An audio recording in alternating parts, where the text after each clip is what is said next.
Alex, I heard that you killed the Duergar that were at the beach, Blug said, inspecting Alex closely. I'm impressed that you came out of the fight without a scratch. Duergar are quite vicious. I just sneaked around, picking them off one by one, Alex confirmed, his voice calm but carrying a faint edge of weariness. To sneak around Duergar is no easy feat. I'm happy that now I can study in peace without the fear of being attacked by Duergar. Why did you come to me? Did you find something on them that needs my investigation? Alex nodded, reached into his bag, and pulled out the dark metal piece and the book titled Flumf Mating Rituals. I found this book and this piece of metal in the cave. Spore opened. The metal feels unusually cold, and the book has a faint magical aura. I thought you might be able to help me with them.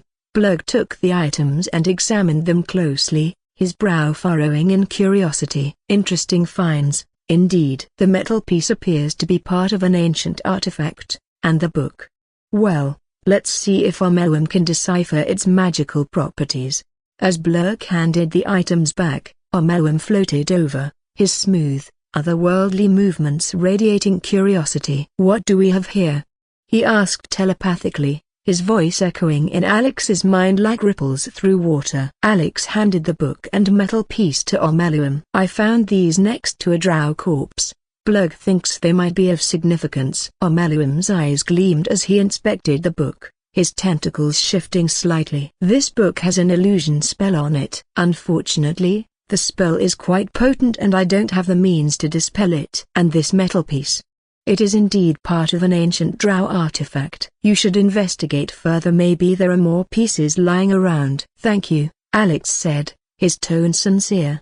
Now, if you'll excuse me, I have a drow to hunt. Blug nodded. Be careful, Alex. Near is not to be underestimated. And remember, if you need any assistance, we are here. With a final nod, Alex turned and left. Walking out of the circle territory, Alex met Glut, still sitting on a rock, inspecting his hands. Upon seeing Alex approach, Glut ran to him, his movements jittery with anticipation. Are you done? Glut asked, his voice eager but tinged with impatience. Not yet. I need to get to the ruined tower and turn off its defenses, Alex replied. Alex had postponed his departure because, from the memories of the Duergar, he knew the ruins housed some very strong Shins. Even with the resistance to Shinic attacks he obtained from the Duergar, he wasn't entirely sure he could resist their attacks. If they got him under control, it would be disastrous. He was doing Omelum's quest because the Mind Flayer surely knew more about how to resist Shinic attacks. Glut's stance deflated,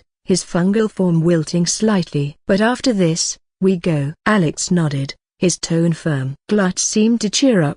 As they continued their journey, they stopped at the beach, where Alex took out the book he found on the drow corpse. His insides shifted as he concentrated for a few moments, directing the anti-magic field to the book.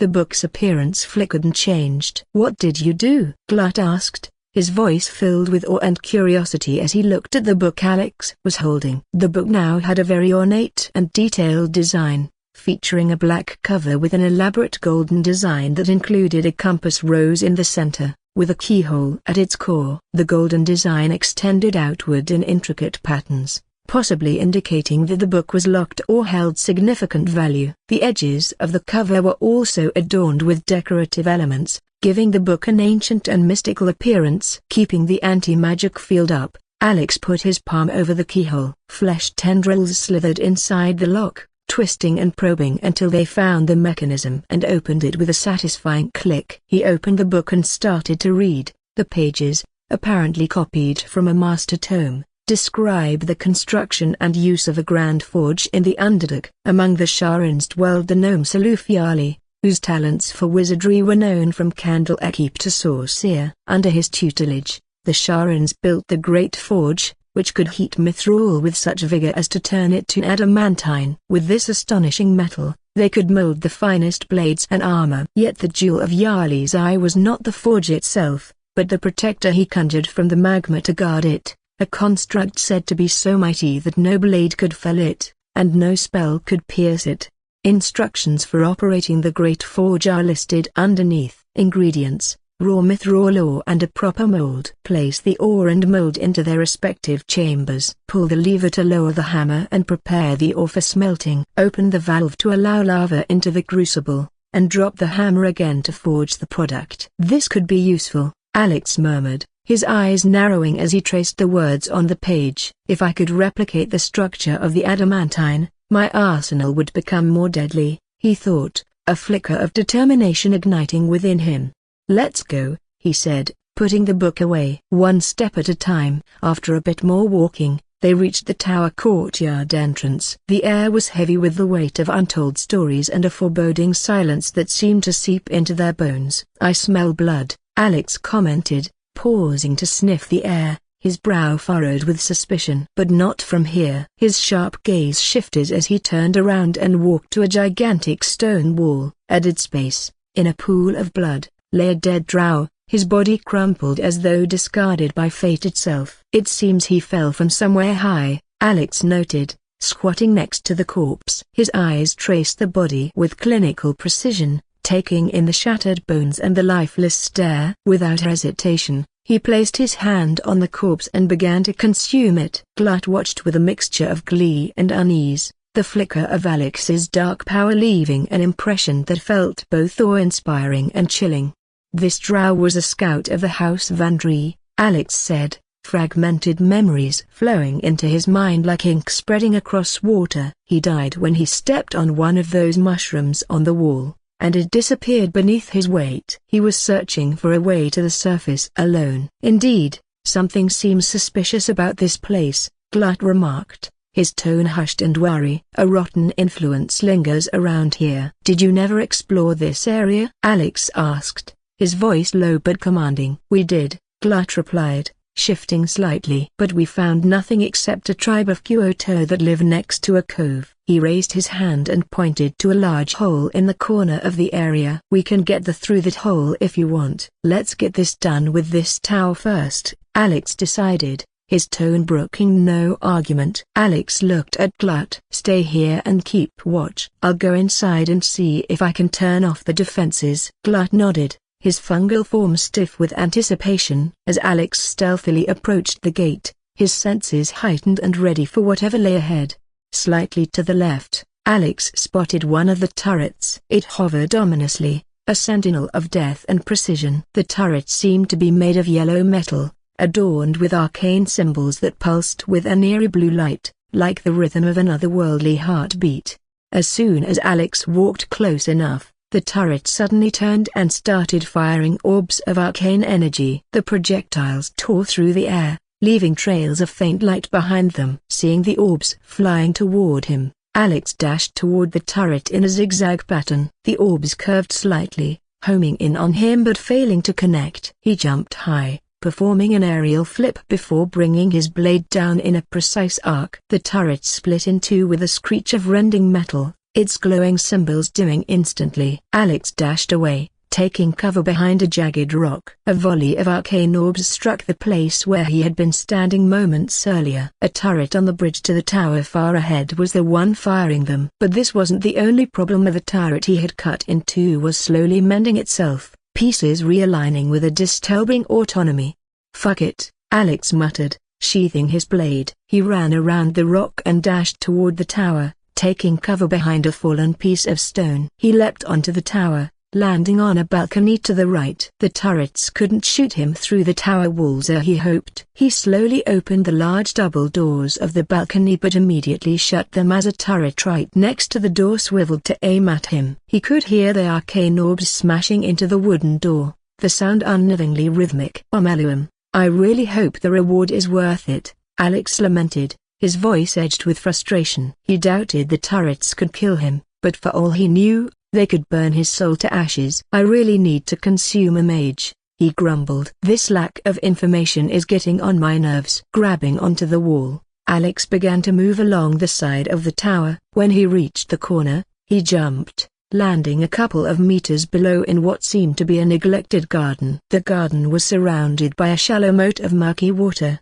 but the small island was connected to the tower by a wooden door a few meters back. The garden, though wild, held a sussetree sapling with 2 bluish flowers already growing on it. Even in neglect, it radiated ancient vitality, its faint luminescence casting ghostly shadows on the water. Alex turned and walked to the door, placing his hand over the lock. The mechanism clicked open, and he stepped inside. The room seemed to be some kind of alchemical lab, its air thick with the musty scent of dried plants and ancient tomes. Books, crystals, and peculiar ingredients lay scattered on shelves and tables, the detritus of experimentation left behind by an unknown hand. A large chemistry station stood in one corner, its apparatus coated in a thin film of dust. Alex raised his foot high and slammed it onto the stone floor, his tremor sense picking up something interesting. "No traps here," he muttered, his voice tinged with relief. He walked to a wall and examined it closely. "This one is a door,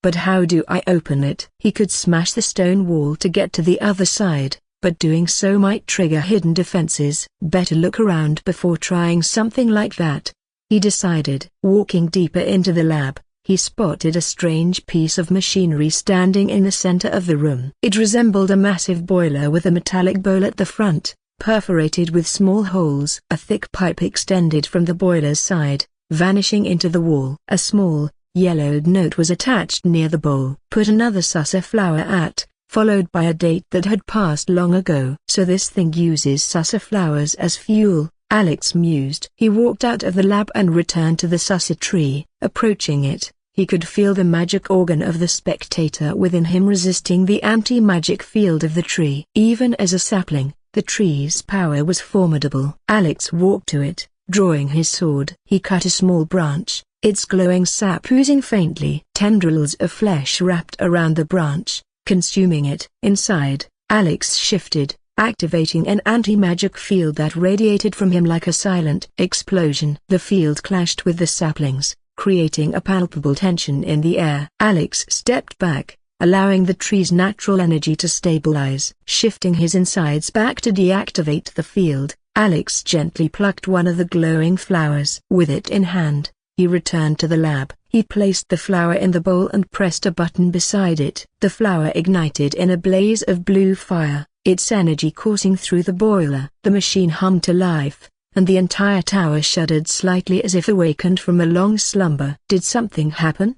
Alex asked Glut telepathically. "Yes, the turret seems to have gone to sleep." "While the braziers next to the door just ignited in blue fire," Glut replied, his tone both surprised and impressed. "Good, keep watch. Alert me if anything changes," Alex instructed. Satisfied, Alex began combing the room for anything useful. He discovered dried plants, underdark crystals, and several books on alchemy. While intriguing, none of it seemed vital. Spotting a set of stairs near the boiler, Alex ascended them and found himself on a platform constructed of glass and metal. Arcane runes glowed faintly beneath his feet, their light pulsing in time with the humming machinery. 2 buttons were embedded into a console, up and down. He pressed up, a cloud of shimmering blue energy enveloped him, and when it dissipated, he stood in another room, identical in design but with subtle differences in decor and condition. It seems like whoever built this figured out a way to bypass the Underdark's interference with teleportation, Alex mused. Phasing out of this realm was like wading through quicksand, a struggle against forces that refused to yield. The new room appeared to be an indoor garden. Specimens of flora native to the Underdark sprouted from carefully arranged planters. Yet, like the rest of the tower, this place bore signs of neglect. One corner of the ceiling had caved in, leaving rubble and detritus scattered across the floor. He pressed up again, and this time found himself in the room where he had nearly been shot. The deactivated turrets stood silently, their menace reduced to harmless machinery. Satisfied, Alex pulled a lever near the large double doors. The mechanisms groaned, and the doors swung open, revealing a corridor leading further into the tower. "Glut, come over here," Alex commanded telepathically. Moments later, Glut joined him, his fungal form stiff with apprehension. "What do we do now?" "This place could hide more traps than just the turrets," Glut said, his tone laced with apprehension. "Yeah, I know. That's why I brought you here," Alex replied, his voice calm yet firm. "If something is capable of killing you, I have no chance," Glut muttered, clearly unhappy with the arrangement. Alex smirked, the faintest glimmer of amusement dancing across his features. "Just trust me," he said, gesturing for Glut to step onto the platform. Without hesitation, Alex pressed the up button, and they ascended into the unknown. The platform came to a halt with a soft chime, and they found themselves in what remained of a sleeping chamber. Dust coated the surfaces of old wooden furniture, and faint scorch marks marred the stone walls. The air smelled stale, tinged with a faint scent of mildew and decay. Alex raised his foot and stomped on the ground hard, the sound echoing sharply through the room. Glut stared at him, puzzled. "What are you doing?" "Checking for traps," Alex replied. "No hidden mechanisms in the floor or walls, at least." He walked over to a corner of the room where a desk and a few shelves stood. They were dwarfed by years of neglect. His hand brushed away a layer of dust, revealing a leather-bound book titled The Roads to Darkness, an epic tragedy about power, corruption, and loneliness. Intrigued, Alex opened it and began to read. Prologue: A lonely road, thunder and lightning. Enter Soith. Soith, new sounds through damp and dark oppression break. Is it the foe, that foul, contemptuous heel? Or art thou friend, a rescue from my lonely wake? Come out of love for me, not love for blood and steel. Enter Risia. Risia, how would I know, how would I know, Soith? It's been so long, what do I know of you, and you of me? Soith, wait, hey, do you hear that sound? Enter Amphius. Amphius, what's this? Those figures so familiar both, but still you seem so strange. Soith, it's Amphius. Risia,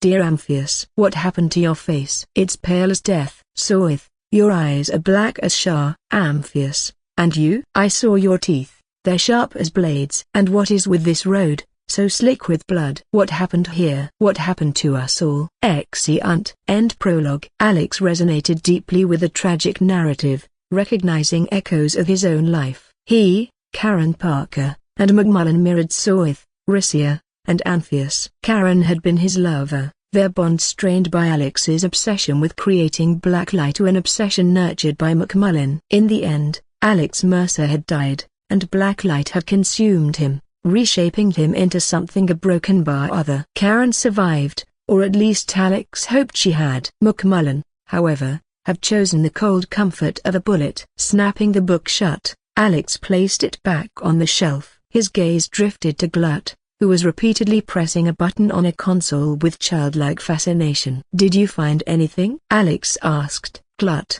lost in his task, didn't respond, his fungal fingers tapping the button with unrelenting determination. Alex sighed. "That button is broken." "There's no point in our..." Before he could finish, Glut turned briefly, shrugged, and returned to pressing the button. Ignoring him, Alex rummaged through the desk and discovered a small piece of paper with a short poem scrawled on it in faded ink. Nearby, he unearthed a beautifully carved stone disc, its centerpiece a glowing red gem. Tracing his fingers over the intricate carvings, Alex pressed the gem. The disc clicked and unfolded, revealing strange, ancient letters etched inside. "Glut, do you recognize this language?" Alex asked, holding the disc up. Glut glanced briefly before shaking his head and resuming his button pressing. "Looks fancy," he muttered. Frustrated, Alex continued searching until he found another disc titled The Careful Art of Tersu Ciphers, which appeared to contain translations from Githyanki to Common. Intrigued, he began deciphering the text on the stone disc, titled Orpheus, Prince of the Comet, Part 1, Betrayal. "Praise be to Mother Gith, Queen of the One Sky." So it was that we were free from Gith's shackles and turned our blades on each other. The heavens were shattered, and one great empire was divided into two. Gith traveled to the Hells to broker help for her people, her cause. Vlakith would have you believe Mother Gith proclaimed her a queen. Lies. Vlakith sacrificed the Great Mother to Tiamat.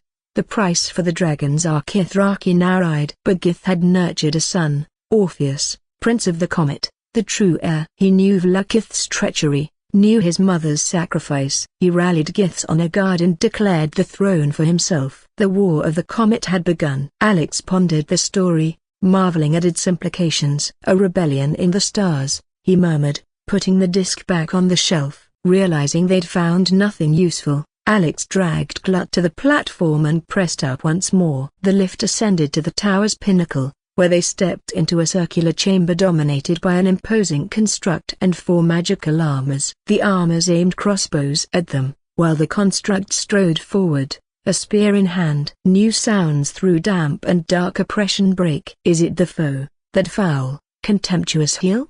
The construct intoned, its voice resonant and metallic. Recognizing the line from the roads to darkness, Alex responded, "Or art thou, friend, a rescue from my lonely wake?" The construct paused, then lowered its spear and bowed deeply. "Come out of love for me, not love for blood and steel." "Command as you see fit, my lord, my liege." A wry smile tugged at Alex's lips. "Let's see what commands you'll follow," he mused, his mind already racing with possibilities. Remembering the short poem he had found scribbled on a fragile piece of paper, Alex recited the verses aloud. The silence stretches on. "I'm all alone. Please, can I hold your hands, for just a while?" The words carried an unspoken melancholy, resonating in the stillness of the room. As his voice faded, both Alex and Glut tensed when the construct suddenly stirred to life. Its metallic joints creaked faintly as it turned its head toward Alex. Then, to their astonishment,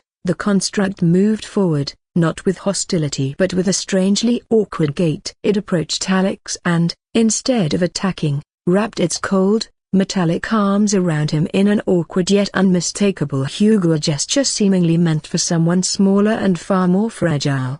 Alex stood frozen for a moment as the construct whispered in a soft, almost tender tone, "Remember, you are loved, Lenore, so much. You are doing great. Everyone will be so proud of you, as I already am." The embrace lasted a few moments before the construct released him. Surprisingly, Alex felt an unfamiliar warmth bloom in his chest, a sensation he had long thought lost. The simple act, so human yet delivered by a machine, stirred something deep within him. Curious, Alex recited the poem again. The construct moved forward once more, its arms encircling him in another embrace, as if programmed to comfort anyone who spoke the words. "I guess everyone needs a hug from time to time," Alex remarked quietly as he gently pulled away from the construct's grip. Glut, who had been observing in stunned silence, finally found his voice. "What?"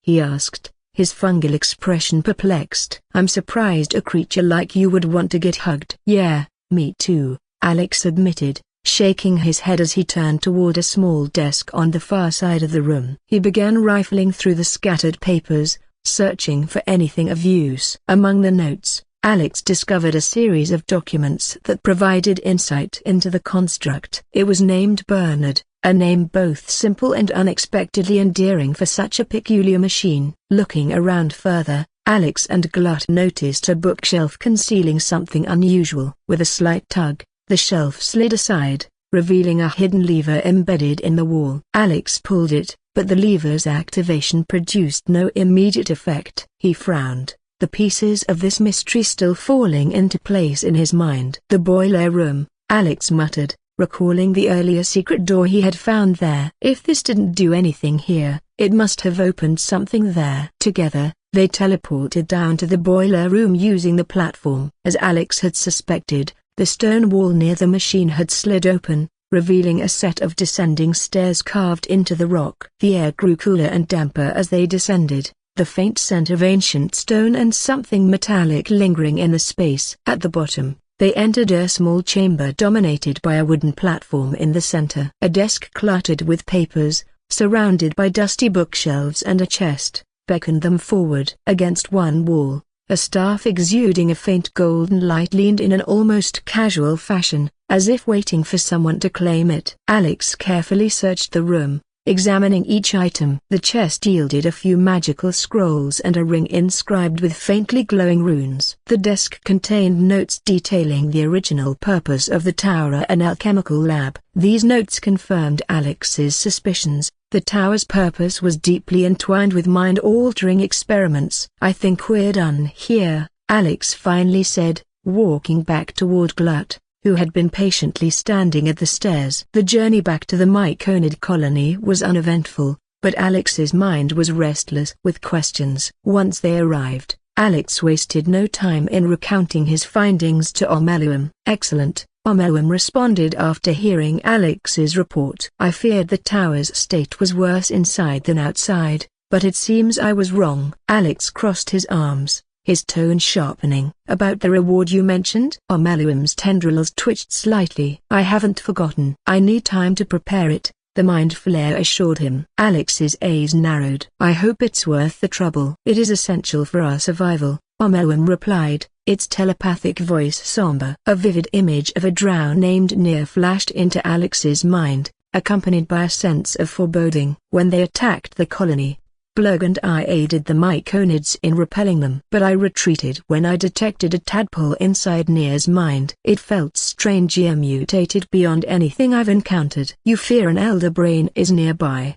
Alex deduced, his expression grim. "And its influence could enthrall you." "Precisely. My plan is to brew a potion that will render me immune to its influence," Omeluum admitted. "The tower's resources were crucial for this endeavor." Alex nodded, piecing the information together. "Do you have anything now that could help against Chinook attacks?" "The ruins I'm headed to are crawling with mind masters." Without hesitation, Omeluum produced a ring. "This trinket is enchanted to strengthen one's mind against Chinook influence." "Take it." Sliding the ring onto his finger, Alex felt a protective cocoon of magic settle around his mind. It wasn't much, but it was better than nothing. "Can you manage the tower alone?" Alex asked. "Yes, I will avoid the topmost floor where Bernard resides," Omeluum confirmed. Satisfied, Alex handed Omeluum the golden staff he had retrieved. "Can you tell me what this is?" After a moment of inspection, Omeluum replied, "It can cast a bless once per day." Alex's brow furrowed. "That's it?" Omeluum nodded. Slightly disappointed,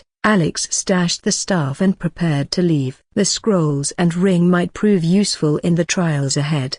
But as always, he knew there were far greater dangers waiting in the shadows. Alex walked to the tiller, his fingers gripping it tightly as the skiff began to glide along the current, cutting through the still waters of the underdark. The faint glow of phosphorescent fungi scattered across the cavern walls created an otherworldly ambience, their soft light reflecting off the dark, glassy surface of the water. The gentle lapping of waves against the hull echoed through the cavern, accompanied by a subtle, earthy scent of damp stone and decaying vegetation. The chill of the air bit at his skin, amplifying the sense of isolation in this vast, subterranean expanse. The dim glow of phosphorescent fungi cast eerie shadows, illuminating their journey in pale hues of blue and green. After about 20 minutes of steady sailing, his instincts flared.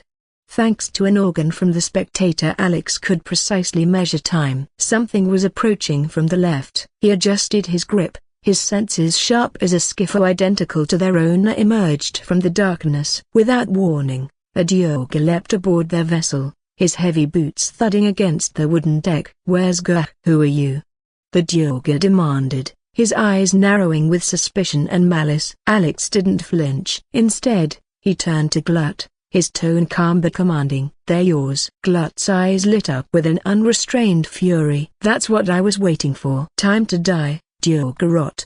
he roared, charging forward. His punch landed square on the Dioga's jaw, sending him hurtling back to his own skiff with a sickening crack. The Dioga didn't get back up. Before Glut could finish celebrating, an arrow zipped through the air, narrowly missing him but grazing his armor. Without hesitation, Glut launched himself onto the enemy skiff, his presence like a raging storm. A Dioga armed with a hammer charged at him, but Glut caught the weapon mid-swing, wrenching it from his attacker's hands. With a roar, he swung it back, shattering the Dioga's ribcage and sending him crumpling to the deck. 2 down, 4 to go. Meanwhile, Alex observed the chaos with a calculated calm. When one of the Dioga attempted to board his skiff, dagger in hand, Alex shifted his arm into a shield, deflecting the blow effortlessly. With a well-placed kick, he sent the attacker flying back to the enemy skiff. Glut, seizing the moment, delivered a devastating double-fisted smash,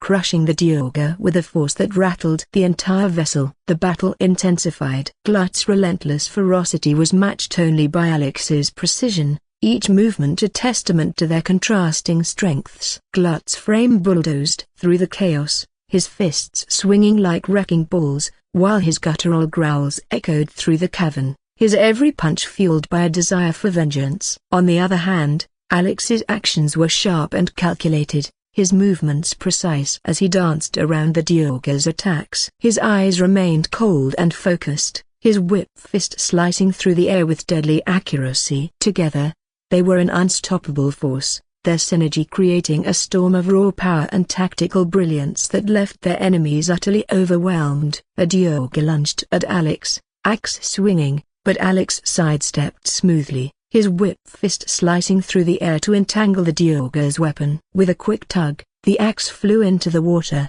leaving the attacker defenseless. Alex's whip followed, carving deep into the Diorga's side, dropping him instantly. Glut, covered in green ichor from his own injuries, showed no signs of slowing. Tendrils sprouted from his body, wrapping around the lifeless Diorgas. They convulsed as their life force was drained, their remains grumbling into lifeless husks. Glut's wounds began to knit together as he consumed his enemies, his strength returning with each victim. When the last Diorga fell, Glut stood amidst the carnage, his breathing heavy but steady. He hopped back onto Alex's skiff, ichor dripping from his armor. "How are you feeling?" Alex asked, his tone neutral but probing. "Better," Glut replied, wiping his mouth. "But it's still not enough." Alex's gaze remained steady. "You'll get to the forge soon. There will be plenty more Diorgath heir and dark gnome slaves." "Can you tell the difference?" Glut's eyes narrowed. "I know who my enemies are,"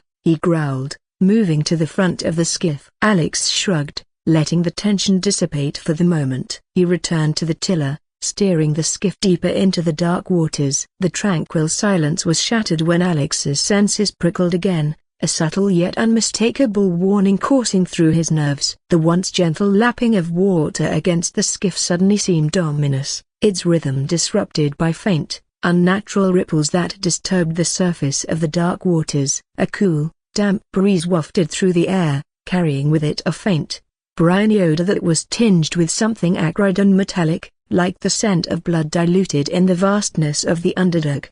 Alex's eyes darted toward the shadows that danced on the cavern walls, his sharp gaze picking out fleeting movements just beyond the reach of the phosphorescent fungi's glow. The tension in the atmosphere grew palpable, each moment stretching out as he strained to identify the source of the disturbance. His fingers tightened on the tiller, the subtle creak of wood under pressure the only sound aside from the faint, rhythmic pulsing of the water beneath them. "Stay alert," Alex murmured to Glut, his voice low but firm, as he scanned the rippling expanse for the unseen danger lurking beneath the surface. Something was following them. Although his mental radar was blank, subtle ripples in the water and faint movements in the shadows betrayed an unseen predator. "We're not alone," Alex murmured, his eyes scanning the water. Without warning, the skiff lurched violently as a deafening crash reverberated through the cavern. A massive force had struck from below, sending it careening upward like a toy in a giant's grip. Alex's fingers dug into the wooden rail as water sprayed into the air, drenching them both. The hull groaned in protest,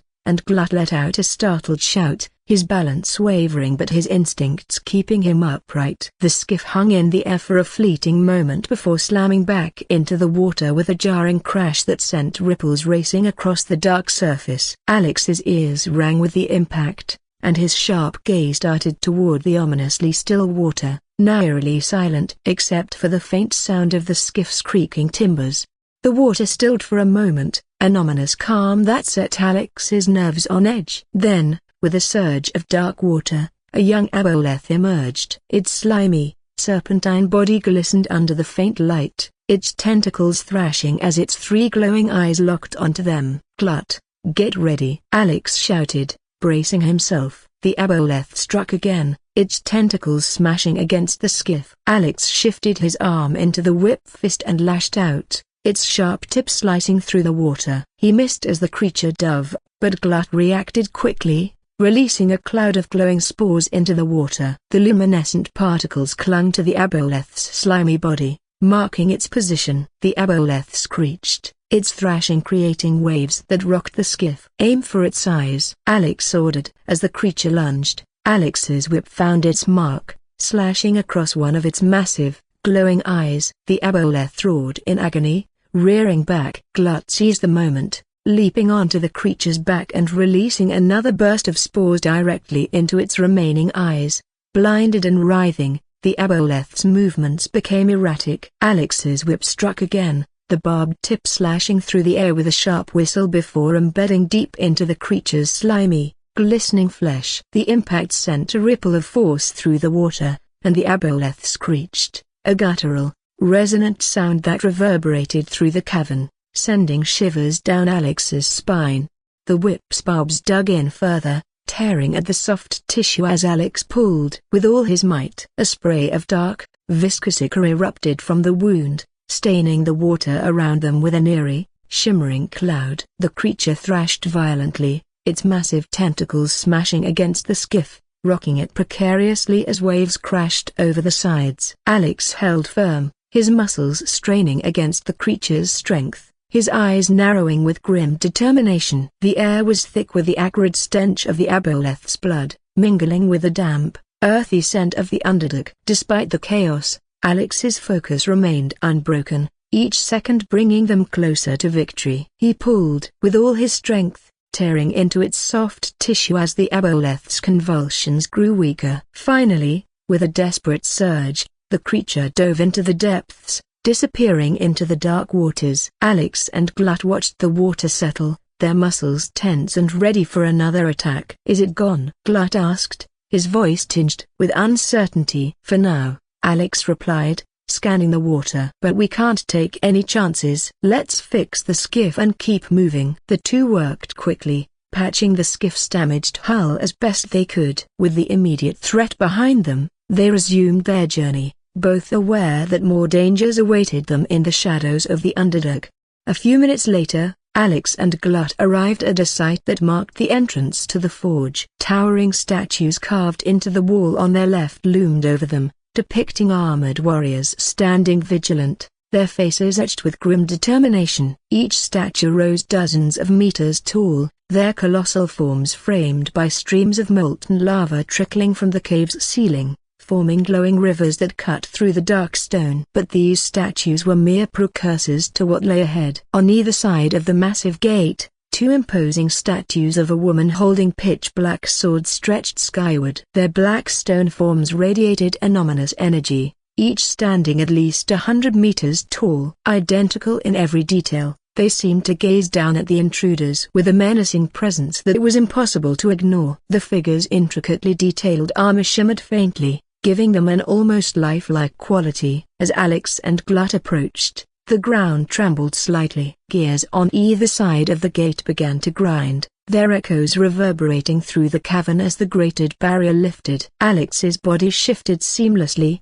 taking on the guise of Gurk, his form molded with practiced precision. The skiff drifted forward slowly, revealing a dock flanked by two towering watchtowers connected by a high bridge. Alex spotted a pair of Diogers standing to the right, their eyes narrowing as they scrutinized the newcomers. "Just follow my lead, and don't attack until I give the word," Alex whispered telepathically to Glut. Glut's glowing form pulsed slightly as he grunted in reluctant agreement. Guiding the skiff to the dock, Alex stopped where the Diogers waited. The tension in the air was palpable, their wary gazes shifting between Alex and Glut. "Time to show up, you shithead." "We've got troubles," barked a bald, female Dioger named Morgl. Her voice carried a sharp edge, betraying her impatience. "Spit it out." "Did Sergeant finally choke on True Solnir's prick?" Alex retorted, his voice laced with Gurk's trademark sneer. "Drug, number." The twat's soul caused a rock fall,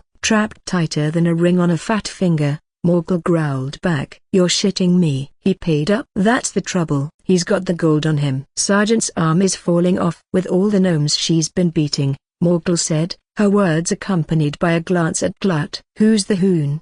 "Gurk." "Another slave for the dick?" Before Alex could reply, Glut interjected telepathically, "Let me handle this." Glut turned to the Dioger, his voice dripping with disdain. "I came from the surface, sent by one of the leaders of the Absolute's army with a message for True Solnir." "That's so?" "Then you need to pay up. Let's say 100 gold, Morgl replied, her smug smile daring them to refuse. "Tell her this, Glut instructed Alex telepathically. Let's see what true soul Nia has to say when he hears the messenger, with a very important message, was stopped by you. Alex released a subtle wave of Shanic power, sending Morgul to her knees with a scream. The male Dialga stiffened but didn't dare move, unsure of what was happening. Let him go. He is a true soul, Morgul groaned, struggling to stand. But I'm warning you that twat soul isn't going to settle down soon. There will be hell to pay for the lot of you cult buggers. The Dialgas stepped aside, muttering under their breaths as Alex and Glut proceeded. I can't wait to crush them, Glut commented telepathically as they walked deeper into the complex. Up ahead, the grim sight of caged drow corpses greeted them. The bodies, marred with grotesque wounds, hung lifelessly as a macabre warning. Blood pooled beneath them, staining the stones in a testament to the cruelty of the Dialgas. Walking nearby was Mamath, a Dialga with one eye covered by a cloth and a perpetual smug grin. Known for his ruthlessness, he had hunted down those drow with his spiders, a fact he seemed proud of. What happened, Gah? Are you back already? Have you got the missing slaves back? Mamath taunted, his tone mocking. Clean that smug smile off your face before I punch your remaining eye out, Alex snapped, his guise of Gah seething with rage. Mamath's grin widened. With a sharp whistle, 4 massive spiders skittered to his side, their legs tapping ominously against the stone. Try me, Mamath challenged, his voice dripping with malice. Alex turned to Glut, who stared at Mamath with disdain. I paid you more than enough to be my guide around, so I expect you to do so, Glut said. Mamath let out a scoff and backed off, though his smug expression remained as he walked away with his spiders in tow. Nearby, 2 Dialgas were tormenting a bruised and battered dark gnome. They called him stickshit, mocking him as he reluctantly carried out their orders. When the gnome turned away to retrieve their mugs, Alex grabbed him by the collar, covering his mouth. We're here to save you. Stay silent, Alex whispered telepathically. The gnome, Skidpit, struggled briefly but stilled when Alex released him. Save me? You, a Dialga? Go fuck yourself, pisspot, Skidpit spat. This is a disguise. Ulla sent me, Alex explained. The gnome's eyes widened. Ulla? She's still alive?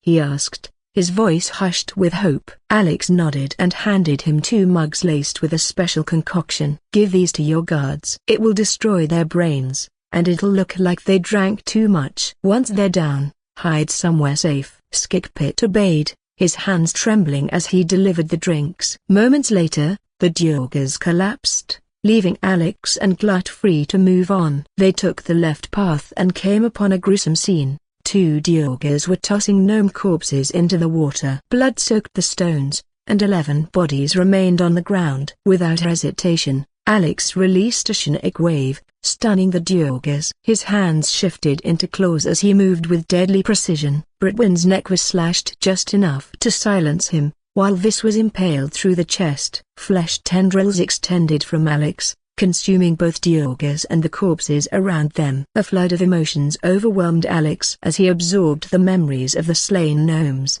Despair, anger, hope snuffed out too soon. Among the remains, Alex found a ring engraved with a 6-pointed star and adorned with gemstones. A father had given this to his son, both now dead. He slid the ring onto his finger, his resolve hardening. Let's go. We have more of these motherfuckers to kill, Alex growled, his voice cold and steely. The clock was ticking. They needed to move fast. The time for restraint would come to an end sooner, and when it did, no mercy would be given. Alex started by targeting the weak points in the Dialga encampment. He and Glut swiftly dispatched 3 Dialga who were mercilessly beating 2 Roth 8 tilde copyright for not demolishing a pile of rocks quickly enough. Each attack was silent, efficient, and devastating. The Dialga didn't even have time to scream. They moved on, taking down another Dialga at the dock and then Mamath, the smug overseer whose arrogance had finally met its end. Consuming the dead drow along the way, Alex absorbed their memories, gaining valuable cantrips and insights. No wonder drows are assholes. Their life is hell, Alex remarked coldly, the torrent of brutal memories still fresh in his mind. Glut shrugged, unconcerned. We all come from some kind of hell, don't we? Among the consumed drow was a harper named Jam, an operative of the shadowy organization committed to maintaining balance and combating villainy across Pharaoh N. Through Jam's memories, Alex learned of the cult of the Absolute's growing influence and a place called Last Light in the shadow-cursed lands, a sanctuary where the Harpers had stationed themselves. Suddenly, an explosion rocked the cavern, shattering the eerie quiet. Alex and Glut immediately rushed toward the source of the chaos. As they approached, the unmistakable stench of molten rock filled the air, growing heavier with every step. To their right, they passed a large tent surrounded by crates, barrels, and chests, but their attention was drawn to the scene unfolding ahead. Two Duergar, one male and one female, stood with a drow amidst a group of terrified deep gnomes. The drow, near, held a gnome woman, Myrna, by the scruff of her neck, dangling her over the edge of a bubbling lava river. Her brother stood nearby, frozen in fear, his eyes wide with helplessness. Nir's presence was commanding, almost suffocating. His pale complexion seemed ghostly against the fiery backdrop of the lava. Silver hair fell in straight, pristine locks, framing a face that it was equal parts noble and cruel. Angular features bore faint scars, silent witnesses to countless battles. Crimson eyes glowed faintly, exuding a cold menace that pierced through anyone who dared meet his gaze. He was dressed in an ornate coat lined with dark fur, its intricate designs and symbols of authority a testament to his rank. A skull-shaped metal clasp at his chest gleamed in the dim light, and a cord of braided rope hung around his neck. As Alex and Glut watched from the shadows, Nir's scowl deepened. With a look of contempt, he suddenly let go of Myrna. She screamed, her body plummeting toward the lava below. Alex acted instantly, phasing out. The thinness of the Feyre's res here made the process feel less like swimming through tar and the more like gliding through water. Reappearing just above the lava, Alex caught Myrna midair and landed on a small rocky island in the river. All eyes turned toward him, the impossible act leaving everyone stunned. A Duergar saving a deep gnome was unthinkable. Everyone, on arms. "That bag of shit isn't one of us,"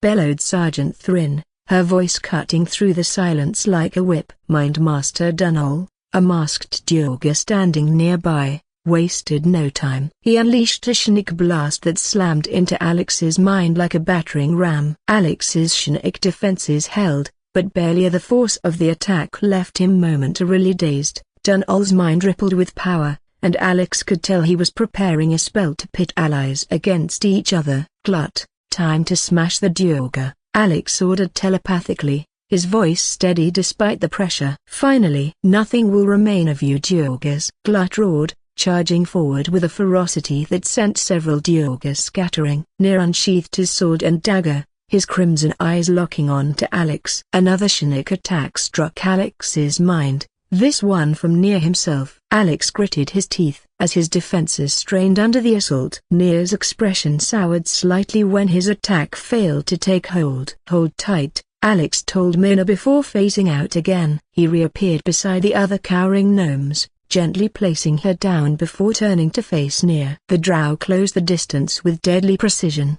slashing with his sword. Alex caught the blade mid-swing with his bare hand. Pain shot through his arm as he felt the weapon's enchantment to it radiated Shinnik energy designed to cripple its victims. Nir's eyes widened in shock as he tried to yank the sword free, only to find it held fast as though embedded in stone. Alex smirked and retaliated with a firebolt. "Ignis," he muttered, the word barely audible over the chaos, as flames erupted at point-blank range. Nir narrowly dodged, releasing his grip on the sword and shifting to a defensive stance with his dagger. "Glut, how are you holding up?" Alex asked telepathically, his gaze flicking briefly to his ally. "I'm fine," came Glut's grunted response. Alex glanced over to see Glut surrounded by Duergar but still standing strong. The fungal warrior had yet to unleash his full strength, a testament to his resilience. Nir, meanwhile, chanted a spell, summoning 3 luminous duplicates of himself. They moved in perfect synchronization, their glowing forms indistinguishable from the original. Alex gripped Nir's sword tightly and dashed toward the group. His speed caught them off guard, but just as he swung the blade, a golden light enveloped one of the copies, absorbing the attack. The duplicate shattered like glass, leaving 2 more. Alex backflipped to gain distance, his movements fluid and precise. Nier's composure never wavered, a testament to the discipline drilled into him from a young age. "It will take more than that to kill me," Nier taunted, his voice dripping with arrogance. Alex chuckled darkly, his gaze sharp and unyielding. "Poor guy has no idea how outclassed he is," he muttered, preparing for the next move. The battle was far from over, and the stakes had never been higher. Suddenly, Alex grabbed his head as the Schnick connection between him and Glut snapped like a taut string cut mid-pull. The severance sent a sharp jolt through his mind, and he barely had time to react before Nier lunged forward, driving his dagger toward Alex's neck. The blade pierced flesh but met no resistance. No blood spilled, no pain erupted. Instead, Alex's flesh knitted itself back together instantly, the dagger slipping out as if the wound had been nothing more than water disturbed. The connection with Glut surged back into place. "Fucking rot Diogas and your cheap tricks," Glut bellowed, his voice shaking with fury. His form shimmered as he cast in large, doubling in size. Now towering over the battlefield, he grabbed a nearby Dioga and snapped him in two as easily as breaking a twig. His chest and belly grotesquely split open, revealing a maw filled with jagged teeth. With primal efficiency, the maw devoured the fallen Dioga, sealing Glut's wounds almost instantly. The scene was horrifying, but the remaining Dioga, their faces grim and resolute, charged forward undeterred. Alex shattered another of Nier's glowing copies with a precise strike, but a new threat emerged from the river of lava. A massive, 3-fingered hand, glowing with molten fury, rose from the searing depths, gripping the stone shore with sizzling intensity. From the lava, a magma elemental erupted, its molten form bubbling and cracking as it slammed a massive fist into the ground,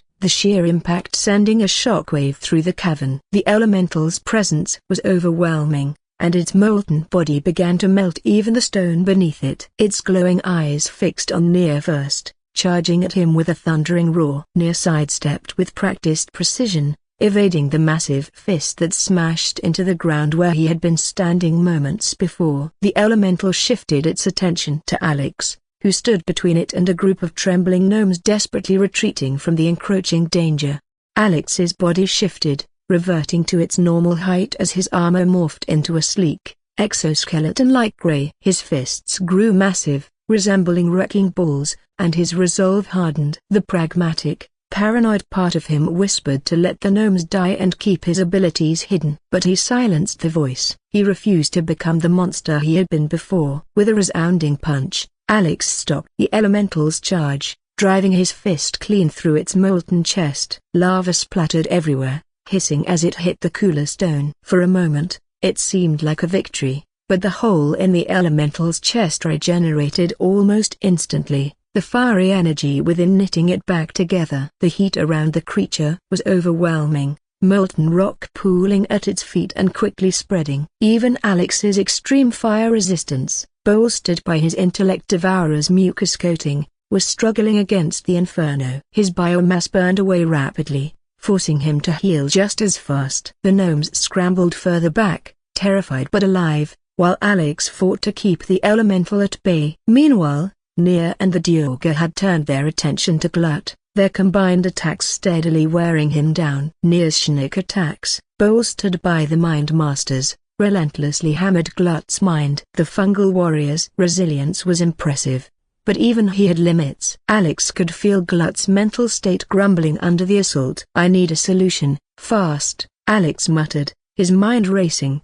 He recalled what he knew about elementals, creatures made of raw elemental energy and magic, immune to poison and resistant to their own element. Conventional attacks wouldn't work, but he had one advantage: a weapon tailored to drain magical energy. Alex's body shifted again, projecting a short-range anti-magic field around him. He flipped over the magma elemental with agility that defied its size and latched onto its back. The creature thrashed violently, its molten form burning Alex's armor and flesh, the pain searing and relentless. His arm morphed into a spear-like appendage, which he plunged deep into the elemental's core. The Sussur tree's energy-absorbing properties activated, and Alex began draining the elemental's magic. The elemental screeched, a sound like grinding stones and roaring flames, its thrashing growing more erratic. Alex's body smoked and sizzled, the extreme heat consuming his biomass faster than he could regenerate it. Still, he held on,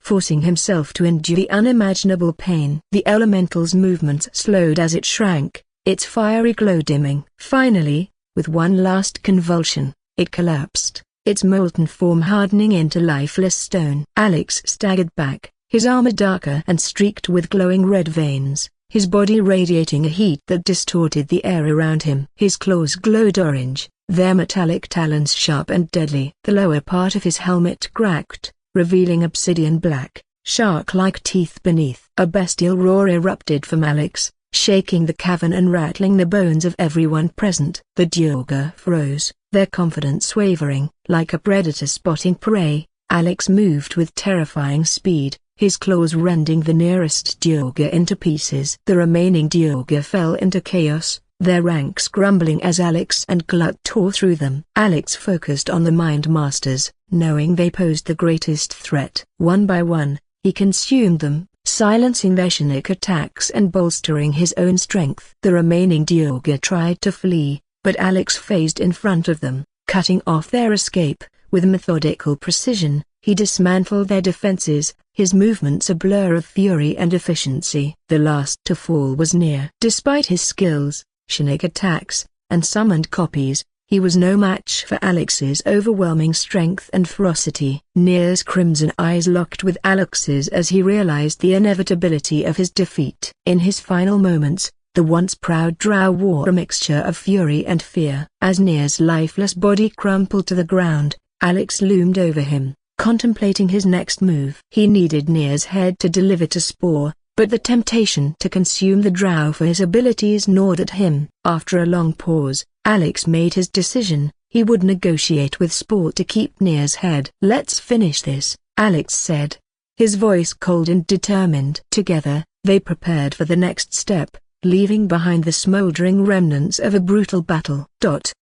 After Glut consumed a few Duergars to heal himself, he and Alex turned to the trembling gnomes, who cowered further away as Alex's imposing figure drew nearer. His armor, still pulsing faintly with fiery veins from the magma elemental, didn't help to alleviate their fear. The remnants of his earlier bestial roar seemed to linger in the air, a haunting echo that made even the most courageous gnomes hesitate. They had just watched him annihilate over a dozen Duergars with terrifying efficiency, his form resembling more of a nightmare than a savior. Among them, Alex's sharp gaze locked onto a familiar face, Barkus Root, the gnome he had untied from the windmill. "There's no need to be scared. I'm here to save you," Alex said, his voice calm yet unshakably firm. But his words carried little weight against the primal terror that had already gripped the gnomes. They continued to back away, their wide eyes darting between Alex and Glut. "Full send me to save you," Alex tried again,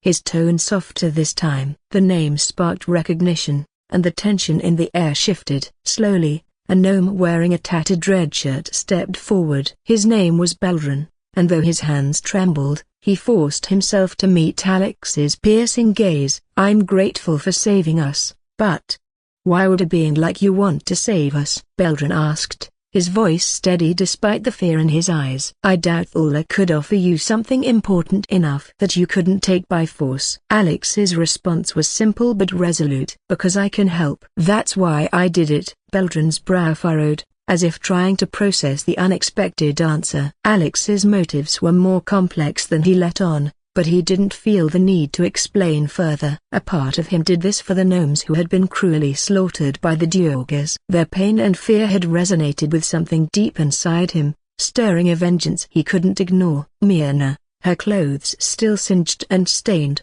stepped forward hesitantly. Her brother, Welso, followed close behind, his protective instincts battling with his fear of Alex. "Thank you for saving me," Myrna said, her voice barely above a whisper. "Thank you for saving my sister," Welso added, his tone firmer but no less grateful. Alex approached Welso, who instinctively took a step back. Alex stopped just short of him. "You should take better care of your sister," Alex said, his voice carrying a weight that made Welso's shoulders slump. Without waiting for a reply, Alex turned and walked away, his heavy steps reverberating across the stone floor. He hoisted Nia's lifeless body onto his shoulder, the drow's elegant attire now smeared with blood and ash. Glut followed beside Alex, as they moved toward the dock. "We will lead you to where Thulu is," Alex instructed, his voice carrying an air of finality. "Wait," Baldur called out, his voice cracking. Alex stopped mid-step and turned his head slightly. "We can't go yet," Baldur said, his tone pleading. "One of us escaped with something very important." His eyes shifted nervously to the other gnomes before he elaborated. "We can't leave until we find her." Alex's expression didn't respond, but internally, he calculated the time he had spent in the Underdark at 10 hours, approximately. "Who is this person, and what did she take?" he asked, his voice even but edged with urgency. "Philomene," Baldur replied. "She took a barrel of rune powder, enough to blow this entire cavern apart." "Do you have any idea where she might have gone?" Baldur shook his head, his frustration evident. "She's clever and quick. She could be anywhere." Alex sighed, shifting Nia's body off his shoulder and laying it carefully on the ground. "Glut, stay with them." "I'll look for her," he said, his tone brooking no argument. "We will go with you," Baldur offered, determination flickering in his eyes. "We can help." Alex glanced at the gnome, assessing him briefly. "I'm faster alone," he said flatly. Without waiting for a response, he bent his knees and launched himself into the air. His leap carried him 10 meters up, where he grabbed onto the leg of a metal bridge. With a fluid motion, he hurled himself onto the platform above, his movements inhumanly precise. Below, the gnomes stared in awe, their fear momentarily replaced by astonishment. Glut, arms crossed and legs planted firmly, watched them. "Well," he said, his voice dripping with sarcasm, "aren't you lucky to have such a noble savior?" Using his mind radar, Alex pinpointed a cluster of feeble minds gathered behind a locked door deep within the ruins. Without hesitation, he moved toward it. The room was dimly lit, the faint smell of sulfur lingering in the air. As he pushed the heavy door open, his senses were immediately assaulted by the sight of Morriggans and 2 hulking hellboars. Morriggans, also known as Legion Devils, were foot soldiers of the 9 Hells, their faces covered by unremovable iron masks. Clad in dark, infernal armor, they turned their hollow, red glowing eyes toward him. The hellboars pawed the ground, steam rising from their nostrils like miniature geysers, their feral growls reverberating in the confined space. Alex moved with swift precision. Before the creatures could react, he surged forward, his sword arm slicing clean through the nearest Morriggan, severing its torso in one clean motion. The others attacked in unison, but their movements were predictable. Alex's exoskeleton shimmered with fiery veins, a remnant of his recent battle with the magma elemental, and he parried their attacks with calculated ease. The hellboars charged, their massive tusks aiming for his torso, but Alex sidestepped and drove his blade arm into one side. The creature let out a guttural bellow before collapsing. In less than a minute, the room was silent, save for the faint hum of residual energy emanating from Alex's armor. Kneeling, Alex placed a hand on the remains, tendrils of flesh slithering out to consume them. As he absorbed their essence, fragmented memories and rudimentary thoughts flooded his mind. The Morrigan's limited intelligence offered him glimpses of why the ruins were in their current state and a warning that the one responsible might still be lurking nearby. This knowledge didn't faze Alex, it only made him more determined to complete his mission. Continuing his search, Alex detected another cluster of mines. This time, they weren't moving. He found 3 chests near the edge of a wide stone platform. Their seemingly ordinary appearance didn't fool him. He approached cautiously, his instincts screaming danger. As he reached the first chest, it lunged at him, its sharp, jagged teeth snapping hungrily. Alex reacted instantly, his blade arm plunging into its body, silencing the mimic in a single strike. The other 2 chests transformed, revealing their monstrous forms, but they met the same fate. Alex wiped the ichor from his blade and pressed onward, his focus unyielding. Finally, Alex's radar located a single mind behind a massive iron gate. "I hope that's her," Alex muttered, his patience wearing thin. This was the last place to check. If she wasn't there, she had likely already escaped. Placing his hand on the cold metal lock, He pushed hard, and the door groaned open, revealing a small, dimly lit chamber. Inside, a trembling Philomene stood, her eyes wide with fear. Her hands hovered dangerously close to an open barrel of rune powder, flames flickering in her palm. "Hold it!" I swear to Iron Hand, "one more step and I'll blow us to chunks," she screamed, her voice cracking with desperation. Alex phased out, his form blurring into nothingness. When he phased back in, he was next to her, his hand grabbing her wrist and extinguishing the flames. "Let me go, you scum!" Philomene screeched, struggling against his iron grip. "I know who you are. One of Nir's cult goons. Sailed right in, didn't you?" Alex sighed, his patience wearing thin. "Baldur sent me to find you. All the Diorga are dead." "Lies," she spat, her voice trembling. "You're trying to trick me." Ignoring her protests, Alex hoisted her onto his shoulder as if she weighed nothing. She kicked, screamed, and clawed at him, but her struggles were futile. He carried her to the iron bridge, where he set her down roughly and gestured toward the other gnomes. They were alive, uninjured, and standing amidst a pile of dead Diorga. Philomene's defiance faltered. Her wide eyes scanned the scene, taking in the gruesome sight of her enemies lying lifeless. "Great Iron Hand," she whispered. "You are telling the truth." Alex didn't respond. He grabbed her arm once more and phased back to the rest of the gnomes. The sudden appearance of the pair startled the group, who instinctively backed away. Alex's form shifted, his exoskeleton dissolving as he returned to his human guise. The transformation did little to ease their fear. His aura of power was still palpable. "Philomene!"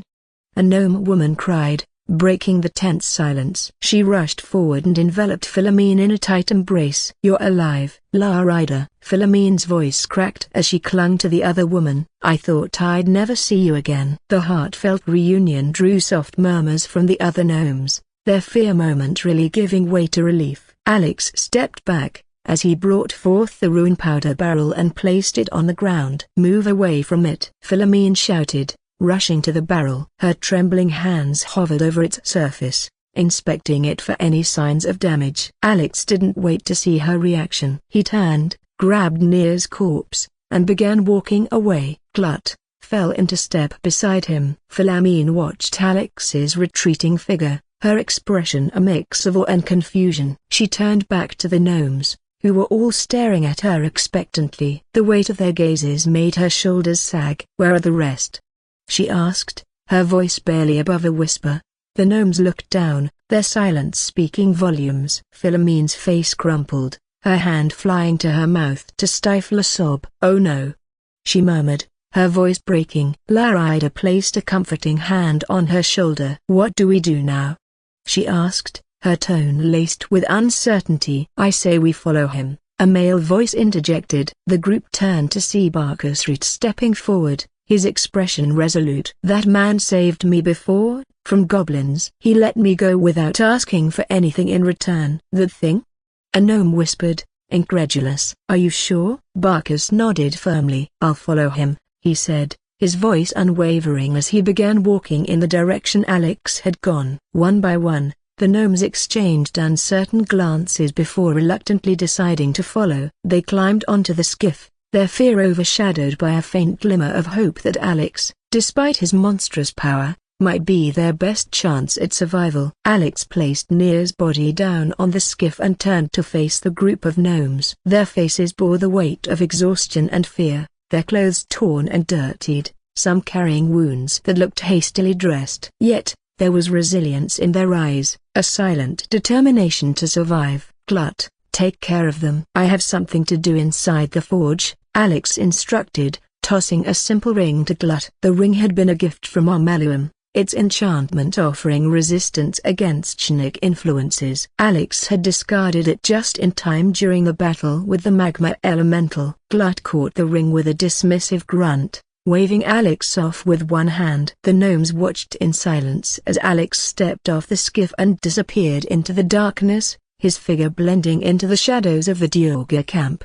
Alex landed near a massive cogwheel embedded in the floor, its edges worn and rusty from years of disuse. The air was thick with the acrid scent of sulfur and molten metal. His boots scrunched against loose gravel as he climbed stone step, where a skeleton lay slumped against the wall. The skeletal remains were encased in armor that bore a striking resemblance to Shadowheart's attire. Alex crouched next to it, rifling through the remains. From the body, he retrieved a handful of gold coins, a rusted sword, and a crumpled letter. Unfolding the parchment, he read, "Must find new sources. Nearby mithril veins are near depletion, and the quantities required for Brother Salouf's most recent project were considerable. Some of the acolytes have taken to calling it grime, for the place it was made, though never within Brother Salouf's hearing." "Useless," Alex muttered, letting the letter slip from his fingers and fall to the ground. He stood and continued forward,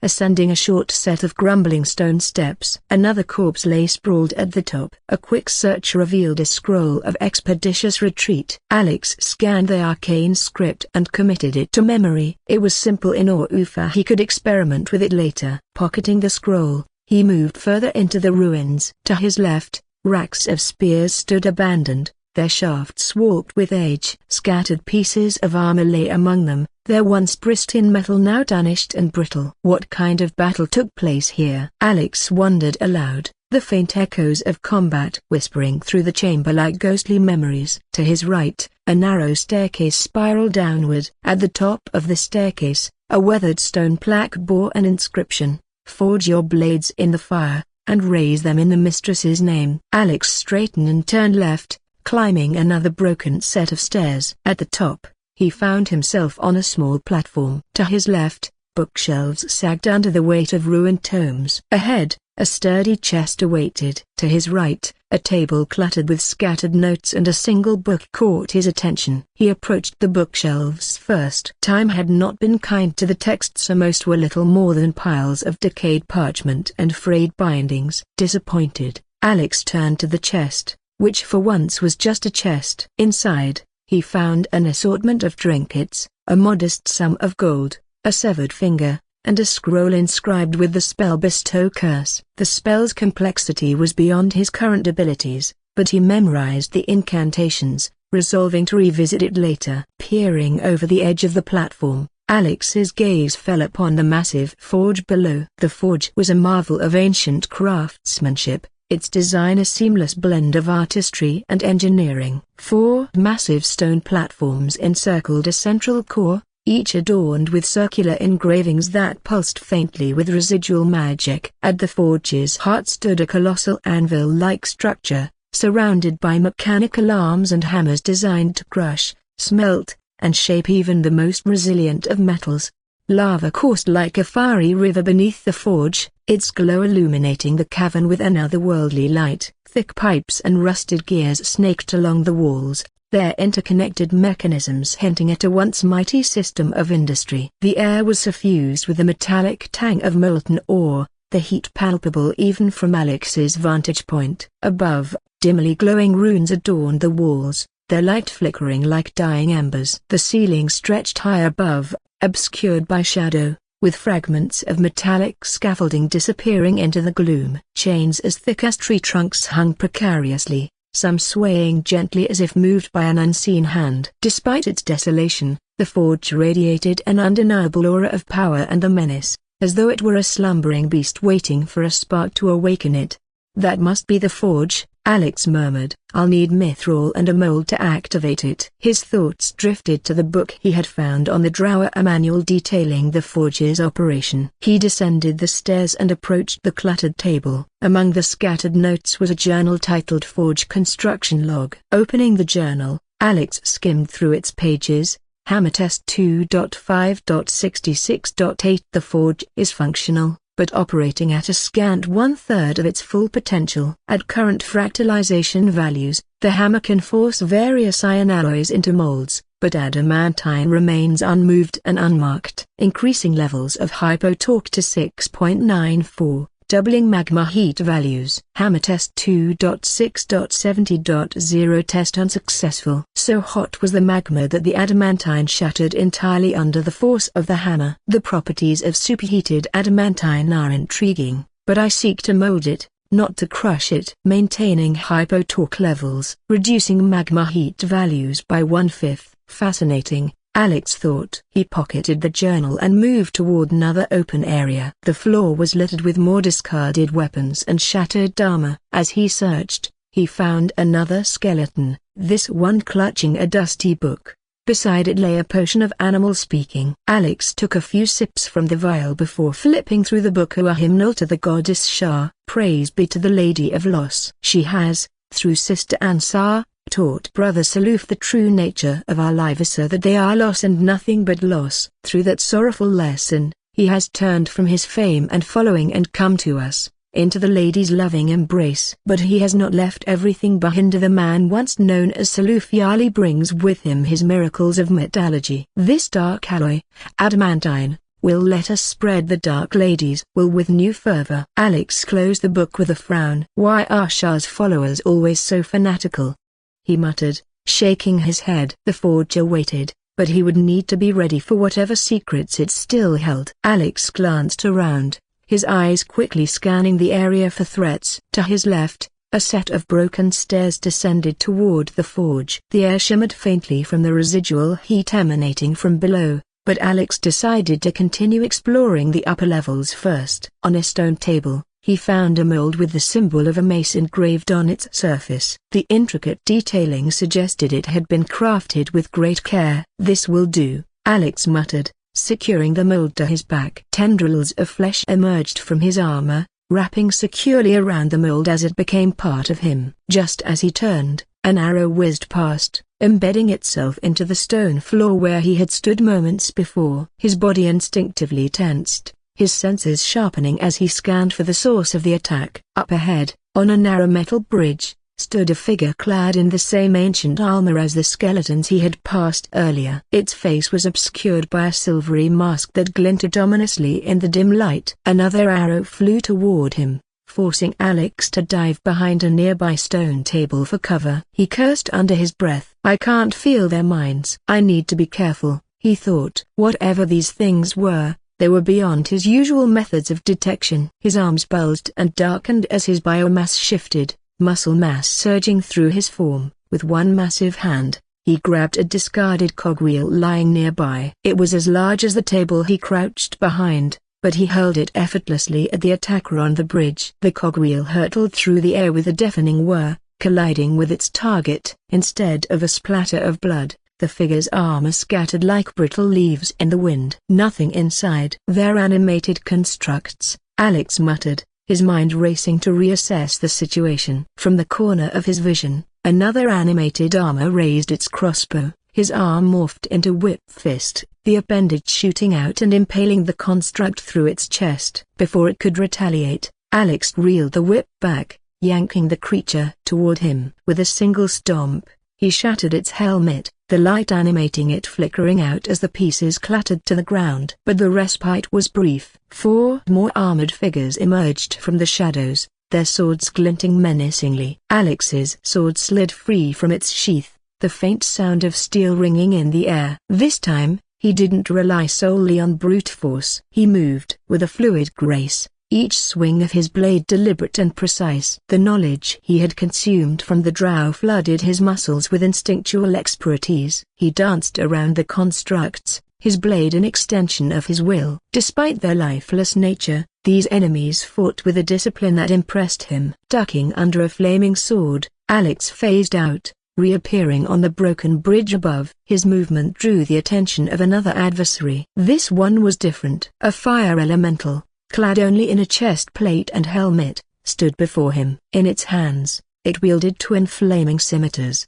the heat from the blades radiating in oppressive waves. The elemental roared, its form erupting in a burst of flame as it teleported directly in front of Alex. Its scimitars arced downward, glowing with molten intensity. Alex's body shifted into armor mode, plates of dense material encasing him. His right arm transformed into a massive shield, which he raised just in time to intercept the blow. The force of the strike reverberated through him, the scimitars barely leaving a dent in the shield. A normal man would have been crushed. He kicked the elemental square inches the chest, the impact reverberating through the metal bridge as the creature staggered backward. Wasting no time, Alex morphed his arm into a spear and lunged forward, driving it deep into the elemental's fiery form. Flames erupted around him, scorching the air, but he held firm. Tendrils emerged from his arm, piercing deeper into the elemental and draining its energy. The elemental flailed violently, its scimitars slashing at Alex's armor,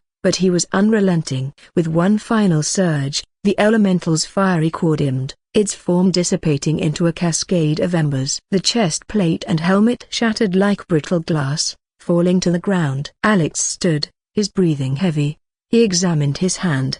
Fiery red veins pulsating under his skin. The heat emanating from him was intense, yet it didn't burn. He flexed his fingers, the fire responding to his will. Testing his newfound power, he raised his hand and unleashed an explosion of flames. The remaining armors disintegrated instantly, their pieces scattering like ash in the wind. Alex stared at his hand. The surge of power coursing through him was intoxicating. "This world must burn under my fire," he bellowed, his voice echoing through the forge. Maniacal laughter spilled from him as he raised his fists to the air. Then, without warning, he drove his own fist into his head. The impact warped his skull, a grotesque and jarring sight, but it was enough to snap him out of his frenzy. His breathing steadied as he clenched his fists, the fiery glow dimming slightly. "I need time to adapt," he muttered, closing his eyes. For a moment, he stood still, the residual heat around him dissipating. The echoes of his manic laughter faded into the silence of the forge as he regained control of his mind. Opening his eyes, he took a deep breath and refocused. Alex leapt down from the metal bridge,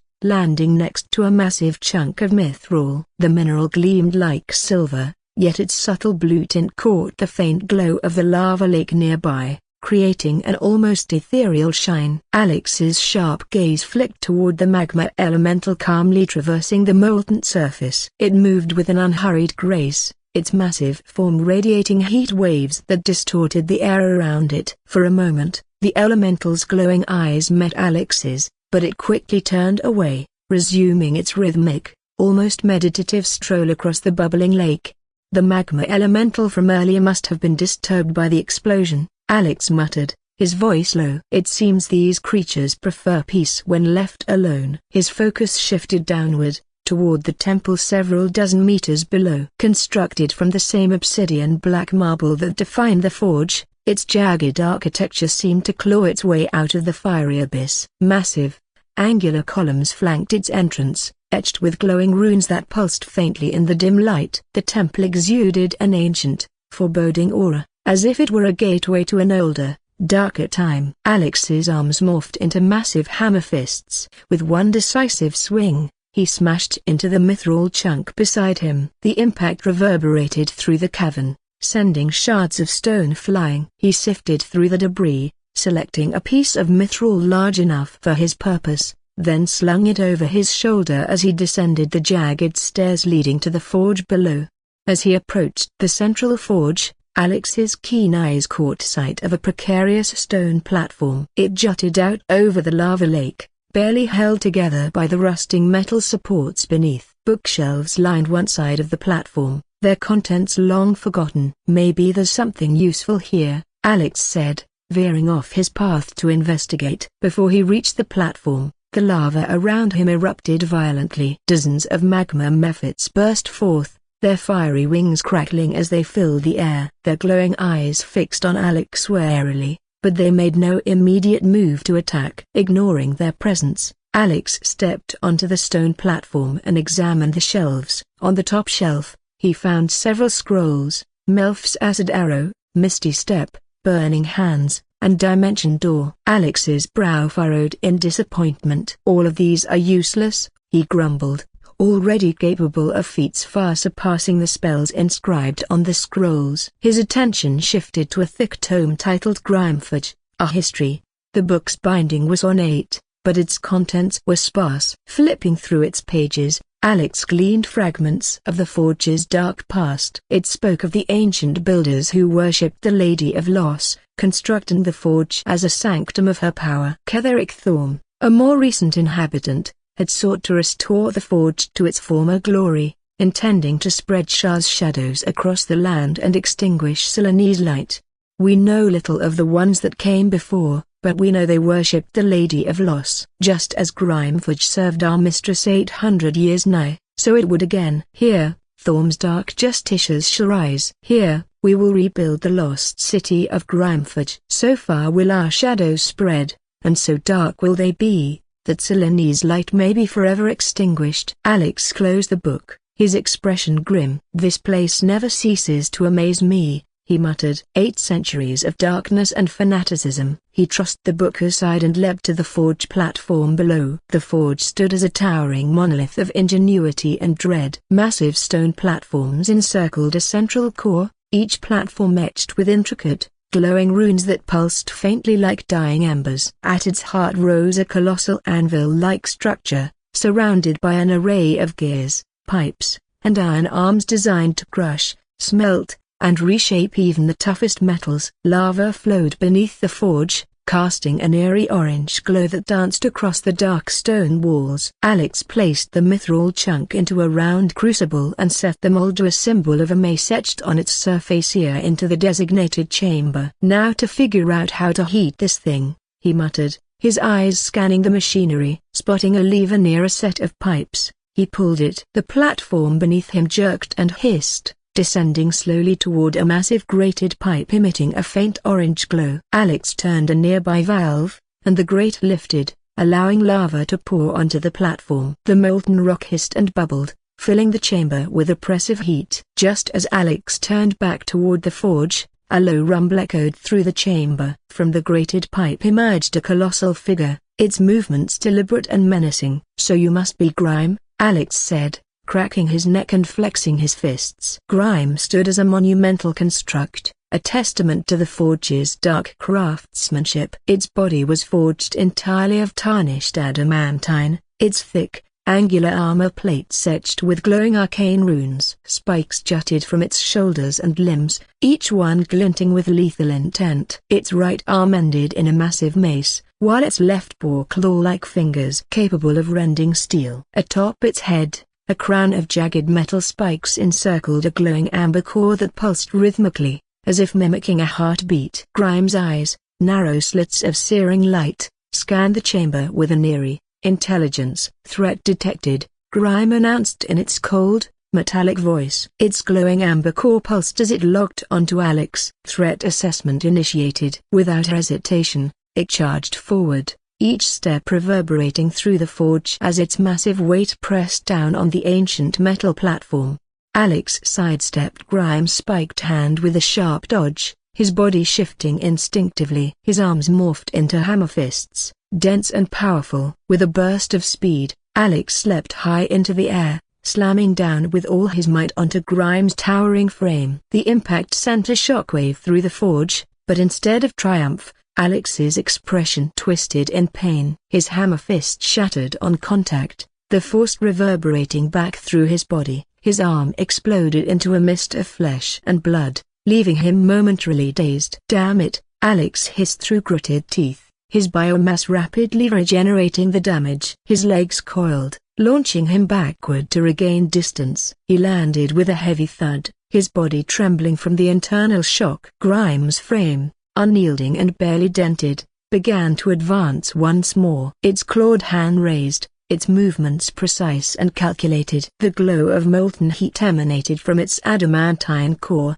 growing brighter with each step. Its frame reverberates any attack, Alex thought, calculating his next move. Let's see how it handles this. As Grime's massive claw descended toward him, Alex's arm transformed. A mass of tendrils erupted, shooting forward with immense force. The tendrils struck Grime's chest, lifting the colossal construct off its feet and slamming it into the forge's obsidian wall. The impact sent cracks spidering through the stone, but Grime barely faltered, its glowing eyes locking back onto Alex. "Shit," Alex muttered, realizing even his strongest attack had barely scratched the surface. The construct advanced again, this time stepping directly into the molten lava. Its adamantine frame glowed brighter, the heat only fueling its power. Grime's resilience was relentless, and Alex knew he couldn't rely on conventional means to take it down. Then Alex's eyes darted to the massive press hanging over the crucible. A plan began to form. "Let's see how you handle this." Positioning himself on the crucible platform, Alex taunted Grime, baiting the hulking construct. Grime stepped onto the crucible, its weight making the entire platform groan under the strain. In a flash, Alex faced to a nearby lever and yanked it with all his might. The massive press descended with a deafening crash, slamming into Grime with incredible force. As the press slowly rose, Alex saw Grime's frame had finally sustained damage. Its clawed arm was bent grotesquely, sparks flying from its broken joints. But Grime was far from finished. The lava around them erupted violently, magma methods swarming out in a chaotic frenzy. The fiery creatures circled Grime, only to be swatted away with a single swing of its mace-like hand. Grime turned its attention back to Alex, its movements slower but no less menacing. Alex prepared to pull the lever again, but he noticed the lava flow had stopped. He yanked the lever regardless, but this time the press barely made a dent. Frustration mounting, Alex dashed to the nearby valve to release more lava, but the construct's mace smashed into the valve, destroying it completely.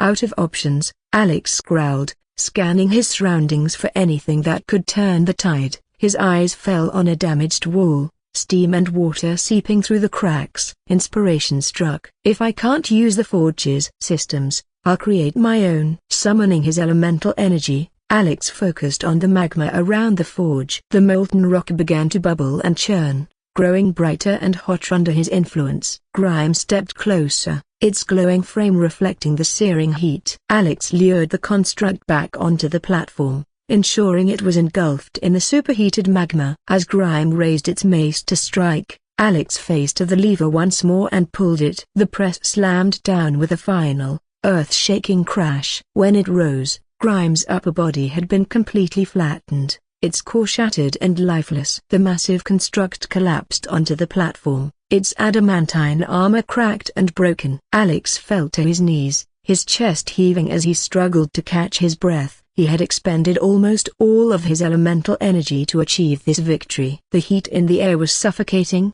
but it rejuvenated him, slowly replenishing his fire-based reserves. Rising shakily to his feet, he approached Grime's shattered form. Placing his hand on the wreckage, Alex let his tendrils spread over the construct's body. They latched onto a large chunk of adamantine, pulling it free and absorbing it. His armor began to shift and mutate. The dark, metallic plates took on a greenish sheen, pulsing faintly with energy. He flexed his limbs, testing the new weight and strength. "Heavier," Alex muttered, clenching his fist as it glowed with fiery intensity. "But it will do." After raising the platform back up, Alex took a turn to the left and climbed a set of weathered stairs. His boots echoed softly against the stone as he stepped into a chamber partially submerged in molten lava. The air shimmered with heat waves, and an intense orange glow painted the surroundings, illuminating fractured ruins in the middle of a fiery lake.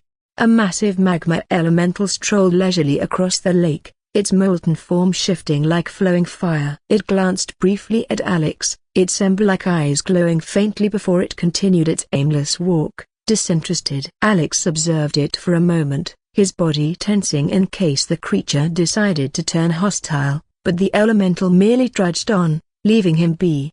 Alex slept onto the small ruin island in the center of the lake, landing lightly on its cracked stone surface. Atop a pedestal stood an ancient chest, its iron bindings corroded by time and heat. The air around it felt heavy, tinged with a strange energy. Alex approached cautiously and pried it open. Inside, he found a delicate amulet glimmering faintly with an eerie purple hue. The moment his fingers brushed its surface, an unexpected jolt of heat surged through him, and a strange voice erupted in his mind. "Thou hast come." He. The laughter echoed unnaturally, a manic, almost sinister tone that clawed at Alex's nerves. He staggered slightly, clutching his head as an overwhelming urge to laugh bubbled up within him, threatening to burst free. "How can thou endure?"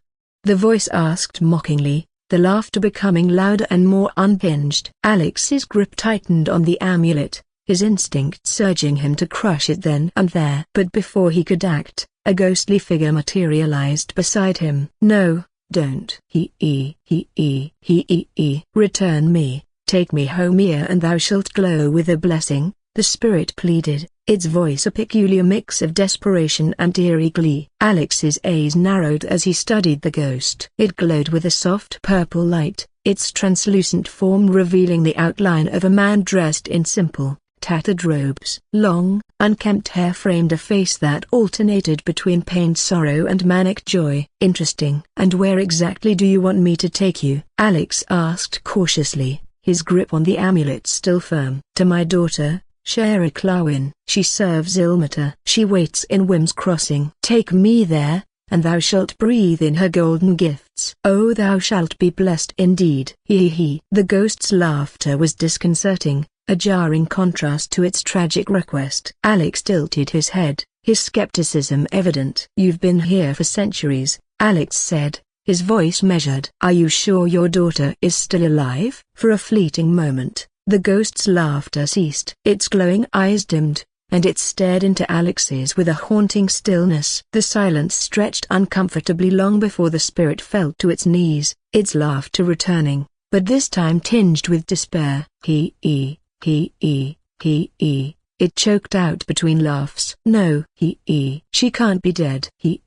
Take me to her. The sound grated against Alex's ears, but beneath the hysteria, he could sense a deep, inescapable sorrow. His expression softened, and after a pause, he relented. Fine. I'll take you there. The ghost's laughter shifted, becoming almost jubilant. Great blessings await you, it said, its voice brimming with manic joy. Curiosity got the better of Alex. What happened to you? He asked, his voice quiet now. The ghost's laughter faltered, and for the first time, a shadow of its former self seemed to surface. Its glowing eyes dimmed as it looked directly at Alex. The Sharans tormented me, it said softly. And I laughed at the pain till ne'er couldst I stop. Is there an affliction more terrible than eternal joy? This is my pleasure. This is my curse. The laughter returned, sharp and broken. This is my pleasure. This is my curse, it repeated, dissolving into another round of maniacal laughter. Alex stood there for a moment, the weight of the spirit's tragedy pressing down on him. Without another word, he stowed the amulet carefully, ensuring it was secure before turning back toward the skiff. When Alex arrived, everyone turned to watch him leap gracefully onto the skiff. The weight of his presence alone silenced any chatter among the gnomes. He walked past them and handed Glut a dark bluish mace, its surface glowing faintly with an otherworldly energy. What did you do? We heard explosions loud enough to wake the dead, Barkersreet asked, his voice both cautious and curious. His eyes darted between Alex and the glowing mace. Alex met his gaze with a calm, almost indifferent expression. I had a small fight, he said simply. His voice betrayed no emotion, as if the battle had been nothing more than a minor inconvenience. Now that everyone is ready, let's go. The group watched as Alex moved to the tiller, his quiet authority unmistakable. The gnomes whispered among themselves, their fear of him mingled with gratitude and awe. Glut inspected the mace with a smirk, his silence a sign of approval. The skiff drifted quietly through the dark waters, heading toward the decrepit village. The cavernous expanse of the Underdark stretched around them, the faint glow of Feyr's race illuminating the waters in haunting ripples. Alex stood at the edge of the skiff, his gaze scanning the waters with an intensity that silenced even the gnomes. His eyes shifted rapidly, his senses heightened as he searched for something beneath the surface. Glut, make sure everyone is safe, Alex said telepathically before leaping silently into the water, disappearing into its dark embrace. The cold water enveloped him, muffling the sounds of the surface world. His enhanced vision pierced the gloom, and there they were, 3 aboleths lurking in the depths, their gelatinous forms pulsating with an otherworldly glow. Surrounding them was a small army of minions, a drow, Diorga, and Kyoto, their eyes glazed with the aboleth's mental dominance. Alex's gaze narrowed as he recognized one of the aboleths, the ugly scar on its side marking it as the one he had fought before. An ambush, Alex thought grimly, his body already shifting in preparation for battle. His lower half morphed into powerful tentacles, propelling him through the water with fluid grace. His arms extended into jagged claws, while the rest of his body armored itself in a dense exoskeleton, faintly glowing with fiery veins. The ring granting him psychic resistance pulsed inside his form, nestled safely within his biomass. The aboleth's massive, lidless eyes widened in shock as they beheld him. For a species that carried the accumulated memories of their race here stretching back to the dawn of time here, it was a rare thing to encounter the unknown. Yet here Alex was, an anomaly beyond comprehension. When Alex tried to probe their genetic memories, he was met with resistance, as though the information dissolved the moment he reached for it. With a surge of power, Alex launched himself at the nearest group of minions. His tentacles lashed out like living whips, slicing through the water with deadly precision. The first drow didn't even have time to react before Alex's claws tore through its armor and flesh, leaving a trail of blood spiraling through the water. A Dioga swung its warhammer, but Alex caught it mid-swing, crushing both the weapon and its wielder with overwhelming force. A Kyoto scrambled to flee, but Alex's tentacles wrapped around it, squeezing until its body went limp before flinging it into another minion. The aboleths watched in stunned silence, their massive forms undulating nervously as Alex decimated their thralls. His movements were a blur, a relentless storm of violence that churned the water into a frothing chaos. The aboleths began their mental assault, bombarding Alex with waves of psychic attacks. His vision wavered, the world around him twisting and distorting. Up became down, left became right, and strange, phantom scents and sounds assaulted his senses. But he gritted his teeth, pushing through the disorienting barrage. The ring's enchantment held, shielding him from the full force of their Shinic power. With the last of the minions consumed and their fragmented memories absorbed, Alex turned his focus to the aboleths. The creatures began to swim in erratic patterns, casting illusion spells that made the water shimmer with deceptive shapes. Alex's true sight, that he obtained from the DNA of the scarred aboleth, cut through the illusions,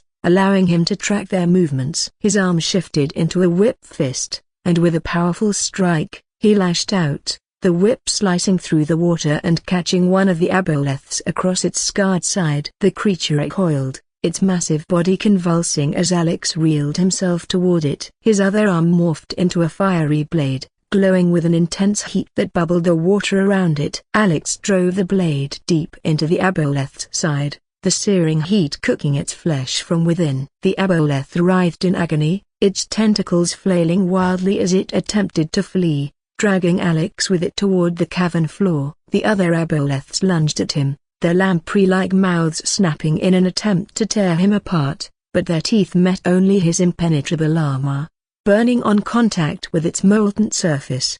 Alex held firm, his blade carving deeper into the writhing aboleth. As its movements slowed, he wrapped his tentacles around it, constricting its massive form. When the creature finally went limp, tendrils of flesh extended from his body, consuming the aboleth in moments. Yet as he absorbed its biomass, he found no memory, only a void where its vast knowledge should have been. Scanning the murky depths, Alex searched for the remaining aboleths. Despite his true sight, he saw nothing but the faint glow of Fea's race and the blood-tinged currents swirling around him. The creatures had fled. Satisfied, Alex's body began to shift back, his tentacles retracting as his human form re-emerged. He kicked toward the surface, leaving the darkness behind. Alex breached the water's surface, steam rising from his overheated form as he climbed back onto the skiff. His soaked clothes glistened under the dim, flickering lights of the Fea's Rest. The gnomes aboard the skiff rose,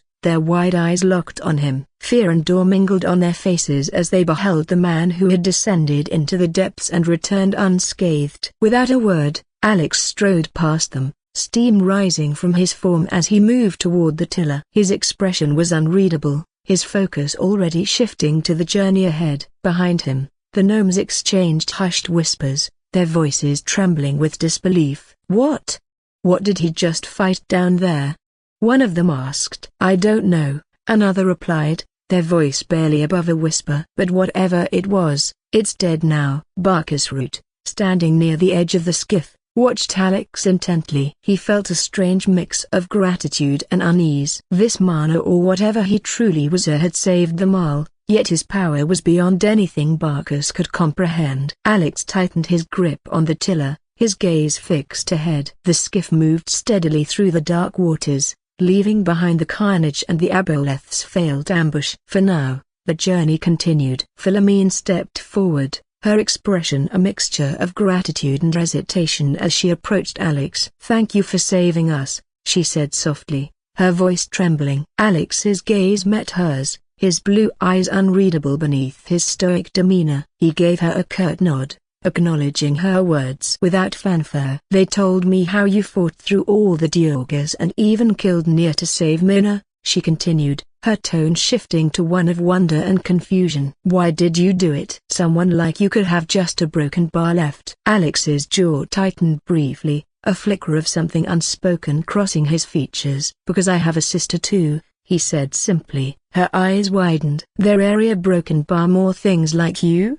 she blurted, her voice laced with fear. He shook his head, his voice calm and firm. "My sister is human, normal." Philomene's shoulders relaxed slightly, though her gaze remained cautious. "I see," she murmured, glancing at Nia's lifeless body lying next to Alex. Her lips curled into a sneer. A fitting end for him. She spat on the corpse, her disgust palpable. Before she turned to leave, Philomene looked back at Alex one last time. "Thank you," she said, her voice quieter but carrying more weight. Then, without another word, she walked away, blending into the crowd of gnomes. The skiff glided through the dark waters, carrying Alex, Glut, and the gnomes to the Myconid colony. The journey was silent, save for the gentle lapping of water against the skiff. The gnomes followed closely behind Alex, their eyes filled with a mixture of awe and trepidation. When they reached the colony, the gnomes broke into a sprint, rushing toward Ulla. Tears streamed down their faces as they embraced her,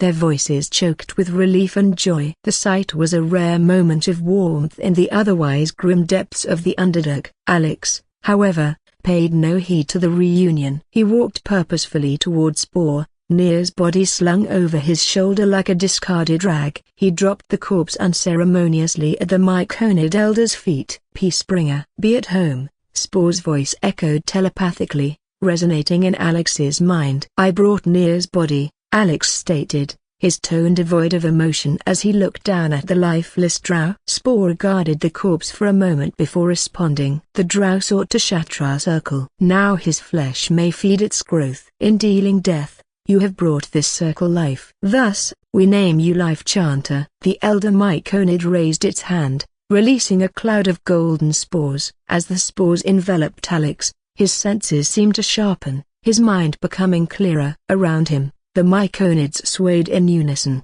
their movements like a rhythmic dance. Clouds of pink spores filled the air, creating an otherworldly atmosphere.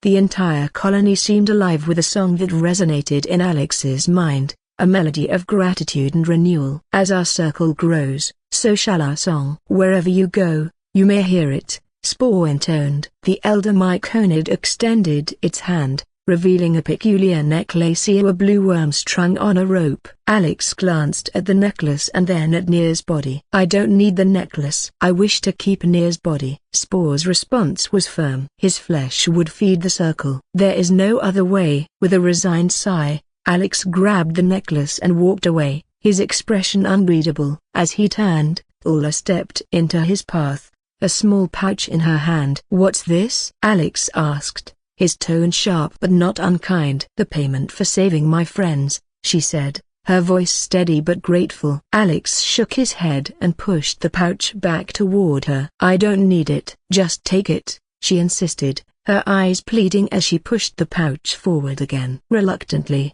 Alex took the pouch and slipped it into his bag. "Then goodbye," he said, brushing past her and disappearing into the shadows of the colony. Alex found Omoam waiting for him.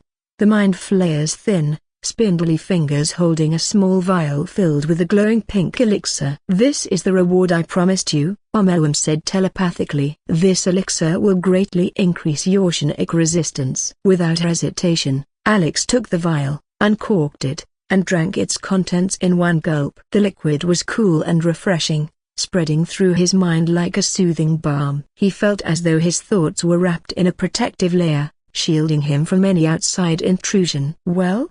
Omeluum asked, its tone curious. Alex smirked, his confidence radiating. "Try me." Omeluum's eyes narrowed, and a wave of Shnik energy crashed into Alex's mind. Attack after attack followed, each one more forceful than the last. Yet Alex stood firm, his mental defenses impenetrable. Omeluum's scowl deepened. "Your mind is incredibly resilient. What did you do to it?" Alex's smirk widened. "Your elixir works wonders." He pulled out the ring Omeluum had given him earlier and handed it back. "You can keep this. I won't need it anymore." Omeluum responded, handling the ring back to Alex. Without another word, Alex turned and left, grabbing Glut along the way. Together, they made their way toward the Selenite outpost, leaving the Myconid colony behind. The faint echoes of the Myconids' song lingered in Alex's mind, a reminder of the lives he had touched. Inside the outpost, Alex jumped onto the statue, placing his hands firmly on the silvery, glowing crystal embedded above its head. The ethereal light radiating from the crystal pulsed, responding to his touch. As he focused, he felt the familiar sensation of absorbing power, a process he had grown accustomed to after consuming the lava elemental. However, this was different. The energy flowed through him like a tranquil stream, cool and calming, unlike the scorching and volatile essence of the fire elemental. His body absorbed the magic seamlessly, and the crystal dulled, losing its otherworldly glow and becoming nothing more than a lifeless rock.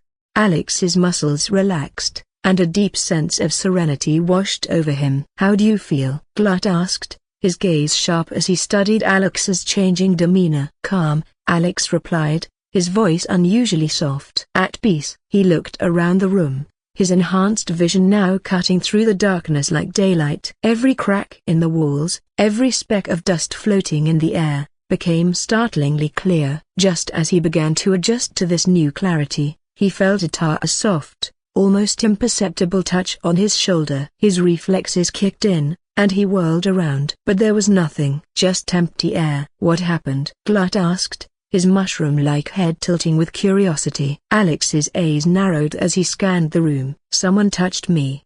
I'm sure of it." Glut scoffed. "The magic must have scrambled your senses." "I saw nothing." Ignoring the doubt in Glut's voice, Alex put down his hood and inspected himself. "Do I look different?" Glut leaned closer, scrutinizing Alex. "Your skin a broken bar, it's paler. And your eyes, they're bright now, like a broken bar blue gemstones." Alex flexed his fingers, feeling no physical changes apart from the calm coursing through him. His body reverted to its neutral form, and he shook his head, setting aside his unease. "Let's go," he said, grabbing Glut and hoisting him like a sack of grain. "Are you going to carry me the whole way?" Glut protested, crossing his arms indignantly. Alex smirked. Without warning, he leapt 10 meters, his feet landing with practiced ease on the cavern wall. He sprinted across the vertical surface, the echoes of his steps reverberating in the stillness. Occasionally, he launched himself to another section of the wall, ascending with a speed and agility that left Glut momentarily speechless. Within minutes, they reached the top. Alex landed gracefully on a platform of stone bricks and set Glut down. They were met with an obstructive stone wall blocking their path. Alex's leg muscles tensed, and with a powerful stomp, he cracked the ground beneath him. "Good," Alex muttered, inspecting the wall. "The other side is still intact." His arm bulged with biomass, shifting into a massive hammer-like appendage. With a single, devastating punch, he shattered the wall, creating a jagged opening. They stepped through into what appeared to be another section of the temple. The architecture remained consistent, ancient and foreboding, with faint echoes of some forgotten chant lingering in the air. Inside the room, they discovered a diagram etched into the floor. 4 large circles, each adorned with intricate carvings of black and white dots, formed a puzzling configuration. Alex knelt beside it, tracing the symbols with his fingers. "A puzzle," he mused. "Let's solve it." Working together, they rotated the circles, aligning the dots in a pattern that matched the faded engravings on the walls. With a low rumble, the floor beneath them trembled, and the broken wall they had passed through slid aside, revealing a hidden passage. They pressed onward through another door at the end of the room. Beyond it lay a room that reeked of death and desecration. In the center stood a grotesque goblin altar, constructed entirely of skulls, some still bearing scraps of flesh. To the left, rusted bed frames hinted at the room's former purpose as a dormitory. On the right, iron-barred cells stood empty, their walls scratched and stained with despair. Alex's senses sharpened. He picked up the faint presence of 4 minds within the vicinity. They walked toward a door to the right side and stepped out. They realized they were inside a stone fortress, judging by the big open chamber they had entered. A mind was nearby, to his left, while the other 3 were farther ahead. He gestured for Glut to follow him as he moved toward the closest mind. Near the edge of a chasm, a lone goblin knelt in fervent prayer. His voice, strained and guttural, echoed in the hollow chamber. Praise his ever-bleeding axe. Praise his throne of flaming iron. Praise Maglubet. The goblin chanted, oblivious to their presence. Strange, Alex muttered. This place reeks of goblin stench, yet I've only found one. Glut tilted his head. Do you think this one knows where the others are? He asked telepathically. Maybe, Alex replied. But let's check the other minds first. They retreated silently, leaving the goblin to his devotions. Approaching the second mind, they spotted a human figure clad in a dark robe. The man's scarred flesh peeked through the tattered fabric, each mark a testament to some grisly ritual or torment. He stood motionless, as though awaiting some unseen signal. They backed away slowly, letting the goblin pray. Alex told Glut to walk back to where they came from and hide there. Alex phased in on the other side of the castle hall and slipped into a dimly lit room. Inside was a caged man he recognized from the Emerald Grove Volo. The bard's usual cheerful demeanor had been replaced by a look of despair. His once pristine clothes were tattered and smeared with dirt. Alex approached him, putting a finger to his lips. Volo's wide eyes softened, and he nodded faintly. Alex linked their minds, his telepathic voice calm and steady. I'm Alex. What happened? Why are you here? I am Volo. I was captured by the goblins. They caged me here. Please release me, Volo pleaded, his voice trembling in Alex's mind. Are there more prisoners? Yes. There's a boy tied up next to the room where the deranged priest is. Please, help him too, Volo urged. Do you know where the rest of the goblins are?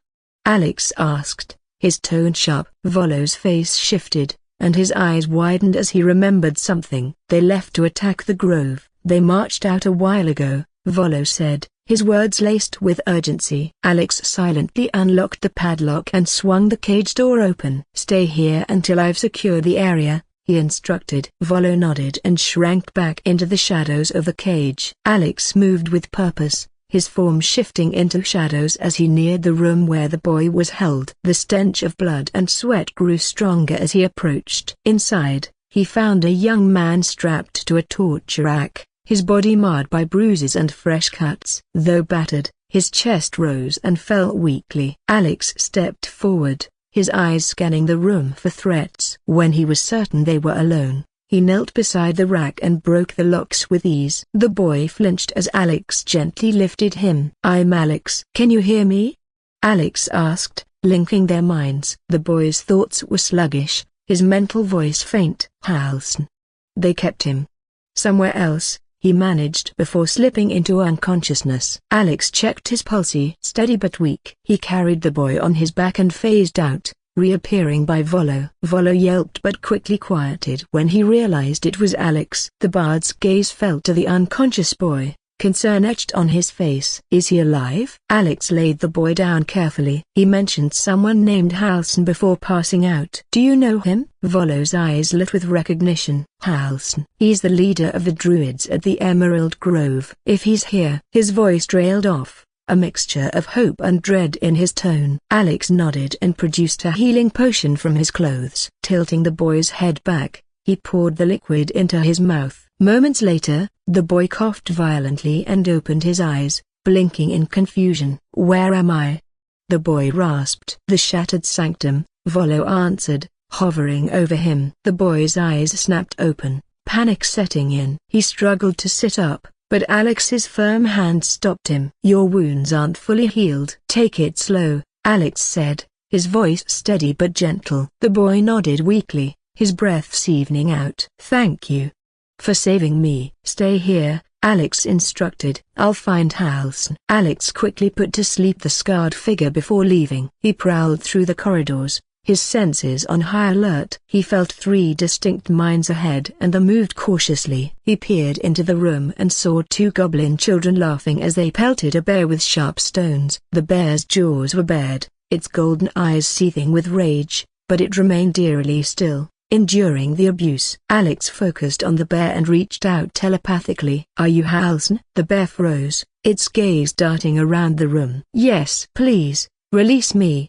Halsn's mental voice was firm, but laced with desperation. Alex crept closer to the goblin children. In a swift, calculated motion, he clamped his hands over their necks. They spasmed briefly before collapsing into unconsciousness. He turned to the gate holding Halsn and pulled the lever, the iron bars groaning as they descended. The bear shifted, its fur receding as its form morphed into that of a tall, broad-shouldered elf. Halsn's golden eyes glimmered with urgency, though his expression betrayed relief. "Thank you for freeing me," he said, his voice deep and steady. "But there's no time to waste. I need to get to the grove immediately." Without waiting for a response, Halsn's body shimmered again, shrinking into the small, nimble form of a rat. He darted through a crack in the wall, disappearing from sight. Alex turned on his heel, making his way back to Volo and the injured man. The bard had been anxiously waiting, his gaze darting between the unconscious boy and the room's dark corners. He froze when Alex entered. "Did you find him?" Volo asked, his voice tinged with both hope and fear. "He's free," Alex confirmed curtly. His piercing eyes locked onto the tortured man. "Do you know another way out of here, one that doesn't involve the main entrance?" The man nodded weakly, his voice hoarse. "Where you found me. There's a hidden passage. I'll guide you." "Good." "Volo, go with him," Alex ordered. His tone left no room for argument as he turned and began walking away. "Wait," Volo called after him, his voice cracking. "Where are you going?" Alex didn't answer. His steps echoed in the silence as he disappeared into the shadows. Volo's gaze lingered on the retreating figure until he noticed a smaller, red-armored form trailing beside Alex. Glut scuttled up to Alex, his fungal body emitting a faint glow in the dim light. "It seems you were telling the truth." "I can live outside the Underdark," Glut said, his telepathic voice brimming with satisfaction. Alex didn't reply, his expression unreadable as he approached the massive double doors at the sanctum's entrance. He pushed them open with a resonant creak, revealing the barren, ominous expanse beyond. The silence was almost suffocating. No goblins, no patrols, just the unsettling stillness of an abandoned battlefield. Alex grabbed Glut without warning, hoisting him effortlessly before leaping high into the air. As he ascended, his back rippled and morphed, sprouting massive, raven-like wings. They beat powerfully, propelling him higher into the cavernous expanse. From their vantage point, Alex could see the Absolute's army arriving, dark massa marching toward the Emerald Grove. Even from this distance, he could see flashes of battle at the gate, the faint cries of combat echoing through the air. "Glut, I'll drop you near the enemy's rear flank. Go all out, but keep the spores contained." "We can't afford friendly fire," Alex said. Glut chuckled darkly, his fungal body pulsating. "I've waited for this moment." "They will all rot." Alex descended rapidly, skimming low over the battlefield. When he released Glut, the mycone had landed with a thud. The last thing Alex saw before ascending again was Glut's form swelling, his tendrils lashing out at the unsuspecting goblins. As Alex neared the grove, the dire situation came into sharp focus. Tieflings manned the stone ramparts, desperately firing arrows into the horde below. The gate had been breached, and goblins poured in like a tidal wave. Chaos reigned as shouts of fear and the clash of steel filled the air. "Lump, where are you?" Alex asked, his mind reaching out to the ogre. "I'm at the gate, fighting these insufferable beasts." "Where have you been?" "I thought you were dead." Lump's voice was tinged with both relief and irritation. "Keep fighting. If you die, don't worry. I can bring you back." "Excuse me, what?" Lump's indignation was palpable, but Alex had already cut the connection. Higher and higher Alex soared, his wings vanishing as his body shifted into its armor mode. He became a living missile, his form glowing fiery red as his elemental energy surged. He cast enlarge on himself, doubling in size. From above, he looked like a falling star, hurtling toward the battlefield. The ground shook violently as he crashed into the heart of the goblin horde. The impact created a molten crater, instantly incinerating dozens of enemies. But Alex wasn't done. Black spikes erupted from his body, extending outward in a deadly radius. Goblins screamed as they were impaled, their blood sizzling on the molten ground. Those who weren't caught in the initial assault stumbled back in terror, only to be cut down by the tiefling defenders, who seized the opportunity to rally. Alex rose from the crater, steam and smoke rising from his glowing form. Everyone stood frozen, their weapons lowered as they gazed at the being that had just decimated a quarter of the invading army in a single, devastating attack. The creature, if it could even be called that, wore obsidian-like armor pulsing with fiery red veins of energy, its presence radiating an overwhelming aura of destruction. It was both awe-inspiring and terrifying. The battlefield was eerily silent for a moment, save for the crackle of flames and the anguished cries of the dying. The being shifted, its arm morphing into a sleek, dark bluish blade with glowing, fiery edges. Without hesitation, it launched itself forward, cutting a blazing path through the remaining invaders. Goblins, bugbears, and orcs fell in droves, their crude weapons shattering or melting against the unstoppable force. It was a massacre, swift, efficient, and utterly merciless. When the figure reached the broken gate,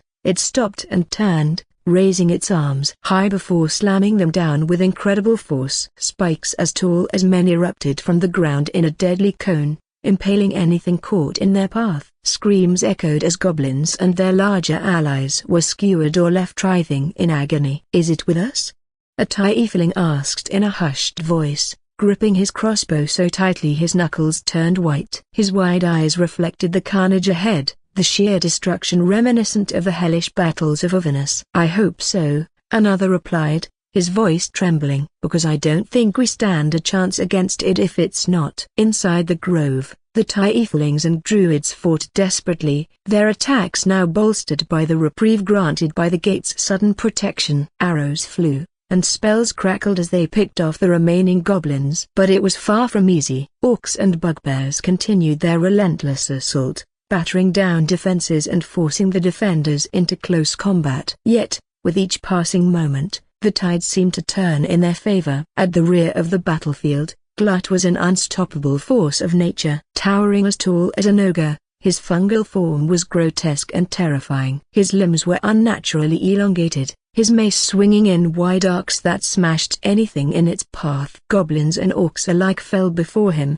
their lifeless bodies rising moments later as his fungal thralls. An ogre managed to sever one of his massive arms with a vicious swing, but Glut didn't even flinch. Instead, he grabbed a goblin with his remaining hand, shoving it into the gaping maw in his chest. The arm regenerated almost instantly, and Glut let out a guttural laugh as he resumed his rampage. Alex, now towering and clad in his shifting armor, was an unstoppable juggernaut. His body constantly adapted to the battle, shifting between razor-sharp blades, crushing hammer fists, and deadly tendrils. He moved with a fluidity that belied his size, each transformation tailored to annihilate the foes before him. A goblin managed to land a desperate strike on him, but its blade shattered on impact, the creature's eyes wide with terror before Alex's claws ended its life. He was a one-man army, his presence alone demoralizing the invaders. The battlefield became a graveyard. Bodies littered the ground,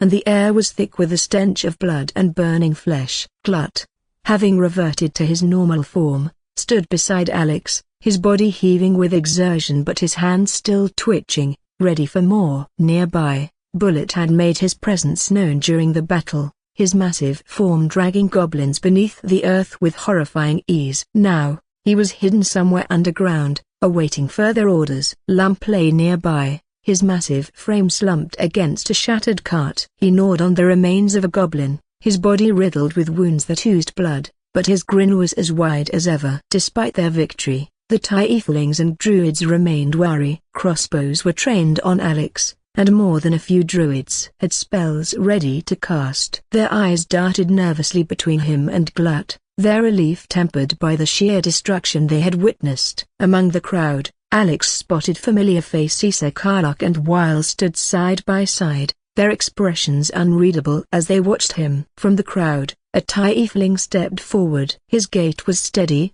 but his stern expression betrayed the weight of the moment. "My name is Zevla," he said, his voice clear and authoritative. "I lead these tieflings." "Hevra Waitavra you are, thank you for saving us." Alex turned to face him fully. "Name's Zeus," he said simply, his voice cold and firm. "How did this happen? How did the Absolute's army found the grove?" Zevla's lips pressed into a thin line. "We don't know yet. That's a question we'll have to answer later. For now, we're safe, thanks to you." With two of their leaders dead and the third unaccounted for, their army is shattered. "Tomorrow at sunset, we leave for Baldur's Gate. The Druids gave us an ultimatum. You must stay, and they close the grove." Before Alex could respond, a hand clamped onto his shoulder. He turned to see Halsn, the archdruid, standing behind him. The elf's golden eyes shone with gratitude. "Halsn, you're alive!" a druid exclaimed, their voice filled with relief. "Yes," Halsn replied with a nod, his voice calm yet commanding. "And I have this man to thank for it." He patted Alex's shoulder, his lips curling into a warm smile. Turning back to Alex, Halsn said, "My name is Halsn, archdruid and leader of this grove. You have my deepest thanks for what you've done here." Alex's voice was steady as he replied, "I need to get to Moonrise Tower. There are more cultists there." Halsn studied him for a moment, his gaze thoughtful. "The cultists will still be there tomorrow. You fought hard today. Rest, and we can plan our next move together." Alex shook his head, but before he could argue, Halsn's hand tightened slightly on his shoulder. The druid's smile didn't waver, but his tone carried quiet authority. "Come, we'll speak more inside." With a wave of his hand, Halsn gestured for Alex to follow. The crowd of tieflings and druids parted, their wary eyes following Alex's every move as he stepped forward. They stopped at the entrance to the druid ruins, where the tension in the air was palpable. A man and woman tieflings by their curling horns and fiery eyes stood arguing with a druid, their voices tight with desperation. The moment Alex and Halsn approached, all eyes turned toward them, and the tieflings instinctively recoiled at Alex's imposing presence. But as soon as they recognized Halsn, their postures relaxed, and hope flickered in their expressions. "What's happening here?" Halsn asked, his voice steady yet commanding. "Master Halsn," the druid said, bowing deeply. "These tieflings demand the return of their daughter. She was caught attempting to steal the sacred idol." "Please," the tiefling woman pleaded, her voice cracking. "Just give us back our daughter. She made a mistake. She's just a child." Halsn's brows knitted in concern. This is indeed serious. "Where is the girl now?" "Inside," the druid replied, gesturing toward the sanctum. "She's being judged by Kaga as we speak." Without hesitation, Halsn strode forward. The druid stepped aside, and Alex followed closely behind. They entered the sanctum, the air heavy with a mix of incense and tension. Halsn approached an inscribed stone wall, placing his hand on its surface. With a low rumble, the wall sank into the ground, revealing the inner chamber. Alex's eyes quickly scanned the room, locking onto the sight of a young girl kneeling before a snake poised to strike. In a flash, Alex phased across the room. He grabbed the snake by its neck mere moments before it lunged, its fangs bared. The room erupted into chaos. The gathered druids gasped, some stepping back in alarm while others reached for their weapons. Even the girl scrambled backward, her wide eyes fixed on Alex's towering figure. "Everyone, calm down." Halsn's voice boomed, cutting through the commotion. The druids froze, their eyes shifting nervously between Alex and Halsn. "Master Halsn!" they exclaimed in unison, bowing deeply. Halsn stepped forward, his expression stern as he addressed the gathered druids. "Kaga, what is the meaning of this?" Kaga, a tall woman with sharp features and piercing green eyes, stepped forward, her demeanor unyielding. "The child attempted to steal the sacred idol. Such a transgression cannot go unpunished. She must learn the consequences of her actions." Halsn's face darkened. "And your judgment is to have her bitten by Teller? That would have killed her." "This is not our way, Kaga. The idol is a symbol, a mere object. A life, especially that of a child, is infinitely more valuable. Kaga's jaw tightened, but she lowered her gaze. You are right, Master Halsin. My judgment was flawed. It was more than flawed, Halsin said sharply. You ordered the Rite of Thorns to begin, knowing full well it would doom the Tieflings to their deaths. Your actions betray the teachings of Sylvanus. You have forgotten our place in the natural order. From this moment on,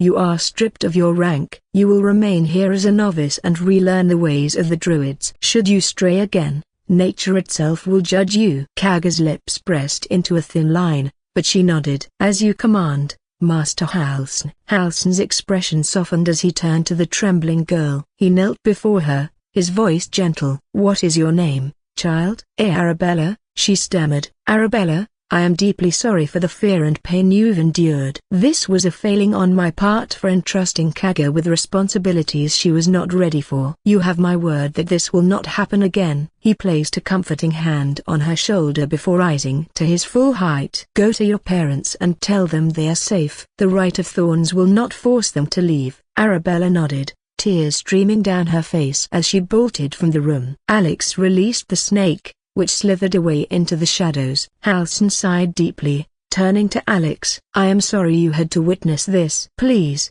follow me. We have much to discuss. Alex inclined his head, trailing Halsin deeper into the sanctum. They entered a spacious library dominated by a towering statue of a wolf. A dwarf woman, her face lined with years of wisdom, hurried over to them. Master Halsin, she greeted, bowing deeply. Halsin offered her a warm smile. Good to see you, Nettie. But we must speak privately. Please leave us. Nettie hesitated, casting a wary glance at Alex before nodding and retreating from the room. Once they were alone, Halsin turned to Alex, his expression thoughtful. You can shift back now. I know you're the one who freed me at the shattered sanctum. Alex stared at him for a moment before his body shifted, his towering form shrinking back to his human appearance. Halsin pulled out a chair, gesturing for Alex to sit. Thank you for everything you've done. Without you and your crimson companion, the grove would have been lost. Many lives owe you their gratitude, myself included. Alex sat,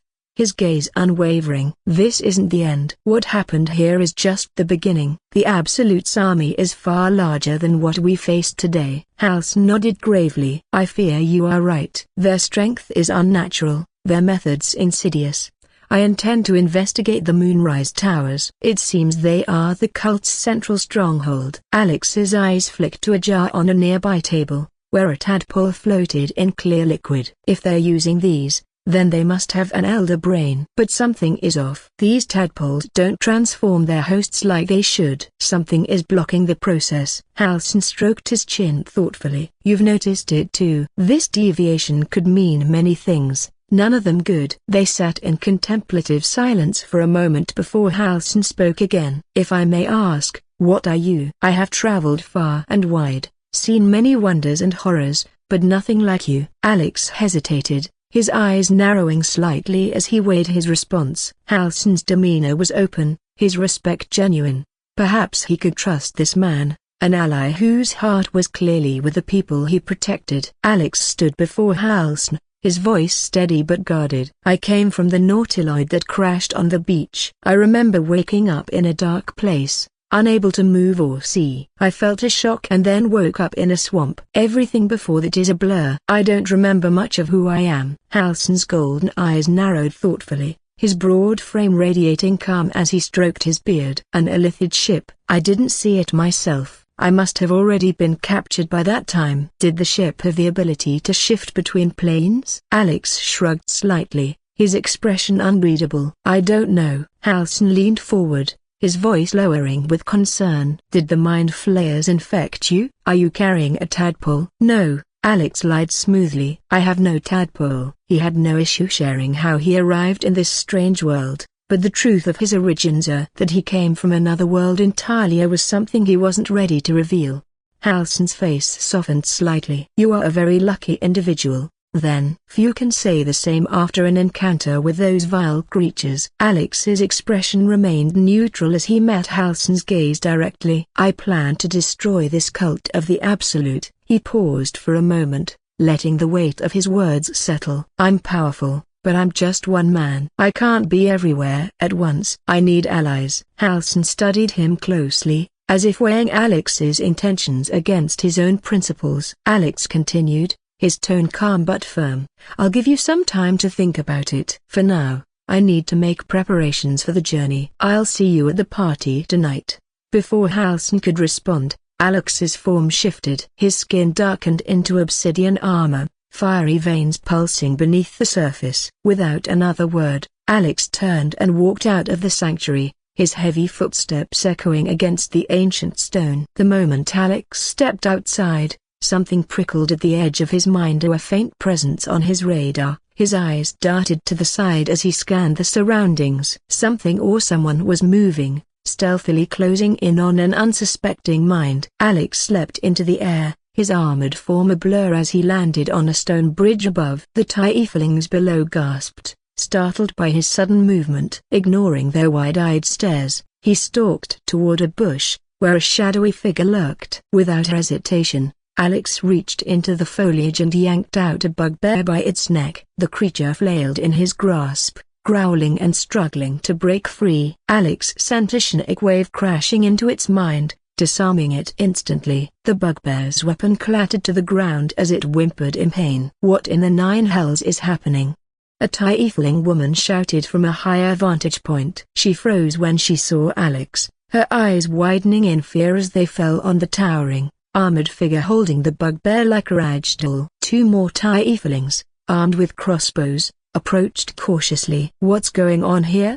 One of them demanded, though she kept her weapon trained on the bugbear rather than Alex. Alex turned his head slightly, his voice calm but commanding. This one was hiding in the bushes, waiting to ambush someone. He thrust the bugbear to the tieflings with casualties. Before they could act, he unleashed another sonic wave, rendering the creature unconscious. The tieflings exchanged wary glances before dragging the limp bugbear away. Just as Alex prepared to leap over the gate and continue his mission, two familiar faces came running toward him. Are you some kind of magical bunny? Karlach exclaimed, her fiery aura glowing brighter as she stopped to catch her breath. How can someone who looks so heavy jump that high? While chuckled beside her, his gaze appreciative. That was an impressive feat. I'm Weil, and this is Karlach. Thank you for your help back there. Alex nodded slightly. I'm Zeus. I did what I could. Karlach grinned, though there was a flicker of unease in her fiery eyes. What you did out there broken bar the carnage you caused a broken bar. It reminded me of Avernus. Fighting in the blood war. You were unstoppable, while gestured toward the grove. As Halsin mentioned, there's a celebration tonight. We'd like to speak with you there, if you're willing. It's the least we can do to thank you. Without waiting for a reply, the pair turned and walked back toward the grove. Alex watched them go for a moment before leaping effortlessly over the gate. Lump, glut, report, Alex said telepathically, his mind reaching out to his allies. I'm resting for now, Lump grumbled. Took a bit of a beating earlier. The surface is so beautiful, Glut replied, his voice tinged with awe. I could wander here forever. Alex allowed himself a faint smile before his expression hardened. He sought a quiet place to gather his thoughts, his body shifting back to his human form. Alex pushed the old wooden door open, stepping into the familiar yet unsettling quiet of the tent-laden temple. The faint metallic tang of blood lingered in the air, and the absence of voices set his nerves on edge. His senses tingled as he detected a single mind inside. Scanning the area, his gaze settled on Gale, who was hunched over a book. The wizard's pallor betrayed exhaustion, and he seemed lost in thought until Alex's voice broke the silence. Gale. The wizard's head shot up, blinking rapidly as if waking from a dream. His eyes widened when he recognized Alex. He scrambled to his feet, his movements hurried and uneven. Alex, you're alive? How a broken bar? How did you survive the fall? Gale's voice trembled with disbelief and something that sounded like relief. I got lucky, Alex said curtly. But what happened here? Why do I smell blood? Gale's expression darkened, his shoulders slumping under an invisible weight. It's a broken bar. It's Alfira. Taff killed her. Alex's brows furrowed deeply, his piercing gaze demanding an explanation. I know how it sounds, Gale began, his tone apologetic yet defensive, but it's the truth. That night, after you fell a broken bar. He hesitated, his eyes flickering to the ground as if searching for the right words. Alfira came to our camp. She was heartbroken after hearing about your fall. She wanted to fight alongside us, to honor you in some way. Taff welcomed her, Broken Bar. Gale's voice faltered. In the dead of night, Taff crept into her tent and stabbed her repeatedly. Alex's fists clenched, his jaw tightening as Gale continued. Astarion was the first to hear the commotion. He woke the rest of us, but by the time we realized what was happening, Taff was gone. We couldn't track him. Where is she? Alex's voice was low and steady, carrying an edge that promised action. In your tent. We didn't have time to Broken Bar to bury her before the attack, Gale admitted, shame flickering across his face. Alex turned on his heel, striding toward his tent. Inside, the air was heavy with sorrow and regret. A body lay on the ground, covered by a blood-stained sheet. He knelt beside it and carefully removed the fabric, revealing Alfira's lifeless form. Her chest was riddled with stab wounds, her abdomen cruelly slit open. Her once bright eyes were closed, her face pale and devoid of the vibrant spirit he remembered. Good. The brain is intact,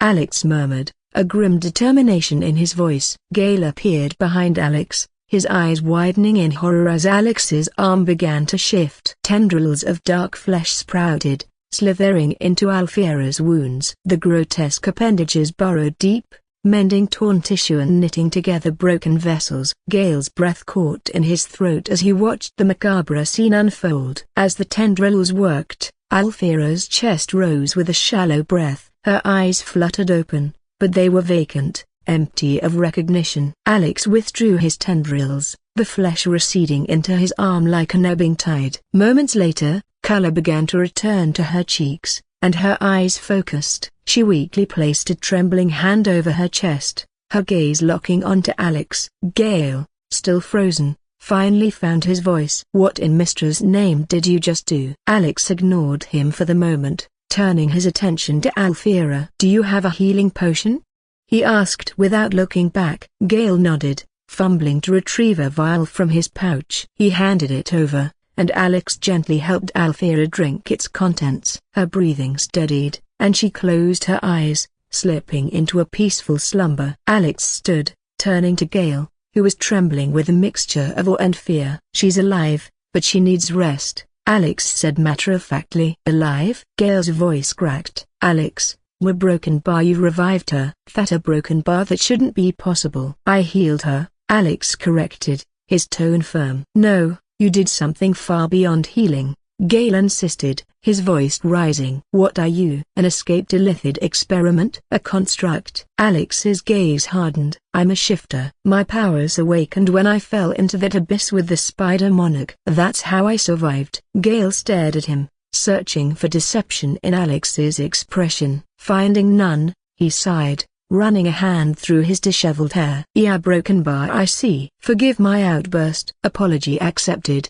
Alex replied curtly. Now, where is everyone? At the Grove. I stayed behind to find some peace, Gale admitted, his eyes flicking back to Alfira's resting form. Alex looked at Gale, examining him. His skin was paler than usual. His heart was beating slower, and his breathing was irregular. Alex studied Gale carefully, noting the pale tone of his skin, the slowed rhythm of his heartbeat, and the uneven cadence of his breathing. Something was undeniably wrong. You're not fine, Alex remarked, his tone firm. You're suffering from something. Gale hesitated for a moment before nodding reluctantly. I'm a Broken Bar unwell, but it's nothing you need to concern yourself with, he said, though his voice betrayed his discomfort. You're lying, Alex countered, his gaze sharp. With a resigned sigh, Gale slowly opened his robes, revealing a dark tattoo on his chest. The design resembled a circular emblem, its lines flaring like flames that licked up toward his neck. The markings pulsed faintly, as if alive,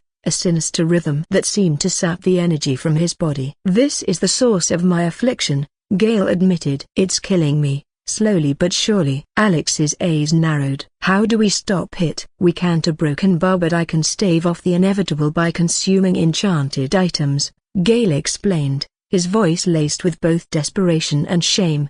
Without a word, Alex turned and left the room. Moments later, he returned, carrying a pair of shining boots. He tossed them to Gale. "Here, take these." Gale stared at the boots, his expression a mix of gratitude and guilt. He opened his mouth to protest, but Alex raised a hand to silence him. Understanding the unspoken command, Gale nodded, offering a small smile before retreating into his tent. Alex made his way back to his own tent, only to pause as he noticed a tall, skeletal figure waiting outside. Withers stood motionless, his hollow eyes fixed on Alfira, who was still lying inside, her breathing slow and steady. The silence between Alex and Withers stretched, heavy and expectant. "Thou dost continue to astonish me," Withers intoned, his voice echoing like a distant wind. "Thy souls have ripened, albeit not greatly, yet sufficiently for me to discern. They are like a mural crafted from a million shards." His gaze fell upon Alfira. "Thou hast summoned her back from the fugue plane." "May have endeavored,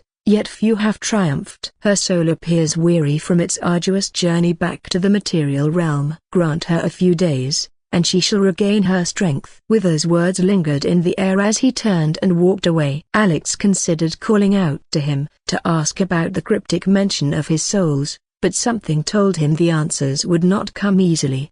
Stepping into the tent, Alex checked on Alfira. She remained asleep, her chest rising and falling steadily. Satisfied, he turned and left, heading toward the grove. The scene at the grove was one of weary recovery. At the gate, Alex spotted Asterion helping Tieflings clean up the aftermath of the battle. Asterian's eyes lit up when he saw Alex. My, back from the dead, are we?" "I'm impressed." "That hole you fell into looked rather a broken bar final." Alex smirked. "I was lucky. The Spider Queen broke my fall, though it hurt like hell." "A dramatic tale for the ages," Asterion quipped, shrugging. "Do you need something, or are you just here to bask in the glory of my hard work?" Alex glanced at the ogre's body nearby.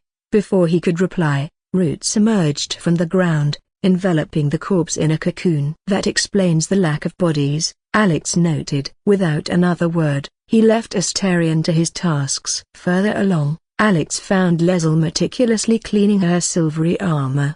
She barely glanced at him, scoffing. "So, you survived," she remarked, her tone dismissive. "Somehow," Alex replied. "Dying by falling into a wholly broken bar, such a dishonorable way to perish," she sneered. Alex chuckled. "I heard you fought valiantly at the gate." "Not exactly the Leslie I imagined, helping others," she skeet, glaring at him. "I fought because it was necessary. Better to die a glorious death in battle than to run and die like a coward." "Even that armored creature?" "It seemed superior to me." Her glare intensified. "Powerful does not mean superior. Now leave me be. I've more important things to attend to." Shadowheart was tending to wounded tieflings when Alex approached. She glanced up, a smirk playing on her lips. "Back from the dead, I see. How was the fall?" "Painful, I'd imagine." Alex shrugged. "Thank you for saving me from the spider matriarch," Shadowheart added, her smirk softening into a genuine expression. "No problem." "Good. Now leave me. I've work to do," she said, waving him off.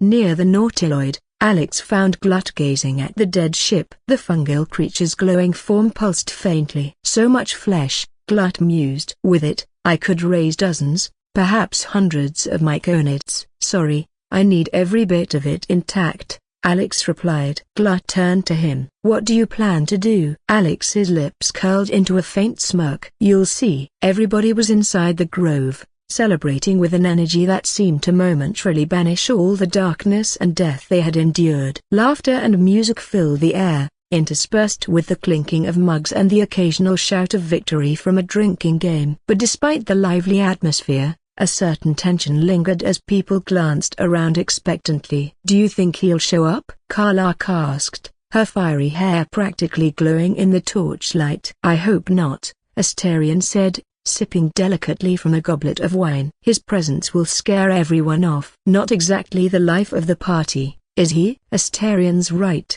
Gale added with a resigned sigh. "He's intimidating. And knowing he could probably kill us all without breaking a sweat doesn't exactly set the mood for revelry." Before anyone could respond, a voice cut through their conversation. "What's with all the gloomy faces?" Everyone froze, their eyes snapping to the source. Alex stood there, his casual demeanor contrasting sharply with the imposing reputation they'd been discussing. "Yeah!"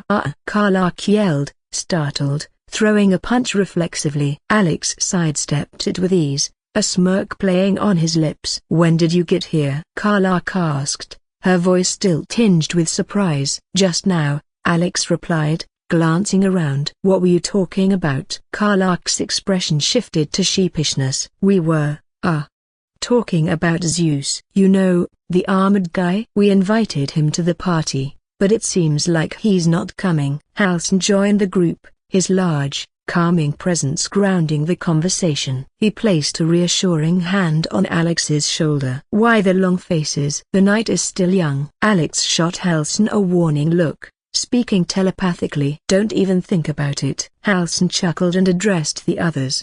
"Perhaps Zeus is simply watching from afar. Let's not let it spoil the evening." With that, he moved off to join a group of tieflings who were dancing to the beat of a makeshift drum. "Where's Shadowheart and Leslie?" Alex asked, changing the subject. "Shadowheart's not one for parties like this," Weil explained, "and Leslie? Well, she's Leslie." Despite the notable absence of the armored figure they'd been discussing, the group eventually relaxed and threw themselves into the festivities. Alex, careful with his words, shared an edited version of his escape from the Underdark, leaving out the grislier details. As he spoke, he placed Fala Aluv on the table before them, the sword's craftsmanship drawing appreciative murmurs. "That's a beautiful blade," Weil said, leaning closer to examine it. "A weapon fit for a hero." "I can feel its enchantment," Gale added, his fingers twitching as if tempted to hold it. "Does it have any special properties?" Alex's lips curved into a faint smile. "Let me show you." "Sing." At his command, the sword's magic came alive. A cheerful melody poured forth, brightening the grove and drawing people closer. The music was unlike anything they'd heard before, a harmony that seemed to touch the soul and lighten the heart. Those nearby stopped what they were doing, enchanted by the sound. Even those who had been reluctant to celebrate found themselves smiling. Alex placed the singing sword in the center of the table, where it became the centerpiece of the gathering. Gale and another wizard began a light show, weaving spells of color and illumination to accompany the melody. The crowd cheered, their voices blending with the song. For a brief moment, the horrors of the past few days faded into the background. As the evening wore on, the crowd thinned. Asterion slipped away with a tiefling man, and Weil excused himself to rest, mentioning the long journey ahead. But for those who remained, the revelry continued. Alex found himself locked in a drinking contest with Karlach and a few brave souls. One by one, the others dropped out, succumbing to the effects of the strong wine until only Alex and Karlach were left. Karlach's fiery determination blazed as brightly as the infernal glow around her. "You bottomless brick," she slurred, her grin unwavering. "I'm not stopping until I beat you." Alex raised his mug, taking another sip as Karlach did the same. But as she tipped her head back, the effort proved too much. With a dramatic groan, she toppled over, landing in an unceremonious heap on the ground. Alex chuckled, setting his mug down as he leaned back in his chair. The music had stopped, and the once bustling grove was now quiet, save for the soft murmur of a few lingering conversations. He closed his eyes, letting the peace wash over him. For the first time in what felt like an eternity, he allowed himself to relax. The weight of his mission, the battles he'd fought, and the secrets he carried could wait just for tonight. As the stars glittered above and the grove settled into a serene hush, Alex felt something he hadn't in a long time: hope. For this brief, fleeting moment, all was well. As Alex leaned back in his chair, the grove settled into a quiet rhythm. The air was cool, carrying the mingled scents of fresh earth, lingering smoke from the fires, and the faint tang of spilled ale. Selene's magic stirred faintly within him, soothing the tempest of fire elemental energy coursing through his body. For a rare moment, Alex felt at peace, a calm that was as foreign to him as it was welcome. Nearby, a group of tieflings sat around a flickering fire, sharing stories that rose and fell like the tide. The firelight danced across their faces, casting soft, flickering shadows. "I swear it was a big red dragon," one tiefling boasted, his arms gesturing wildly. "Great, Now we've got dragons flying around," another quipped, rolling her eyes. Alex smiled faintly at their banter, his thoughts drifting as he observed the scene. The once boisterous grove had settled into serenity, the revelry giving way to a soothing ambience that felt almost sacred. The exhaustion of battle and the warmth of camaraderie mingled in the air, creating a fragile sense of unity. A rustling of leaves caught Alex's attention. He opened his eyes to see Volo approaching, his flamboyant blue outfit somehow still spotless despite the night's festivities. The bard carried a mug of ale in one hand and an exaggerated expression of gratitude on his face. "Ah, my dear savior, truly, you have the bearing of a hero and the strength of a demigod," Volo proclaimed, bowing theatrically as he reached Alex's table. Alex raised an eyebrow. "For picking a lock and sneaking around?" "For braving the depths of the shattered sanctum, facing hordes of goblins, ogres, and bugbears, and emerging unscathed." "Such valor deserves to be sung across Faerûn," Volo corrected with a flourish. Alex snorted softly, shaking his head. "You exaggerate." "Only slightly," Volo admitted with a sly grin, raising his mug in a toast. "To you, sir, for deeds both humble and heroic. May your name echo in the halls of legend." Alex clinked his mug against Volo's, taking a measured sip of the bitter ale. The bard performed another exaggerated bow before sauntering off, leaving Alex alone once more. He leaned back again, closing his eyes as the quiet murmurs of the grove lulled him into a reflective state. A soft rustling drew his attention again, and this time it was Halsin who approached, his golden eyes warm and steady. The druid lowered himself onto the bench beside Alex, his presence grounding and reassuring. "Quite a night, wasn't it?" Halsin said, his voice low and calm. Alex nodded, his gaze fixed on the firelight flickering in the distance. "Yeah, different from what I'm used to, but good." Halsin chuckled softly. "Sometimes, it's the quiet moments after the chaos that hold the most meaning." Alex let the words sink in, appreciating the wisdom they carried. "I suppose you're right." They sat in companionable silence, the gentle murmur of the grove filling the space between them. The night felt timeless, a fleeting moment of peace in a world often consumed by turmoil. Alex eventually stood, stretching his limbs as he prepared to leave. Halsin nodded in understanding. "Time to rest," the druid said. "Yeah," Alex replied, his voice soft. "Time to rest." As he stepped out of the grove, the tranquility lingered with him, a rare and precious gift. The peace was shattered less than an hour later when a breathless tiefling messenger burst into the camp, his face pale and his words tumbling over each other. "Sir, that a broken bar that Zeus fellow says everyone needs to gather at the beach. He a broken bar, he wants to show us something." Zevler,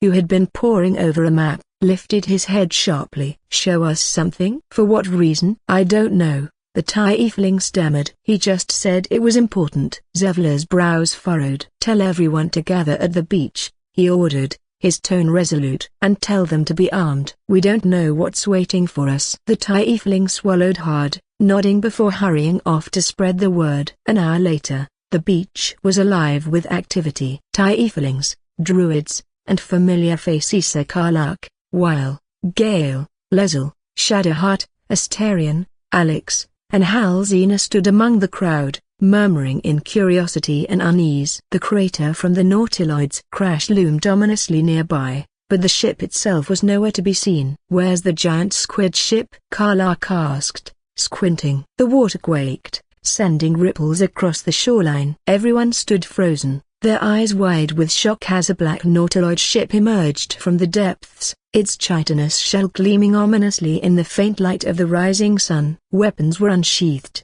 bows drawn, and spells ignited in trembling hands. The air grew thick with tension, an unspoken fear gripping the crowd. Then, with a sharp hiss, a section of the Nautiloid's shell peeled open like the petals of some dark, otherworldly flower. From the shadowed interior, a towering figure stepped into view. It was Zeus. Halsin broke the uneasy silence, stepping forward with an air of caution. "What is happening here?" His deep voice carried, though it lacked its usual calm. "Alexa or Zeus, as they knew him now, turned his gaze toward the archdruid. I heard some of the tieflings still intend to leave for Baldur's Gate despite the dangers, so I prepared transportation. Murmurs broke out among the gathered crowd, some in awe, others in dread. One tiefling's voice rang out, sharp with fear. I'm not stepping inside a mind flare ship. Alex turned his head toward the speaker, his unreadable expression enough to make the tiefling shrink back. I'm not forcing anyone, Alex said, his voice calm but firm. But if you think trekking through the shadow-cursed lands is safer, you're welcome to try. I won't stop you. The tiefling gulped, his eyes darting nervously between the ominous nautiloid and the oppressive darkness beyond the grove. Halsin's furrowed brows conveyed his bewilderment. A nautiloid? Where in Faerûn did you find this? They are incredibly rarer and dangerous. I didn't find it, Alex replied, his tone matter-of-fact. I used the remains of the one that crashed near here. Halsin's expression shifted to one of disbelief. You rebuilt it? Alex offered no further explanation, instead gesturing for them to follow. Let me show you the inside. The nautiloid shifted slightly, its organic hull scraping against the rocky shore as it grounded itself. The crowd hesitated, the unease palpable. Slowly, Alex stepped aside, allowing the group to see into the ship's interior. It was not what anyone had expected. The grotesque, unsettling architecture of a mind flare ship had been replaced by something remarkably ordinary. Wooden floors stretched across the cabin, softened by simple but elegant rugs. Plush sofas and neatly made beds were arranged with surprising care. Soft, yellow orbs hung from the ceiling, bathing the room in a warm, gentle light. Glut lay sprawled on a couch, his fungal body strangely at ease in the space. This ice a broken bar. Halsin began, searching for the words. Homie? Karlach finished, her fiery aura dimming slightly as curiosity overtook her wariness. Alex glanced at her. I have more preparations to make. Glut will be your guide for now, he said before disappearing through a wooden door at the far end of the cabin. For a moment, no one moved. The silence was heavy as the group exchanged uncertain glances. Finally, Karlach stepped forward, her boots creaking against the wooden floor. She hesitated near a couch, eyeing Glut. Hey, little guy. This isn't a trap, is it? Glut slowly opened his glowing eyes, his irritation palpable. If he wanted to kill you, you'd already be dead, the myconid said bluntly. Karlach snorted, though she couldn't deny the logic. Tentatively, she patted the couch's fabric, surprised to find it soft and inviting. Deciding to take the plunge, she flopped onto it. A low, satisfied moan escaped her lips. Oh, gods above, she murmured, her eyes closing as she sank into the cushions. This feels divine. Karlach, well called, his voice sharp with concern. What's wrong? Nothing's wrong, Karlach replied dreamily. This couch a broken bar. It's perfect. Move aside, scaredy cats, Astarion said with a dramatic sigh, sauntering into the cabin. He flopped onto another couch, a blissful grin spreading across his face. Oh, now this is luxury. Really? Shadowheart asked, her skepticism wavering. Don't take my word for it, Astarion replied, lazily waving a hand. Try it yourself. One by one, the others ventured inside. Before long, the room was alive with murmurs of amazement and tentative laughter. Even the druids, initially hesitant, found themselves drawn to the cozy space. Conversations flowed, questions about the ship's transformation mingling with light-hearted banter. For the first time in days, there was a sense of normalcy, a fragile but welcome reprieve from the chaos that had gripped their lives. Astarion, lounging with an exaggerated air of sophistication, glanced at Glut. So, tell me, how exactly did Zeus make all of this? These couches, these lights, a broken bar. It's remarkable. Glut's fungal tendrils twitched with irritation. I don't know, he lied for the 10th time, his patience wearing thin. Perhaps you should ask him yourself. The truth, of course, was far stranger. Alex had meticulously reconstructed the nautiloid's organic material, reshaping its alien flesh into something familiar and comforting. But that secret would remain his alone. Alex, in his human form, left the nautiloid and made his way back to the camp. It seems the decoy worked just fine, he muttered to himself, the faintest smirk tugging at his lips. His plan to maintain Zeus and himself as separate identities was holding strong, and the flesh puppet he controlled with his Shanic abilities had performed flawlessly. For now, the lines of deception kept things simpler, though he knew the facade couldn't last forever. Reaching the camp, Alex's first thought was to check on Alfira. Quietly entering his tent, he found her still sleeping peacefully. Her breathing was even, and a faint color had returned to her cheeks. The weight of what he'd done pressed on him. Her revival had been necessary, but it also complicated matters. He recalled Gale's argument earlier that they should be honest with the group about how she was brought back. Yet, in the end, they both agreed that Taft's betrayal and murder had left the group shaken enough. The revelation of his powers would only sow more distrust, and that was a luxury they couldn't afford. For now, Withers would bear the credit. Your comrades have left the ship, Glut's voice echoed in Alex's mind, the fungal tone of his telepathic link cutting through the quiet. Where? Alex asked, his mind brushing against Glut's for clarity. I do not know. They seemed preoccupied. Alex was about to respond when the church doors creaked open, and the sound of footsteps filled the air. Turning, he saw Weil approaching with the rest of the group not far behind. Alex, you're already here, Weil said, his tone both surprised and relieved. Did something happen? Alex asked, his gaze shifting between the tired faces of the group. We just finished speaking with Halson. He wanted to discuss our worm problem. I know you're not infected, but you're welcome to join us, Weil offered. Alex nodded. I'd like to be there. Good, Weil said, motioning for him to follow. Let's go. Inside Halson's chamber, the Archdruid stood with a troubled expression, his golden eyes dimmed by the weight of bad news. I'm afraid I can't help you. These tadpoles are unlike any I've seen before. Their magic is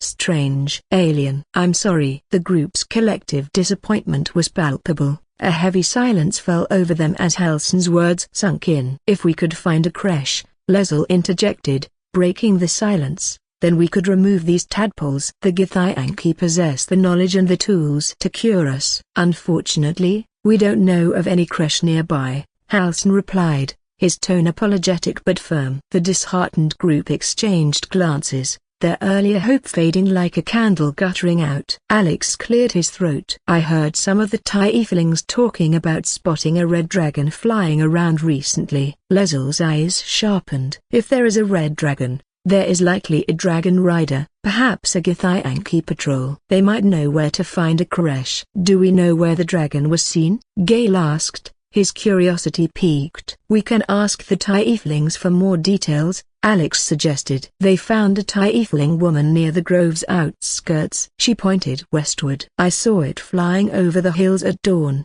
heading that way. Big and red. Hard to miss. Then we head west, Leslie said, her tone impatient. Before they could set off, Alex raised a hand, stopping them. Wait. Before we go, there's something you all should know. The group turned to him, their expressions wary. While I was in the Underdark, I encountered a mind flayer, Alex began. Their reactions were immediate. Shadowheart stiffened, Leslie's hand went to her sword, and Karlach's flames flared slightly. I know what you're thinking, Alex continued, raising his hands in a calming gesture. But this one was different. It was peaceful. It lived in a Myconid colony and worked alongside its members. It might know something about the tadpoles. Never trust a geek, Leslie hissed, her blade half drawn. I think we should consider it, Gale countered, his gaze thoughtful. If this mind flare is as Alex says, it could have valuable knowledge. It won't attack us, Alex assured them. The Myconids trust it, and they trust me. If anything happens, the colony will intervene. It's worth a shot, Weil said, siding with Alex. We need answers. Leslie's glare was sharp enough to cut stone. She crossed her arms, clearly unhappy but unwilling to argue further. Fine. But if it tries anything, I will kill it. Alex nodded. Understood. Let's move. As they set out toward the Underdark's entrance, the group's tension was tangible, but for the first time in days, a glimmer of hope flickered in the air. Karlach suddenly grabbed her chest and leaned forward, grimacing in pain. Ugh, she hissed through clenched teeth, her whole body trembling as though barely containing the fire within. Karlach, what's happening? Weil asked, being the closest to her. His voice wavered with concern as he moved to steady her. "Fucking infernal engine is acting up again," Karlach gritted out, sweat pouring down her face. Her lips twisted in a grimace as she clutched at her chest, trying to suppress the infernal heat radiating from her core. The glow from her infernal engine began to seep through her skin, faint but menacing. Alex's eyes narrowed, scanning her condition. He could feel the immense heat emanating from her even from where he stood. Her internal fire was burning so fiercely that not even her natural resistance seemed to shield her anymore. "Gale, do you know create water?" Alex asked, his tone sharp and commanding. Gale nodded, already moving his hands in swift, practiced gestures. Within moments, several liters of water materialized above Karlach, cascading down onto her with a hiss of steam. The water sizzled on contact, evaporating almost instantly, but it was enough to cool her slightly. Her rigid posture softened as she exhaled in shaky relief. "Has this happened before?" Alex asked, his voice calm but firm, cutting through the tension in the air. "Yes," Karlach managed, straightening herself with effort. Her fiery veins still pulsed beneath her skin, but the immediate pain had subsided. "Ever since I got here, my engine's been running so hot I can barely contain it. But it's never been this bad before. Do you know a way to fix it?" Alex pressed. Karlach nodded slowly, wiping the sweat from her brow. "Taff and Broken Bar we spoke with the tiefling at the Grove. Damon. He said he could fix it, but he needs some infernal iron. With everything that's been happening, Broken Bar, I've just not had the time to look for it." "Karlach, you should have told us," Wiles said, his brows knitting in frustration and worry. "We could have been helping you instead of you suffering in silence." Everyone turned to Wile, their gazes piercing. "Sorry," Wile muttered, realizing he'd inadvertently guilted Karlach in his concern. "This infernal iron," Alex said, redirecting the conversation with purpose. "How rare is it?" "Rare enough that we haven't found a single piece yet," Karlach said, her tone bitter. "But maybe we've just been looking in the wrong places." Shadowheart spoke up, her voice thoughtful. "The village might have some. We didn't have time to search thoroughly last time. It's worth checking." Alex nodded. "If not there, the Shattered Sanctum might have what we need." "It's not far from the village." That was the main camp for the Absolute's forces. "Let's start with the village," Wiles said. The group quickly reached the outskirts of the ruined village. Their gazes moved to the sky. A thin column of smoke spiraled into the air, far to the north. Alex turned to the others. "You geese stay here and search for the infernal iron. I'll check out that smoke. It might be trouble." Without waiting for their response, he took off at a sprint. "Who made him the leader?" Astarion scoffed, crossing his arms as he watched Alex disappear. Back in the village, the group spread out, scouring every corner for anything resembling infernal iron. Karlach's movements were slower, her earlier pain still fresh in her mind, but determination burned in her eyes as she turned over rubble and checked abandoned crates.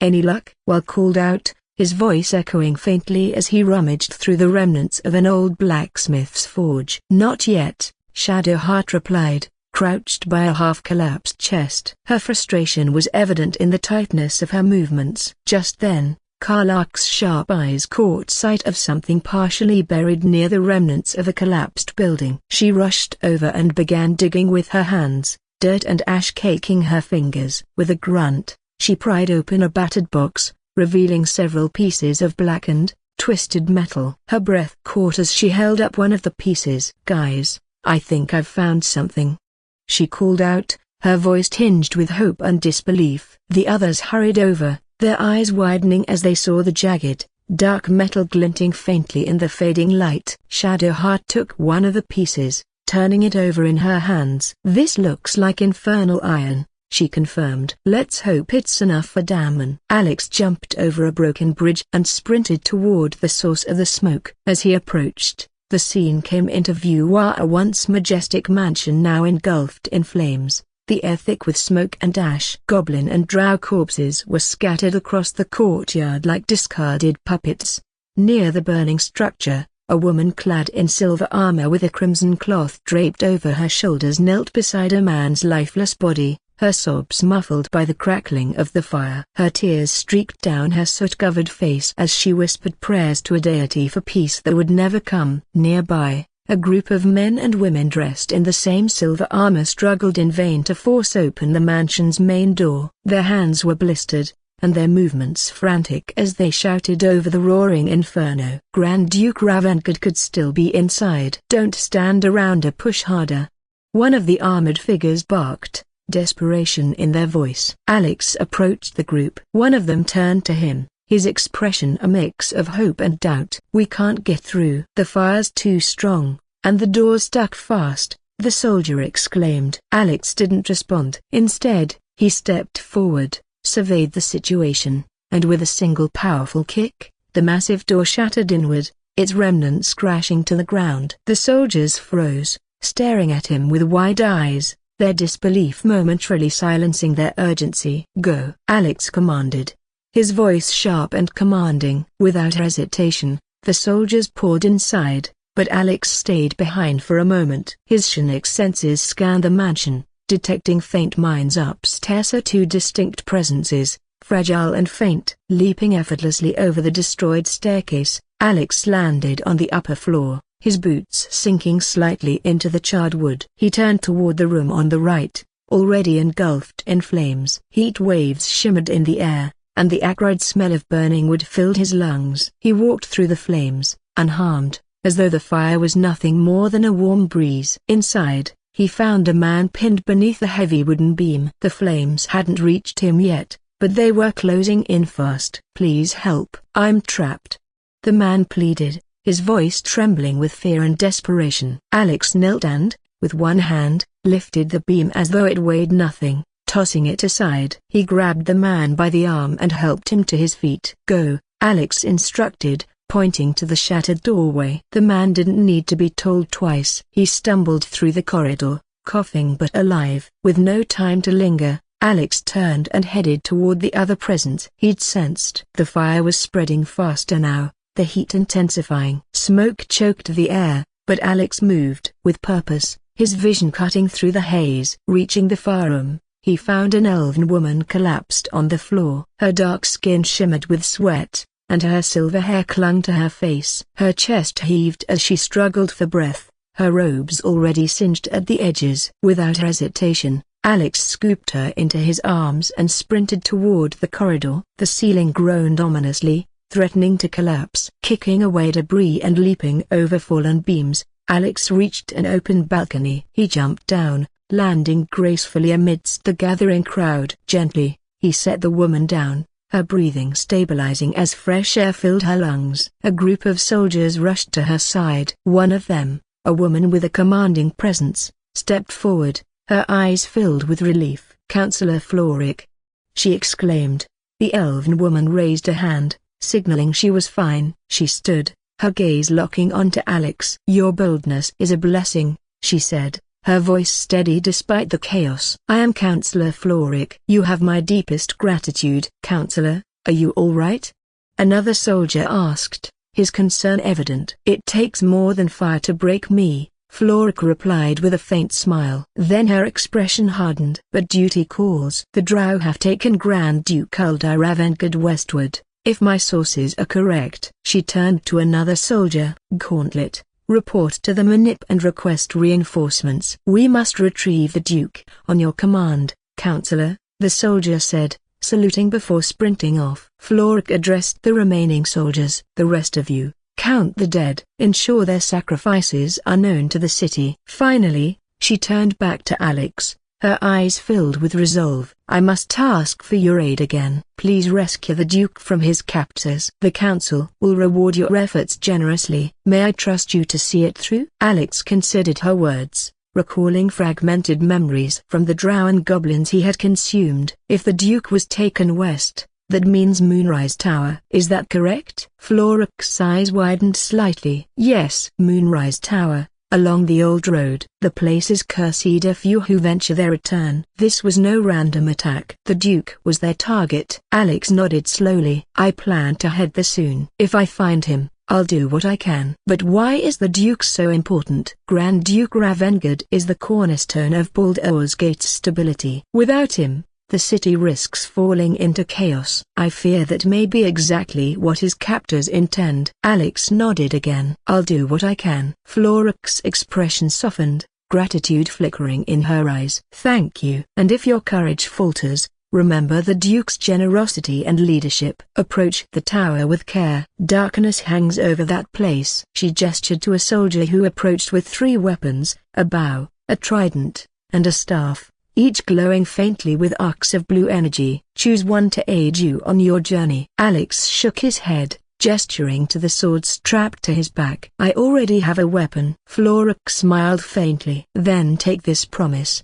when we meet again, you may ask a favor of me. Anything within my power. Alex gave a curt nod and turned to leave, but stopped abruptly. His psionic senses tingled. He felt a faint, unmoving mind at the edge of his radar, hidden amidst the ruins. There's something else here, Alex murmured, his gaze narrowing. He strode toward the sensation, leaving the stunned soldiers and Counselor Florrick behind. Alex entered a small building that had miraculously escaped the flames, the charred edges of nearby structures framing it like sentinels of ruin. After moving some crates that blocked the door, he stepped inside. The air was heavy with the smell of damp wood and faint traces of smoke. The interior was a claustrophobic maze of sacks and crates of food, their burlap sides sagging under the weight of their contents. In a corner sat 3 barrels marked with a red stripe, their surfaces smeared with soot and dust. As Alex advanced further, he spotted a man crouched behind a shelf, his body taut like a coiled spring. His eyes, wild with fear, were fixed on the barrels with the red stripe. In one trembling hand, he held a flame that danced precariously on his fingertips. Alex felt the man's mind radiating waves of anxiety, a torrent of chaotic thoughts swirling in loops. Little serpent, long shadow. Don't want to die. Little serpent, long shadow. Just say it. The phrase repeated incessantly in the man's mind, a mantra born of desperation. Little serpent, long shadow, Alex said aloud, his voice steady and calm. The man flinched as if struck but immediately relaxed, the flame in his hand sputtering out. Gah, I thought you were a flaming fist, the man muttered, his voice raw with tension. He straightened, brushing dust from his worn tunic. Down you go then. They'll be on us soon, so if you're looking to trade, best be quiet. He pointed to a trapdoor behind him, his hand shaking slightly. Alex tilted his head, considering the man. Deciding he could spare a few minutes to uncover what lay beneath this clandestine operation, he shrugged and moved toward the trapdoor. The hinges creaked in protest as he pulled it open, revealing a ladder descending into dimness. He climbed down, his boots landing on a dirt floor that muffled his steps. The underground room was a stark contrast to the chaos above. It was dimly lit, the flickering glow of lanterns casting long, eerie shadows. Crates lined the walls, many of them either empty or stuffed with miscellaneous junk. The air was damp and carried a faint metallic tang, like blood and rust mingling. Alex sniffed the air, his senses sharpened, and walked toward a drawer embedded in the wall. He lifted his leg and brought it down hard, the impact sending a sharp thud echoing through the space. There's a tunnel on the other side, Alex declared, his voice low but decisive. He opened the wardrobe next to the drawer, its interior barren save for a faint musty smell. His fingers tapped along the wood, seeking the hollow sound of a hidden mechanism. After a few moments, he found a subtle depression that gave way under his touch. With a soft click, the drawer slid aside, revealing a narrow tunnel. After a bit of walking and climbing down, Alex reached his destination. He paused, sensing a dozen mines nearby, each one a flicker of activity in the darkness. Proceeding cautiously, his footsteps silent, he entered a cavernous space. To his left, a woman stepped into the faint light. She had fair skin, her subtle freckles catching the warm glow of a nearby lantern. Her blonde hair was styled in an updo, with 2 small braids framing her face, giving her an air of both elegance and command. She wore dark green clothing, practical but finely tailored, and her eyes were sharp and unyielding. That's far enough, the woman called out, her voice cutting through the quiet like a blade. Her hand hovered near a sheathed dagger at her hip. "What's your business down here? Answer honestly, and maybe we'll kill you clean." Alex suppressed a smirk, taking in her demeanor. "Little serpent, long shadow," he repeated, his tone even and unflinching. The woman's eyes narrowed, suspicion flickering across her face. "That just tells me you know our code, not why you're here." "I won't ask again." "I'm here to trade," Alex replied, his voice calm but firm, the weight of his presence filling the room. The woman's sharp eyes lingered on Alex's blade, the fella aloof, its faint magical glow catching the dim light of the room. Her lips twisted into a sly grin. "Trade with what? Your life was ours the moment you walked in here." "But maybe I'll let you buy it back," she said, her voice laced with a dangerous edge. "I've got a job that needs doing." "We've disarmed the trap, so come down." Alex didn't flinch at her thinly veiled threat. He stepped forward toward the grated metal door she gestured to, pushing it open with deliberate ease. The metallic groan echoed through the underground chamber. As he descended the slope beyond the door, he was halted by another grated door. Alex paused, sensing the dozen scattered minds ahead. None posed a threat. They wouldn't matter if it came to a fight. Still, he decided against making any sudden move for now. A man with a nervous expression approached from the side and unlocked the second grated door, motioning Alex through. As the door creaked open, Alex's sharp gaze took in the sight before him. The room was cluttered with crates, some open and revealing an array of valuable items. To his left, a disheveled man sat hunched over a canvas, his trembling hands struggling to paint. The sobs shaking his thin frame were audible even over the low murmurs of others in the room. His brush strokes were hesitant, chaotic, as though he was painting under duress. Before Alex could approach, a tall man with fiery red hair and a smug expression stepped between them. His emerald green eyes glimmered with amusement as he placed a firm hand on the artist's shoulder, halting his movements. "Please, save me," the artist blurted, his eyes locking desperately onto Alex. The red-haired man chuckled, his grin widening. "Oh, don't mind him," he said, patting the artist's shoulder mockingly. "If you have the gold, my pet artist here will make you a most heroic likeness." His tone was dripping with condescension. Alex's gaze flicked between the artist and the red-haired man. "I'm just here to trade," he said evenly, his tone betraying neither irritation nor interest. The artist's shoulders slumped in defeat, and he staggered back to his canvas, his sobs quieter now but no less heart-wrenching. Alex's attention returned to the red-haired man, who gestured to a corner piled high with weapons, armors, potions, and other trinkets. "Got some interesting stock for a member of the family," the man said, flashing a toothy grin. Alex reached into his pocket and, with a practiced air, rummaged for a moment before pulling out a small, flawless diamond. The gem sparkled brilliantly, even in the dim lighting of the underground chamber. "How much can I buy with this?" Alex asked, his voice calm and measured. The red-haired man's eyes lit up as he leaned closer to inspect the diamond. Greed and admiration flickered in his thoughts, and Alex caught snippets of them with his Shinake abilities. "This is the most beautiful diamond I've ever seen. I must have it." "But let's downplay it a bit." "It's good," the man finally said, leaning back with an exaggerated shrug, "but I've seen better. Still, I think it's enough to afford some potions." Alex's lips curved into a faint smirk. Without a word, he pocketed the diamond again, turning as if to walk away. The red-haired man's gaze lingered on Alex's pocket,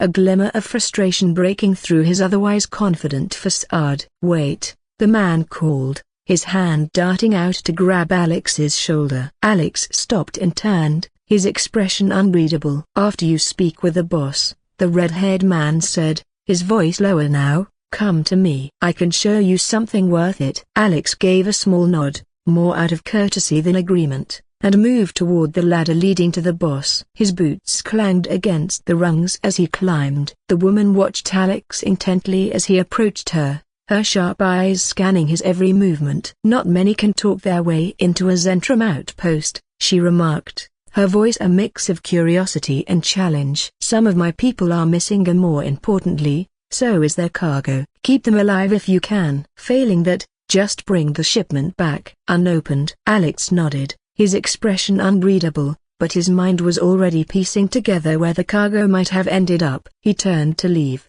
feeling her gaze linger on him as he descended the ladder. The red-haired man was fixed on Alex, leaning casually against a chest. "Follow me," the man instructed, a smirk playing on his lips. They walked toward a corner where a heavy, reinforced chest sat. The man produced a key from a chain around his neck, its metal catching the dim light, and unlocked the chest with a satisfying click. Alex stepped closer, his eyes narrowing as he peered inside. The chest was filled with armor and weapons, each piece emanating a faint magical glow. Their craftsmanship was impeccable, the kind of quality that spoke of both rarity and lethality. "The diamond for one of these beauties, mate," the man said, his grin widening as he gestured to the chest. Alex's gaze flicked to the man, unimpressed. "I don't need them," he replied flatly. The man's smile faltered. "What then?" "What's your play?" Alex's hand rose, pointing to the artist cowering in the corner, his trembling hands clutching a paintbrush as if it were his last lifeline. "Give me all the potions you have a broken bar." "And that man," Alex said, his tone calm but firm. The man hesitated, his eyes darting to the artist, then back to Alex. "That's a tall order." "Has a broken bar useful?" the red-haired man said, his tone betraying a hint of reluctance. Alex reached into his pocket and retrieved another gem, this time a ruby the size of a quail's egg. The light danced across its flawless surface, reflecting in the greedy eyes of the man before him. "Deal," the man said quickly, practically salivating as Alex placed the ruby into his outstretched hand. The artist's eyes widened as Alex took a sack filled with potions from the chest, his hand rummaging through until he found one containing a purple, foamy liquid. Without hesitation, Alex uncorked the bottle and downed its contents in one swift motion. The onlookers froze, their eyes fixed on him, expecting him to collapse in agony or worse. The red-haired man's jaw dropped. "That much purple worm toxin should have killed a dozen men. A broken bar and he's fine," he muttered, his voice laced with disbelief. Alex smirked, tossing the empty bottle back into the sack. "Good stuff," he said casually, his tone dripping with nonchalance. The artist, who had been watching the exchange with a mix of terror and awe, cleared his throat and stepped forward. "I can't say I've ever been bought before." "How much did I fetch?" "No, don't tell me." "There's nothing as depressing as learning one's value," he said, his voice tinged with self-deprecating humor. "At least let me introduce myself properly. I'm Oscar Fevre, at your service." "Never heard of you," Alex replied, his tone devoid of sympathy. Oscar's face fell. "Do you know, of all the indignities I've suffered here, this might well be the worst." "It seems you've made quite the profit," he said, his voice wavering between sarcasm and a genuine offense. "My patron will see you rewarded, or my betrothed, I should say, assuming Lady Janarth still wishes to marry me after our broken bar falling out." Alex raised an eyebrow. "What happened?" Oscar sighed dramatically, as if relishing the opportunity to share his woes. "She offered me a future, so in a fit of madness, I told her my past, of the woman I loved before she found me. Love still in the truth." She was less than pleased. Alex pinched the bridge of his nose. "Never talk about your exes." "Rookie mistake." Undeterred by Alex's exasperation, Oscar continued. "I made a timely retreat into the countryside, to paint and clear my head, to choose a purpose." "A truly horrifying dilemma," Alex said, his sarcasm evident. "Indeed, one to split the very soul. But I dare not dwell on it any longer lest I weep, and we have your reward to consider once I've made my way safely back to the city." "Say, I don't suppose you could spare some coin, could you? Ease the discomfort of the road some?" Alex stared at the man, his patience wearing thin. Without a word, he turned and gestured for Oscar to follow. "Thank you." "Until Baldur's Gate then," Oscar said cheerfully, hurrying past him and out of the hideout. Alex watched the artist's retreating figure, shaking his head in disbelief. "Of all the people to save," he muttered under his breath, before turning to continue his mission. Alex stepped outside and immediately spotted a massive form circling the sky. Focusing his gaze, he realized it was a red dragon, its scales shimmering like molten lava under the sun. Memories of his narrow escape from the capsule and the fiery dragon that had tried to incinerate him flashed in his mind. For better or worse, The dragon descended, its powerful wings creating shockwaves that shook the nearby trees as it landed somewhere close by. He moved purposefully toward the mansion's main yard. The yard was in disarray, littered with the remnants of badly shattered weapons, charred ground, and the bodies of the fallen. Amid the chaos, Karlach and Weil appeared, followed by Astarion, Shadowheart, Gale, and Leslie. "What in the nine hells just happened here?" Karlach demanded, her fiery aura flickering faintly as her gaze swept over the devastation. Alex spoke, his tone calm yet edged with gravity. "The absolute cultists attacked this place. They killed everyone they could and captured Grand Duke Kulder Ravengard." At the mention of the name, while visibly stiffened, his usual composure cracking, his fists clenched by his sides as his mind churned with memories. Before anyone could ask further, an elf woman, the one Alex had saved, approached then, her eyes flickering with recognition as they landed on Weil. "Weil, by the maimed god, what has become of you?"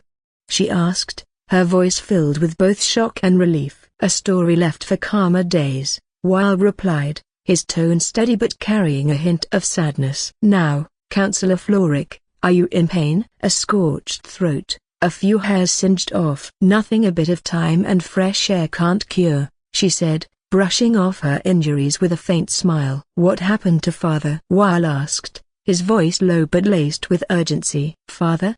Everyone echoed, their surprise evident. All eyes were on Weil now, except Alex, who remained stoic. Floric's expression darkened. "A group of drow and goblins came here. They attacked us and managed to kidnap the Grand Duke. They targeted him specifically." Weil's shoulders slumped as he absorbed the news, guilt flashing across his face. Floric placed a hand on his arm, her voice softening. "You must have little love for your father after what he did to you, but please, he broken bar, try to save him. He's still your father." Weil nodded, his jaw tightening. "Trust us to see this through, Counselor." Floric straightened, her voice growing firm. "Go. You should pick up the Drow's trail with ease. I will seek reinforcements and join you when I can. Remember, courage is found in the battle against fear, not in its absence." "So, Father said," Weil replied, a faint smile tugging at his lips. "I won't soon forget." As Floric walked away to assist with the aftermath,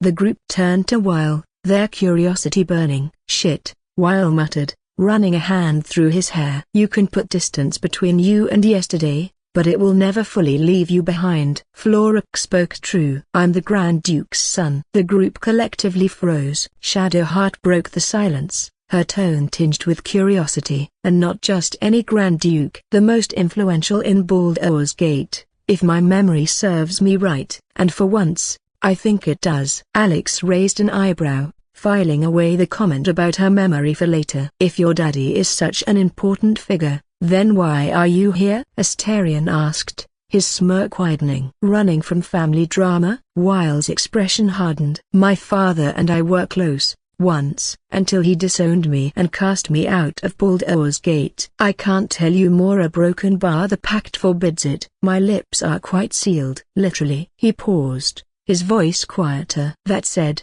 I'm not about to let him suffer at the hands of his captors." Gale stepped closer, his brow furrowed. "What do you think the Drow want with your father?" Before Weil could answer, Alex interjected, "They want to tadpole him." The group's head snapped toward Alex, their expressions ranging from shock to horror. "The Grand Duke, if he falls under the Absolute's controller, could lead all of Baldur's Gate to ruin," Alex explained, his voice grave. "Imagine if the entire population of the city gets tadpoled. It would be catastrophic." Shadowheart paled, her hand unconsciously gripping her amulet. Gale's jaw tightened, and Karlach's flames dimmed as her expression turned grim. Even Weil, usually composed, looked shaken by the thought. Only Leslie remained unbothered, her gaze fixed on the distant horizon where the dragon had landed. Leslie's commanding voice cut through the tense air. "You can speak at the camp more. We should move to where that red dragon landed." "Why?" Weil asked,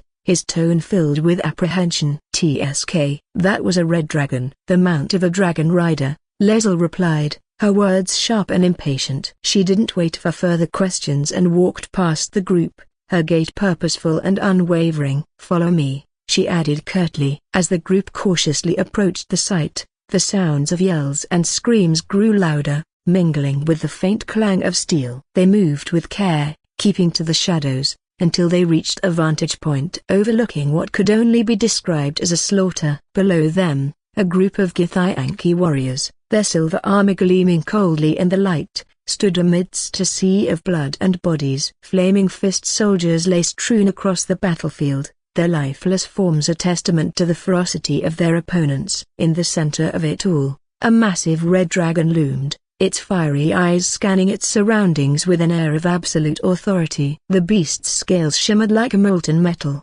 each movement radiating lethal grace. Alex's senses prickled. He felt the presence of a mind nearby, quivering with fear. He signaled the others to stay put and moved silently toward a nearby bush. As he drew closer, a tiefling woman emerged cautiously, her pale skin and blonde hair catching the light. She held a bow. The arrow knocked and aimed squarely at Alex's head. Her hands trembled slightly, but her eyes betrayed determination. Alex raised a finger to his lips, his expression calm and composed. With a subtle gesture, he pointed toward the Githyanki below, silently urging her to lower her weapon. After a tense moment, the tiefling understood, lowering the bow though keeping the arrow ready. As Alex turned to leave, the woman whispered to him, her voice low and urgent. "Listen, avoid the bridge. I doubt a fight with that lot will go your way. No offense. I'm getting out of here. There's got to be another way to Baldur's Gate. Good luck." Without waiting for a response,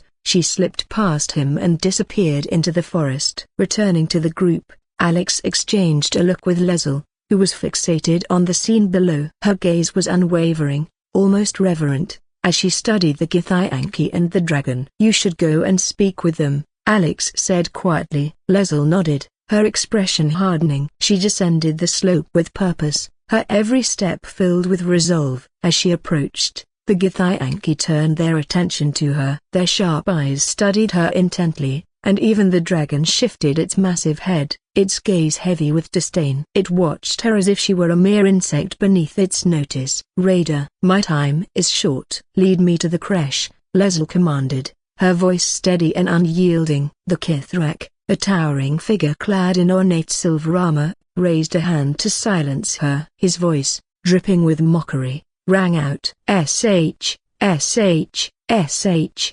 Such a familiar tone. If I were not merciful, I would have peeled the skin from your meat. Yet you are not bleeding, for I am nothing if not merciful." "Your name, child?" "Leslie," she replied, her tone unflinching. The Kithrak tilted his head, a cruel smile spreading across his face. "Leslie, proud, regal even." "A Gake vessel has fallen from the sky, Leslie. Thieves aboard have taken a weapon most precious. Take word to the creche you will join our creche." "Speak up, child. Affirm your mandate." Leslie straightened her posture, her voice ringing with authority. "TSK. My mandate, honored Kithrak, is to locate the creche. I was infected aboard the Gake ship and need to be purified." "Your mandate is to aid me." The Kithrak's smile widened, his eyes gleaming with malice. "Purified? Oh, Leslie, why must the truth be so bitter? Your skin will go gray, and your blood will run silver. You will shed your skin to become a Gake." He raised a hand and gestured toward a distant bridge. "Follow that road. The creche is inside the monastery. After you are purified,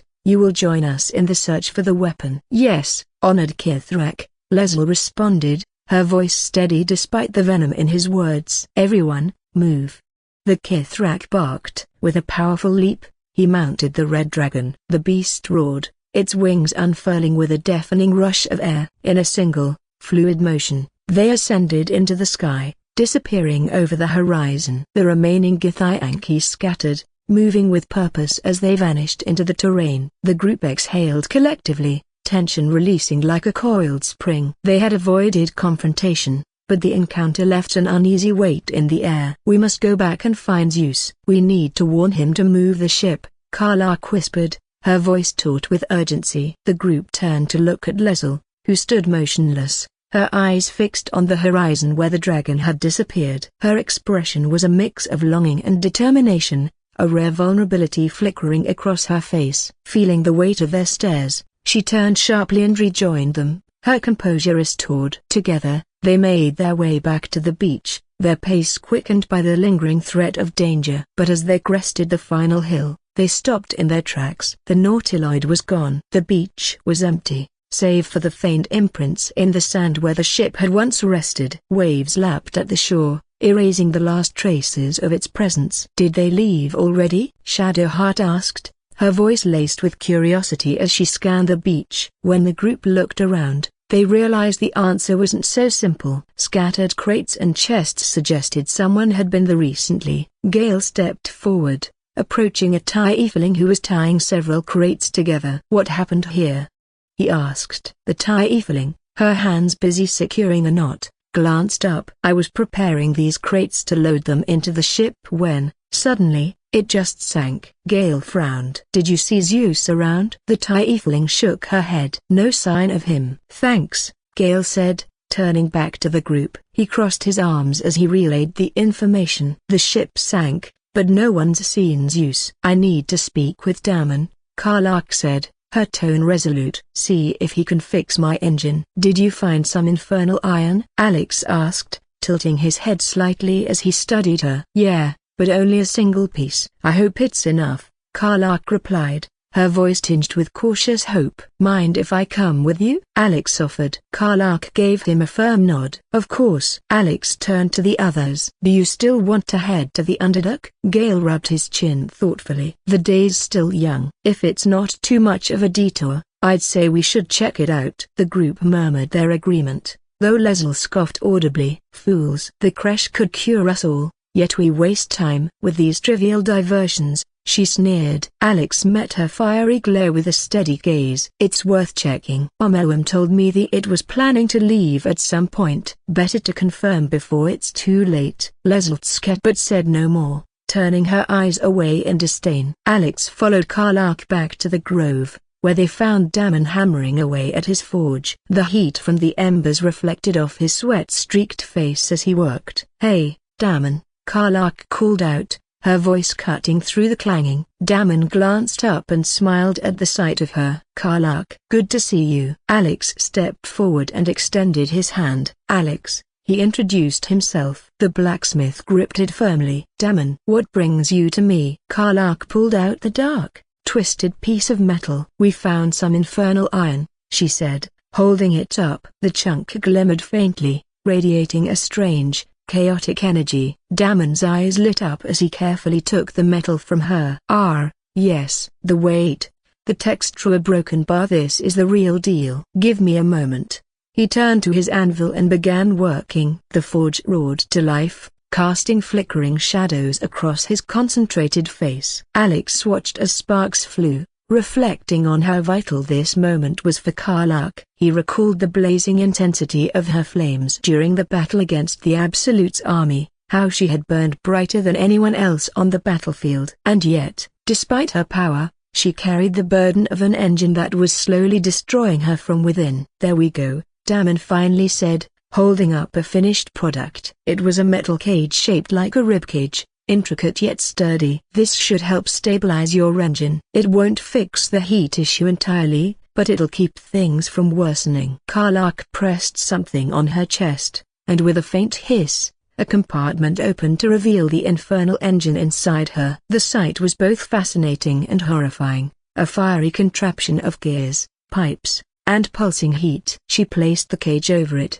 and with a click, it snapped into place. She closed her chest and took a deep breath. "This feels so broken bar good," Karlach said, her voice trembling with relief. "I'm still burning up like the nine hells, but I feel less a broken bar fragile." "Cheers, mate." Damon gave her a proud smile. "I'll keep working on a solution for the heat. Maybe some enchanted coolant or insulation could help. Once we get to Baldur's Gate, come see me again. I'll have something ready." Alex, who had been silent until now, asked, what would happen if Karlach replaced the engine with a normal heart? Damon's face grew serious. "It's not possible. Even a tiefling's heart would burn to ash from the heat. And even if you managed to replace it, who knows how her body would react after enduring this level of combustion for so long." Karlach shook her head. "I'm not ready to replace it anyway. We need every advantage we can get against the Absolute." "I'll wait for Damon's solution." Alex nodded,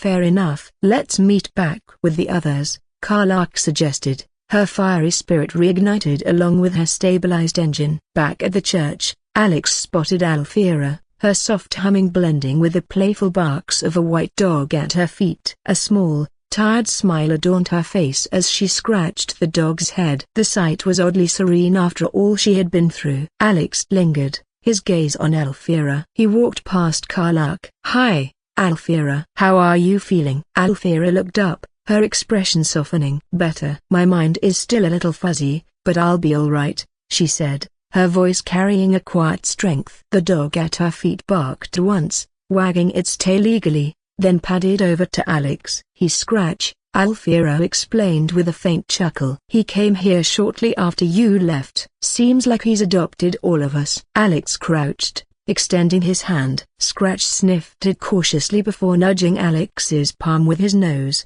then pressed his head against it, demanding affection. Alex obliged, scratching behind the dog's ears and along his back. Scratch's tail wagged furiously, a picture of pure joy. "He seems to like you," Alfira said, a little more brightness in her tone. Alex nodded with a small smile, standing up. "See you tonight, then," he said, his voice low but kind as he turned to rejoin the group. Karlach smirked, arms crossed as she leaned against the doorframe. "Alfira, huh?" she teased. Alex just shook his head, brushing past her without a word. As they opened the church door, a tiefling woman with striking blue skin stumbled inside, panting heavily, as if she had been running. "Is Alfira here?" "Is she with you?" she asked, her golden eyes darting between them. "She's inside." "Who are you?" Karlach asked, stepping forward. The tiefling straightened up slightly, still catching her breath. "My name is Lacrissa. I'm her partner." "Is she all right?" "I just got back from patrol, and when I saw she wasn't back, I started asking around. Someone told me she came here." "Is she hurt?" Weil and Gale exchanged uneasy glances, their grimaces betraying the weight of the truth. Lacrissa's eyes narrowed, her concern deepening. "Is she all right?" she demanded, her voice cracking as desperation seeped through. Alex gestured inside. "See for yourself." Without hesitation, Lacrissa brushed past them, her footsteps hurried. Everyone followed behind, silent witnesses to what unfolded next. The moment Lacrissa saw Alfira, she sprinted forward. "Alfira!" Alfira's head shot up, her weary expression brightening. "Lacrissa!" she exclaimed, standing just in time to be swept into a tight embrace. Lacrissa pulled back slightly, her hands on Alfira's shoulders, scanning her with wide, worried eyes. "What happened to you? You look pale, like you're broken bar. Something's wrong." Alfira's smile faltered. Her eyes glazed over, as if she were trying to piece together a fragmented memory. Before anyone could react, her knees buckled. Lacrissa caught her just in time, gently lowering her to the ground. "What did you do to her?" Lacrissa snapped, her voice sharp as she unsheathed a dagger, her fiery gaze fixed on Alex and the group. Alex remained calm, his tone measured. "Someone tried to kill her," he said, the words heavy with the weight of what had happened. "They failed and ran away." Lacrissa's grip on the dagger tightened, her eyes darting between them, searching for any hint of deception. Her gaze softened as she looked back down at Alfira, who was breathing shallowly but sturdily in her arms. The experience must have been traumatizing, Alex added. "She likely passed out from the shock of remembering." Lacrissa sheathed her dagger but didn't look any less wary. Standing, she cradled Alfira carefully in her arms, her posture protective. As she began to walk away, she shot a piercing glare back at the group, her eyes silently accusing them of failing to keep Alfira safe. The room was quiet after they left, the tension palpable. "Well, that was awkward," Asterion quipped, breaking the silence with a dramatic sigh. Karlach rolled her eyes. "You think?" Shadowheart crossed her arms, her gaze thoughtful. "She'll be all right." "Lacrissa seems like someone who won't let anything happen to her again." Alex didn't respond. His gaze lingered on the door where Lacrissa had disappeared, his mind turning over the events that had led to this moment. When they reached the village, Alex received a telepathic message from Bullet through their hive mind. "There is no one around, just a spectator sitting in a cave." "Are there signs of battle?" "The dirt is soaked in blood," Bullet responded. "Good boy." Alex praised him, his happiness transmitted through their mental link. He stopped the group. "What's happening, soldier?" Karlach asked, noticing Alex's shift in demeanor. Alex explained the situation, how he had found a Zentrim hideout and the mission their boss had given them. "I detest the idea of working for a group of thieves," Weil admitted, frowning, "but perhaps we can find something of value, equipment or supplies." Alex looked over the group. The armored members were fine, but Gale's robes were torn, Shadowheart's cloak was fraying, and even Astarion's leather armor showed signs of wear. They needed better gear. "Then follow me," Alex said firmly. "I know where the cargo is." As they crossed a broken bridge, a cloud of red smoke erupted ahead of them, and from it stepped a man. His appearance was regal and composed, his dark blue doublet embroidered with gold thread and a calm, confident smile on his face. But Alex's true sight stripped the illusion away. The man's skin was crimson, his horns curved upward like a twisted crown, and leathery wings were folded against his back. The devil's voice was smooth as silk. My, what manner of place is this? A path to redemption or a road to damnation? Hard to say, for your journey is just beginning. What would suit the occasion? The words to a lullaby, perhaps? The mouse smiled brightly. It outfoxed the cat. Then down came the claw, and that, love, was that. He chuckled lightly, then added, "They do know how to write them in Cormyr, don't they?" "Well met. I am Raphael, very much at your service." He gave courteous bow. Alex stepped forward, his expression stoic. "My name is Alex." "A pleasure," Raphael said, his smile widening. "And what of your companions? Names are such curious things. They hold power, don't you think? But let's not linger on introductions. I have a proposition." "Of course, what I have to say merits some privacy as well as some more refinement. This quaint little scene is decidedly too middle of nowhere for my taste." "Come." He snapped his fingers. Blinding light consumed the area. When their vision cleared, the group found themselves in an opulent mansion. The air smelled of roasted meats and exotic spices, and a long table laden with food stretched before them. The ambience was luxurious, but there was an underlying tension or a sense of danger lurking beneath the surface. "There," Raphael gestured grandly. "Middle of somewhere." Alex's sharp eyes scanned the room. "Can you be more specific than somewhere?" "The House of Hope," Raphael replied, a grin tugging at his lips. "Where the tired come to rest and the famished come to feed lavishly." "Go on, partake. Enjoy your supper. After all, it might be your last." Alex's instincts screamed at him to stay on guard. His body tensed, ready for an attack at any moment. He kept his voice even. "What makes you say that?" Raphael's grin widened. "Call it a hunch." Flames engulfed his form, revealing his true devilish appearance. His horns gleamed, his crimson eyes burned with intelligence, and his leathery wings stretched wide. "What's better than a devil you don't know?" Raphael continued, his voice rich with mockery. "A devil you do. Am I a friend? Potentially. An adversary? Conceivably. But a savior? That's for certain." "Don't listen to him," Karlach shouted from the back, though her protest was muffled by the food she was already stuffing into her mouth. Alex's gaze never left Raphael. "What makes you think we need saving?" Raphael chuckled. "Come now. Why play hard to get when you are deep over your tadpoled head? One skull, two tenants, and no solution in sight. I could fix it all just like that." He snapped his fingers again for emphasis. "We don't make deals with devils," Alex said firmly, his voice cutting through the room like a blade. Behind him, Karlach, Weil, and Gale silently gave him thumbs up. Raphael sighed theatrically. "And what is madness but a denial of reality? Still,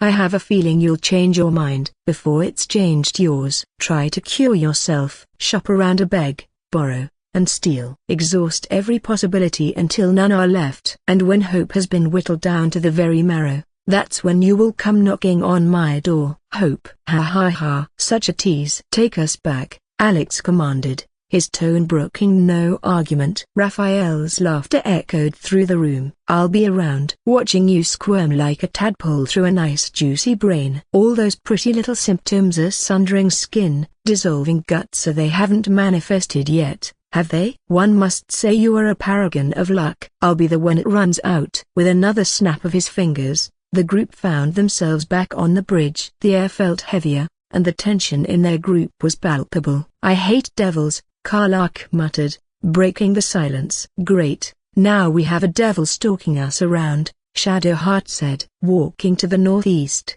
the group reached the area where Bullet had informed Alex the cargo should be. Scattered around the clearing were crates and chests, many of them toppled or broken. However, aside from a few healing potions, there was nothing of real use inside. The ground was darkened by pools of blood, their metallic tang thick in the air. Alex stepped into one of the pools and paused. His sharp gaze shifted downward as he inspected the viscous fluid. "Knoll blood," he muttered under his breath, wiping his boot against a patch of grass. His senses prickled with unease. "Quiet," Alex whispered, holding up a hand to stop the group in their tracks. He pointed toward a nearby cave, its shadowed maw exhaling an air of foreboding. Inside, barely visible in the dim light, was a massive, rounded figure hunched over something, the sickening sound of wet, visceral gnawing echoing from within.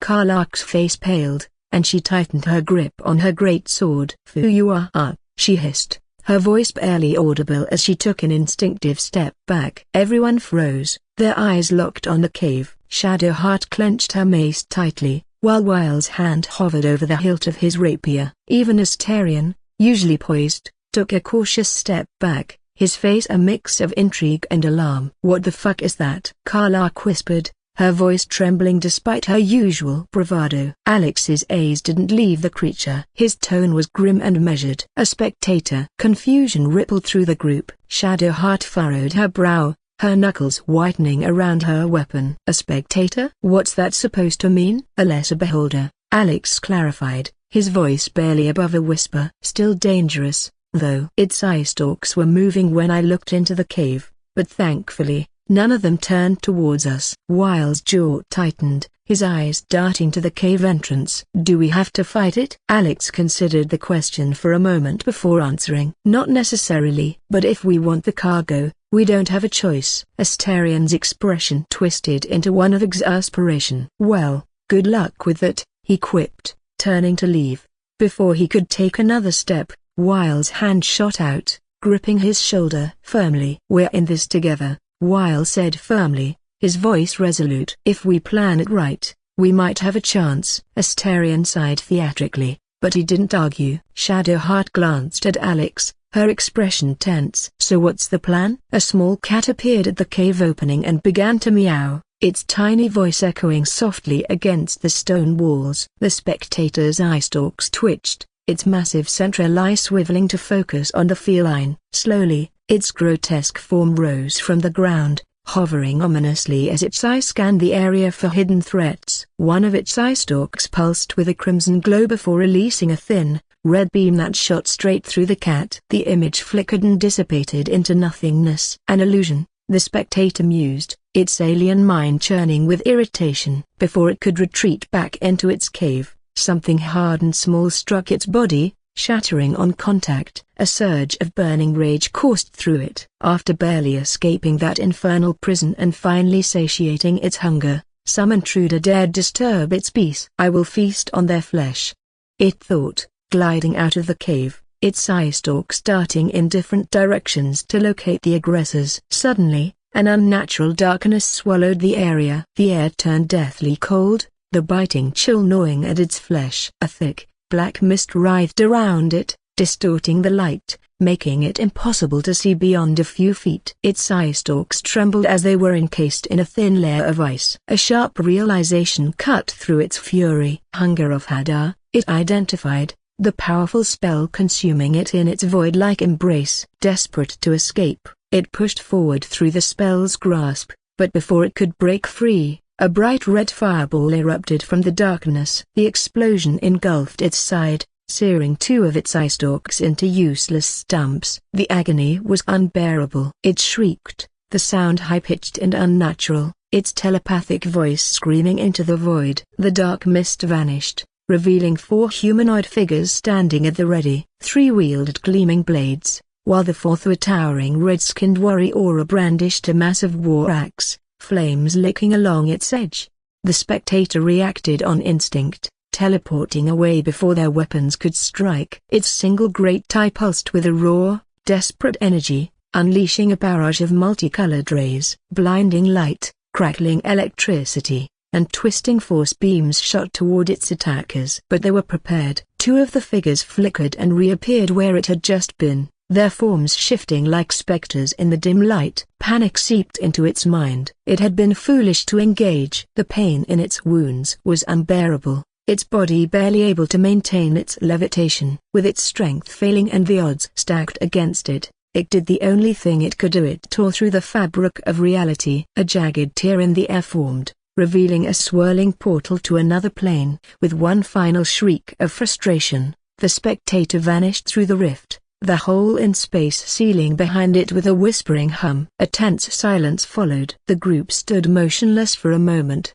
processing the battle that had just unfolded. "Good job, everyone," Well called out, his voice breaking the silence. "That was almost too easy," Asterion remarked, twirling his dagger between his fingers before slipping it back into its sheath. "Was it just me, or did the spectator look malnourished?" Karlach asked, frowning as she scanned the now empty cave. "You're right. It was barely hovering," Shadowheart agreed, arms crossed in thought. "TSK. Even in its weakened state, we couldn't kill it fast enough," Leslie scoffed, frustration clear in her voice. Alex's mind churned. They were right. The spectator had been unusually frail. Creatures like it had the ability to generate food and water once a day, yet something had prevented it from doing so. What had starved it to such a desperate state? Gale emerged from behind a rock rampart, dusting soot from his robes. "Nice planning, Weil," he praised. "Thank you, but without Alex's insight, I couldn't have come up with such a strategy," Weil admitted,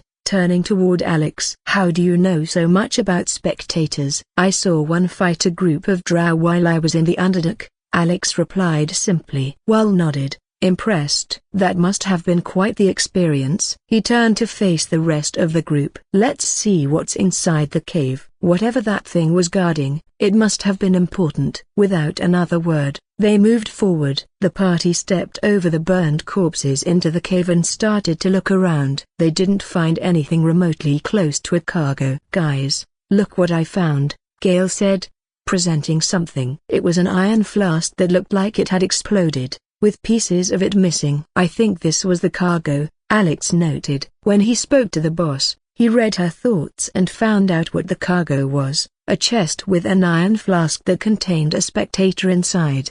"Why do you think so?" Weil asked. "There is nothing important here." "Look at this flask. It's the only thing that looks noteworthy," Alex replied. "I hope you are right." "I can't wait to get a better dagger," Asterion said. They walked back to the burning manor and stopped at the building where the entrance to the Zentrum hideout was. "Everyone stay here. I will go talk to their boss. They looked kinda tense when I was there last time. Who knows how they will react to new faces," Alex said to the party. Everyone seemed to agree, more or less. Alex walked inside the hideout. The faint smell of blood was in the air. Alex spotted a man tied to a chair below, continuously punched in the face by another man. Another younger man lay face down on the floor in a pool of blood, riddled with bruises and cuts. The boss was shouting at him from her stone rampart. "You're the one who recruited me, Rugen. You are the one who taught me rule number 1. Remember?" the boss shouted as Rugen squirmed in pain and received another punch in his stomach. "No, Ali didn't remember either, did you, Ali?" She turned to Alex and waved for him to come to her. "I was glad to see Rugen until he told me he lost the shipment," she said, looking at the man tied to the chair, the one still alive. "Failure creates debt, and debt requires payment. But he'll live." Alex showed her the iron flask he found in the cave. The boss's eyes shot wide open. "Everyone attack, kill him," she yelled. Alex was surprised for a moment by her reaction. She aimed her crossbow and shot. He sidestepped an arrow that flew past his face. He could hear 2 howls to the far right of the cave. Normally, he would have killed them, but he had a few new tricks he wanted to try against Thema, the non-lethal type. Alex locked eyes with the boss, who froze. A tendril of Shanic energy lashed out from his mind, gripping hers in an iron vice. He felt her panic, her realization that she had made a grave mistake. Her body tensed, her breathing shallowed, and her heartbeat stammered. "He found the cargo and what's inside it," the boss thought. "He has reflexes," she thought, seeing how easily he dodged another arrow, this time shot by Baldur. But that didn't matter. There were at least a dozen members in the cave, and they had 2 rangers with them. They would overwhelm him. She locked eyes with him. His gaze. She felt his will against hers, his mind against hers. Whatever that man was, he was not human. A human couldn't possess such a monstrous will. She felt like a butterfly against a raging bull. The monster threw something at her. It hit her right in the chest. Something slimy. Stop! She shouted. She must protect the master. They didn't stop. She watched as 2 white wolves pounced on the master. Instead of dodging, he simply locked eyes with the wolves, and they stopped, turned around, and started to run to their masters. She watched with wide eyes as the wolves started to attack their own masters, defying orders to stop. Zaris felt a hand on her shoulder. She turned around and spotted Volume looking at her, worry in his eyes. "Zaris, what the fuck did he do to you?"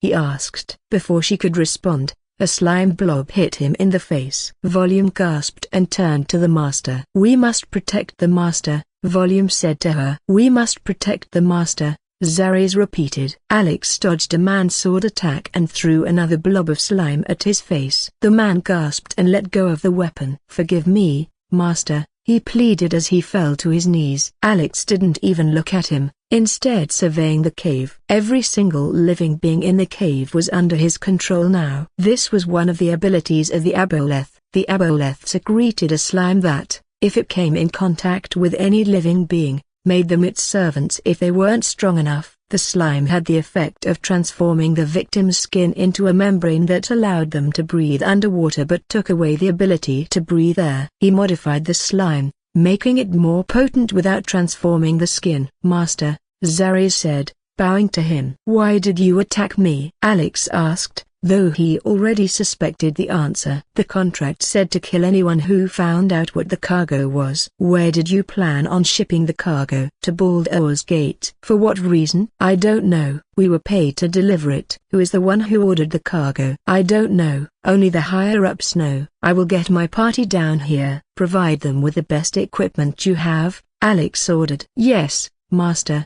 she replied. Alex shook his head and left. A few minutes later, the party descended into the Zentrum basement. "Look at all these barrels." "They planned to collapse this cave?" Karlach asked. "After they leave, yes," Alex responded. The party looked around at the Zentrum members hauling the cargo around. Zaris walked to them. "We found the cargo thanks to the flask you brought to us." "Here's your reward," she said, pointing to a crate to her right. "Thanks," Wiles said, walking to the crate and looking inside. "This is a very good blade," he said, taking out a silvery rapier. Astarion ran to the crate and pushed Weil aside. He looked for a moment in the crate and took out a dagger. "This is mine," he said, admiring the beautifully ornate dagger. One by one, everyone approached the crate and took something out. Leslie was the only one who seemed uninterested as she already had her silvery armor and flaming sword. "I can't wait to test this baby,"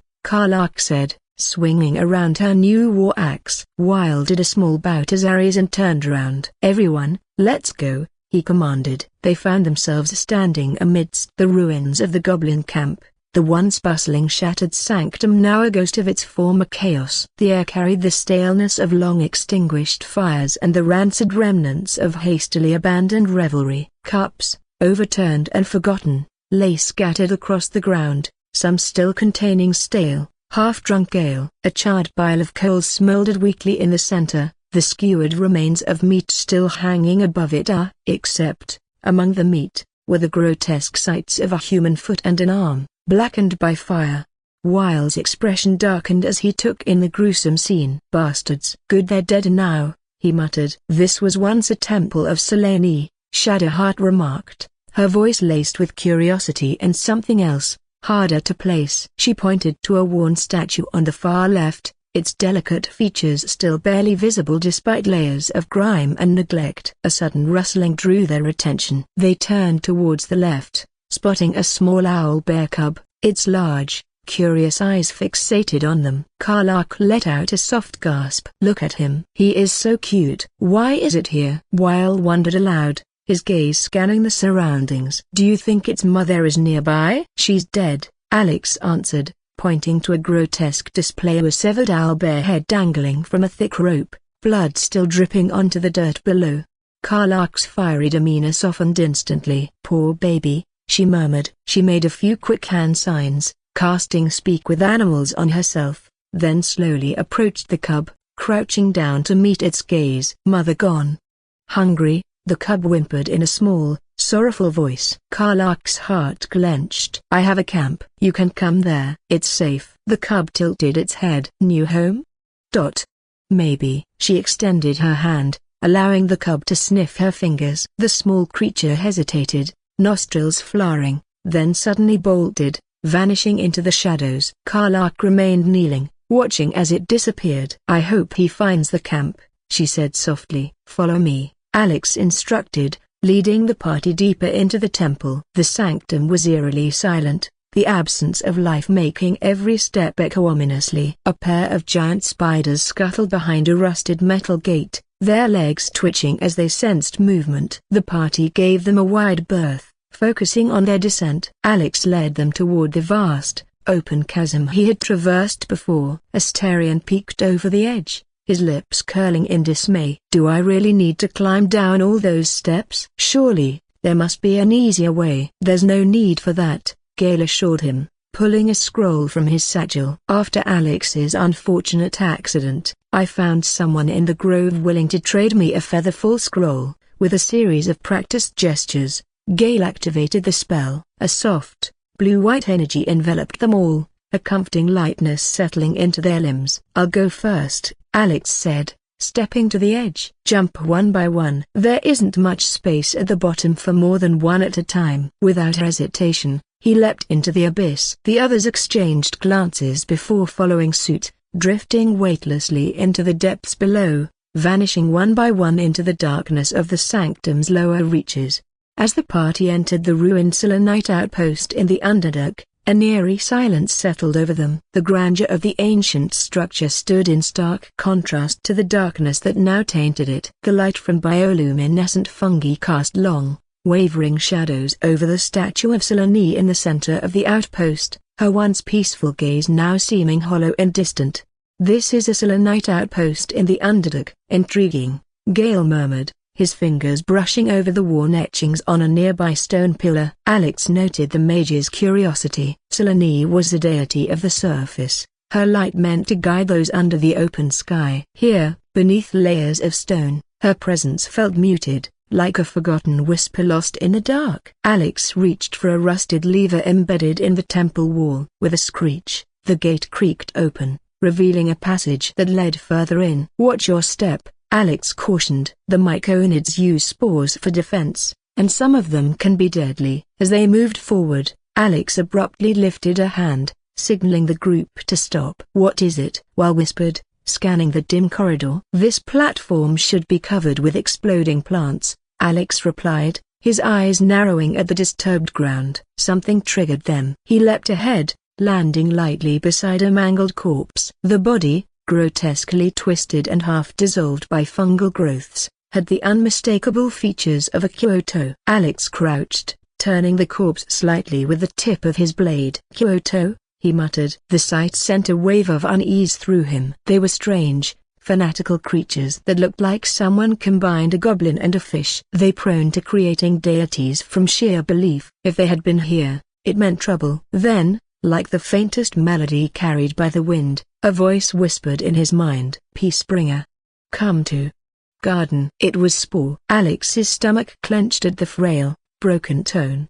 He turned to the others. "Follow me." "Stay close." They made their way deeper into the colony, where the air grew thick with spores, making every breath feel heavy. The once thriving fungal network now lay in ruin. Myconid corpses littered the cavern floor, their bodies hacked apart and leaking pale, luminescent ichor. It was a massacre. Inside the myconid cave, they found Spore lying against a stone mound. His once robust form was a broken husker, his arms severed, one leg missing, his body riddled with deep wounds that wept sluggishly. Omoam and Blurg were beside him, no better off. The Illithid's robes were shredded, one of his tentacles freshly severed, while Blurg cradled his bandaged arm, pain evident in his posture.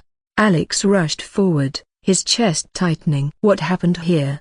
Blug struggled to stand, his normally jovial face grim. Shortly after you left, a group of Kyoto attacked. At first, we thought it was just another hunting party, but these were different. Their hands and weapons pulsed with an unnatural red glow. A single cut from their blades drew an unnatural amount of blood. They tore through us like rabid beasts, chanting sacrifices for Bul. As they slaughtered, Weil furrowed his brows. Bul? You're sure they weren't saying Baal?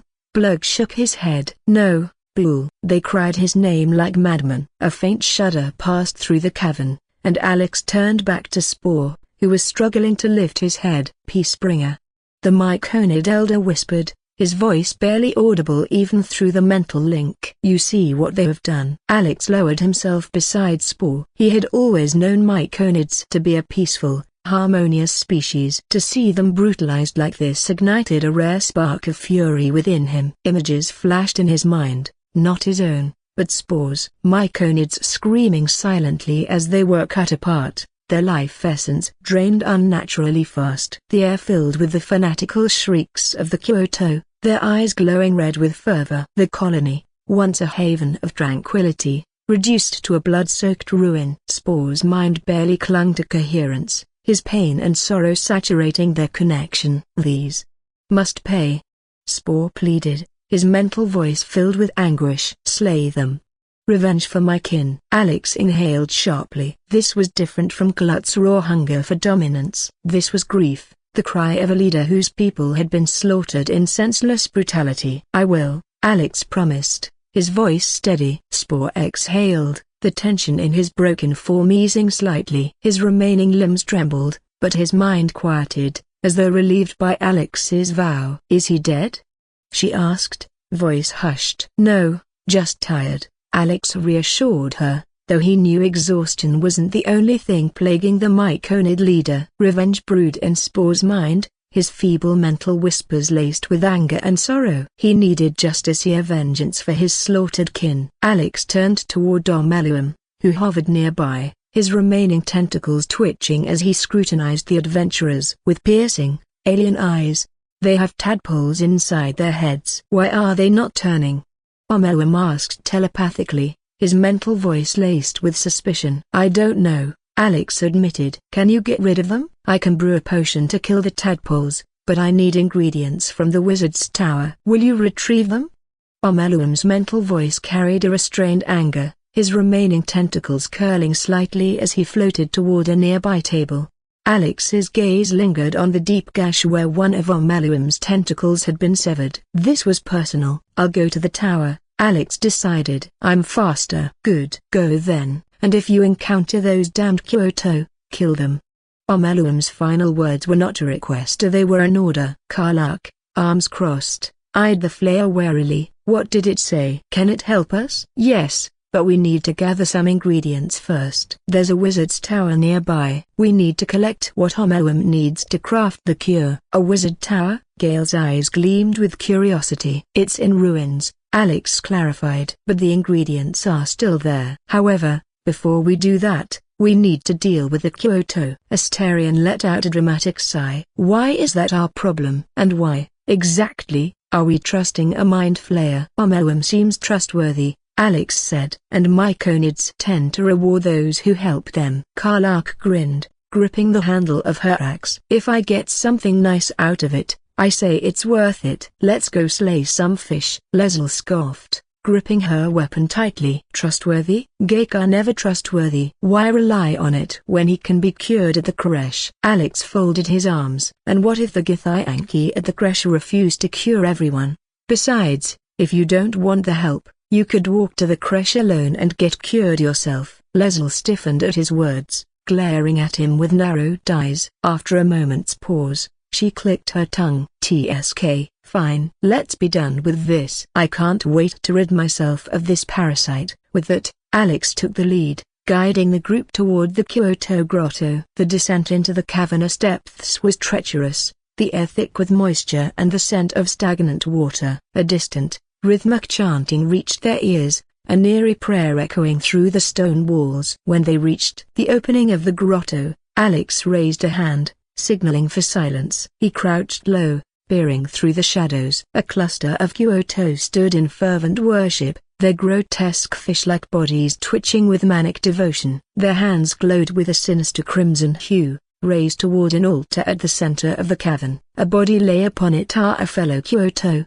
lifeless, a primitive sickle stabbed deep into its chest. As they crept closer, they spotted an altar where a dead Kyoto lay, a bony sickle embedded in its chest. Surrounding it were dead myconids in various states of dismemberment and decay. The air was thick with the metallic stench of blood, mixing with the damp, fungal rot of the underdark. Our blood will fill your oceans, O blessed Buul. Our bones will build your temple in the deep, intoned a Kyoto clad in rags, a fish perched on its head like a grotesque crown. His gurgling voice echoed through the cavern, shaking with mad reverence. This must be their leader, Alex thought, narrowing his eyes at the Kyoto who stood at the front, arms raised in ecstatic fervor. The glow around their hands pulsed in eerie unison, as if connected by some unseen force. Everyone watched in horrified fascination as something began to stir in the pool of blood on the altar. The thick liquid rippled unnaturally,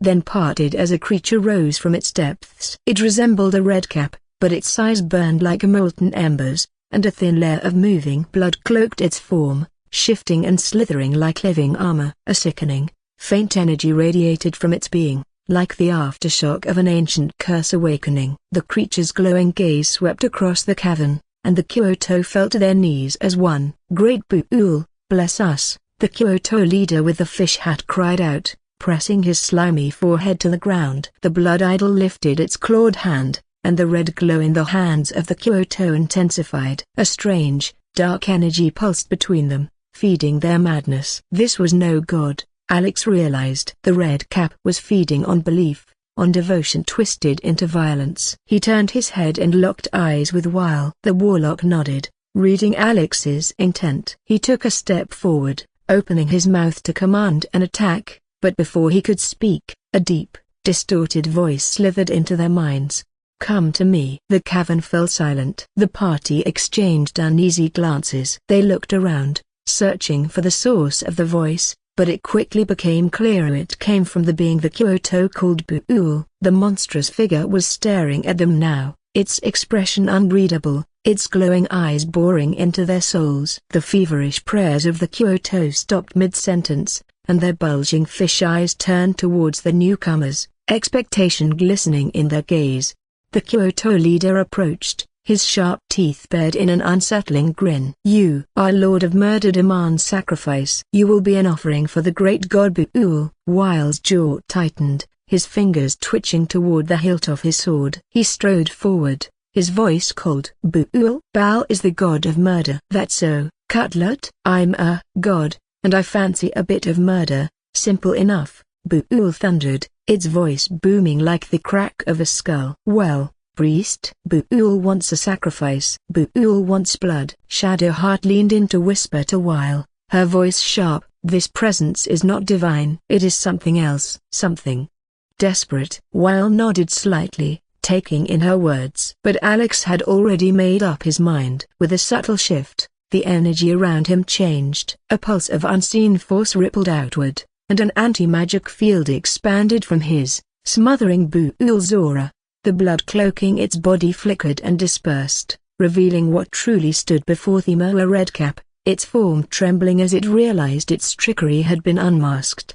The Kyoto gasped, their collective faith cracking like thin ice. Are your followers aware you're just a rabid little creature? Weil sneered. Little? I'm a god, and I'm gonna rip away you for a hat, Buul shrieked, pointing a clawed finger at him. But as it prepared to attack, something in its stance shifted. It hesitated. The glow in its hands faded. It stared at its palms, a flicker of something almost human in its expression. Ah, bollocks, Buul muttered, its voice suddenly much thinner. Its posture slumped slightly, the bravado slipping away. Don't do anything hasty now. The fishfolk got plenty of power we can share. The Kyoto leader turned to Buul, his fanatical expression morphing into confusion. Blessed Buul.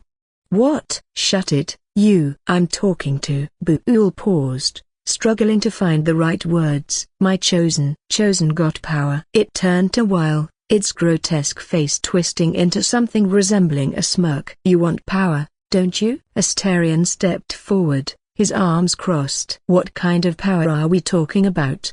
He asked, ignoring the unimpressed looks from the rest of the party. Buul tilted its head. That depends on the fishfolk, don't it? But plenty to go around. Sacrifice one from your happy little group, and my blessing will be yours. Asterion scoffed, looking at Weil with a smirk. I want to wake up beside a handsome virgin every morning, but life doesn't give us what we want. Can we kill this god now? Buul's glowing eyes flared. Make an offering or become one. Alex's muscles coiled, and the rest of the party reached for their weapons. The choice had already been made. I will not sacrifice my friends, Weil declared, unsheathing his blade. His stance was firm, his resolve unwavering, but before he could take a step forward, something blurred past his ear like a whisper of death. A single, well-aimed knife embedded itself deep into Buul's skull with a sickening thud. The red-cap godling barely had time to react. Its glowing eyes dimmed, its grotesque form shuddered, and it collapsed onto the blood-soaked altar. The cavern fell into stunned silence. Weil turned sharply, his breath catching as he locked eyes with Alex, who stood behind him, his hand still raised from the throw. His expression remained impassive, but there was something final about the way he stood, like a force of inevitability had just passed judgment. You've slain the pretender. The Kyoto priest gasped, its bulbous eyes widening in something akin to revelation. We knew in our hearts the god Buul was false. It turned to Alex with fervor, webbed hands clasped together in manic worship. But where we see you, we know you by your true name. Maclumpa. The cavern rang with the unexpected proclamation. A moment of stunned silence fell upon the party. A snort. Then, a chuckle. Then outright laughter. A god to the fishes. A dream come true, is it? Leslie sneered, folding her arms but unable to hide the amusement in her sharp grin. If they ask for sacrifices, I'd suggest virgins. Young and hot-blooded, Asterion added with a wicked smile, eyes twinkling with mischief. Gale shook his head with mock solemnity. A great deity needs a great name. Looks like you're off to a good start. Praise Maclumpa. Karlach whooped, throwing her arms into the air, tears of mirth gathering at the edges of her eyes. Alex sighed heavily,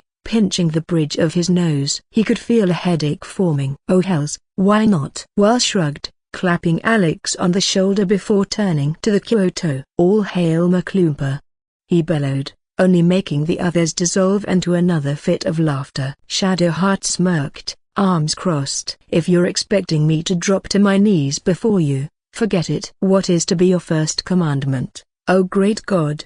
The Kyoto priest asked reverently. Alex exhaled slowly, rubbing his temples. A better name than Maclumpa. For one, you are too modest, great one. The priest insisted, waving its hands dramatically. This name perfectly captures your essence, your fury. We will spread word of Maclumpa. Your glory will sing from 10,000 throats. With a flourish, the priest rushed to the altar and pulled the sickle from the fallen Buul's chest. This is yours, great Maclumpa. Alex accepted the sickle, feeling the faint, pulsating energy within it. The moment he gripped the handle, the weapon crumbled to dust, its power siphoned into him. A strange, bloody warmth settled in his core. The Kyoto began chanting, their voices rising in fevered worship. Alex felt something else trickle into him, a lingering energy, something dark and insidious.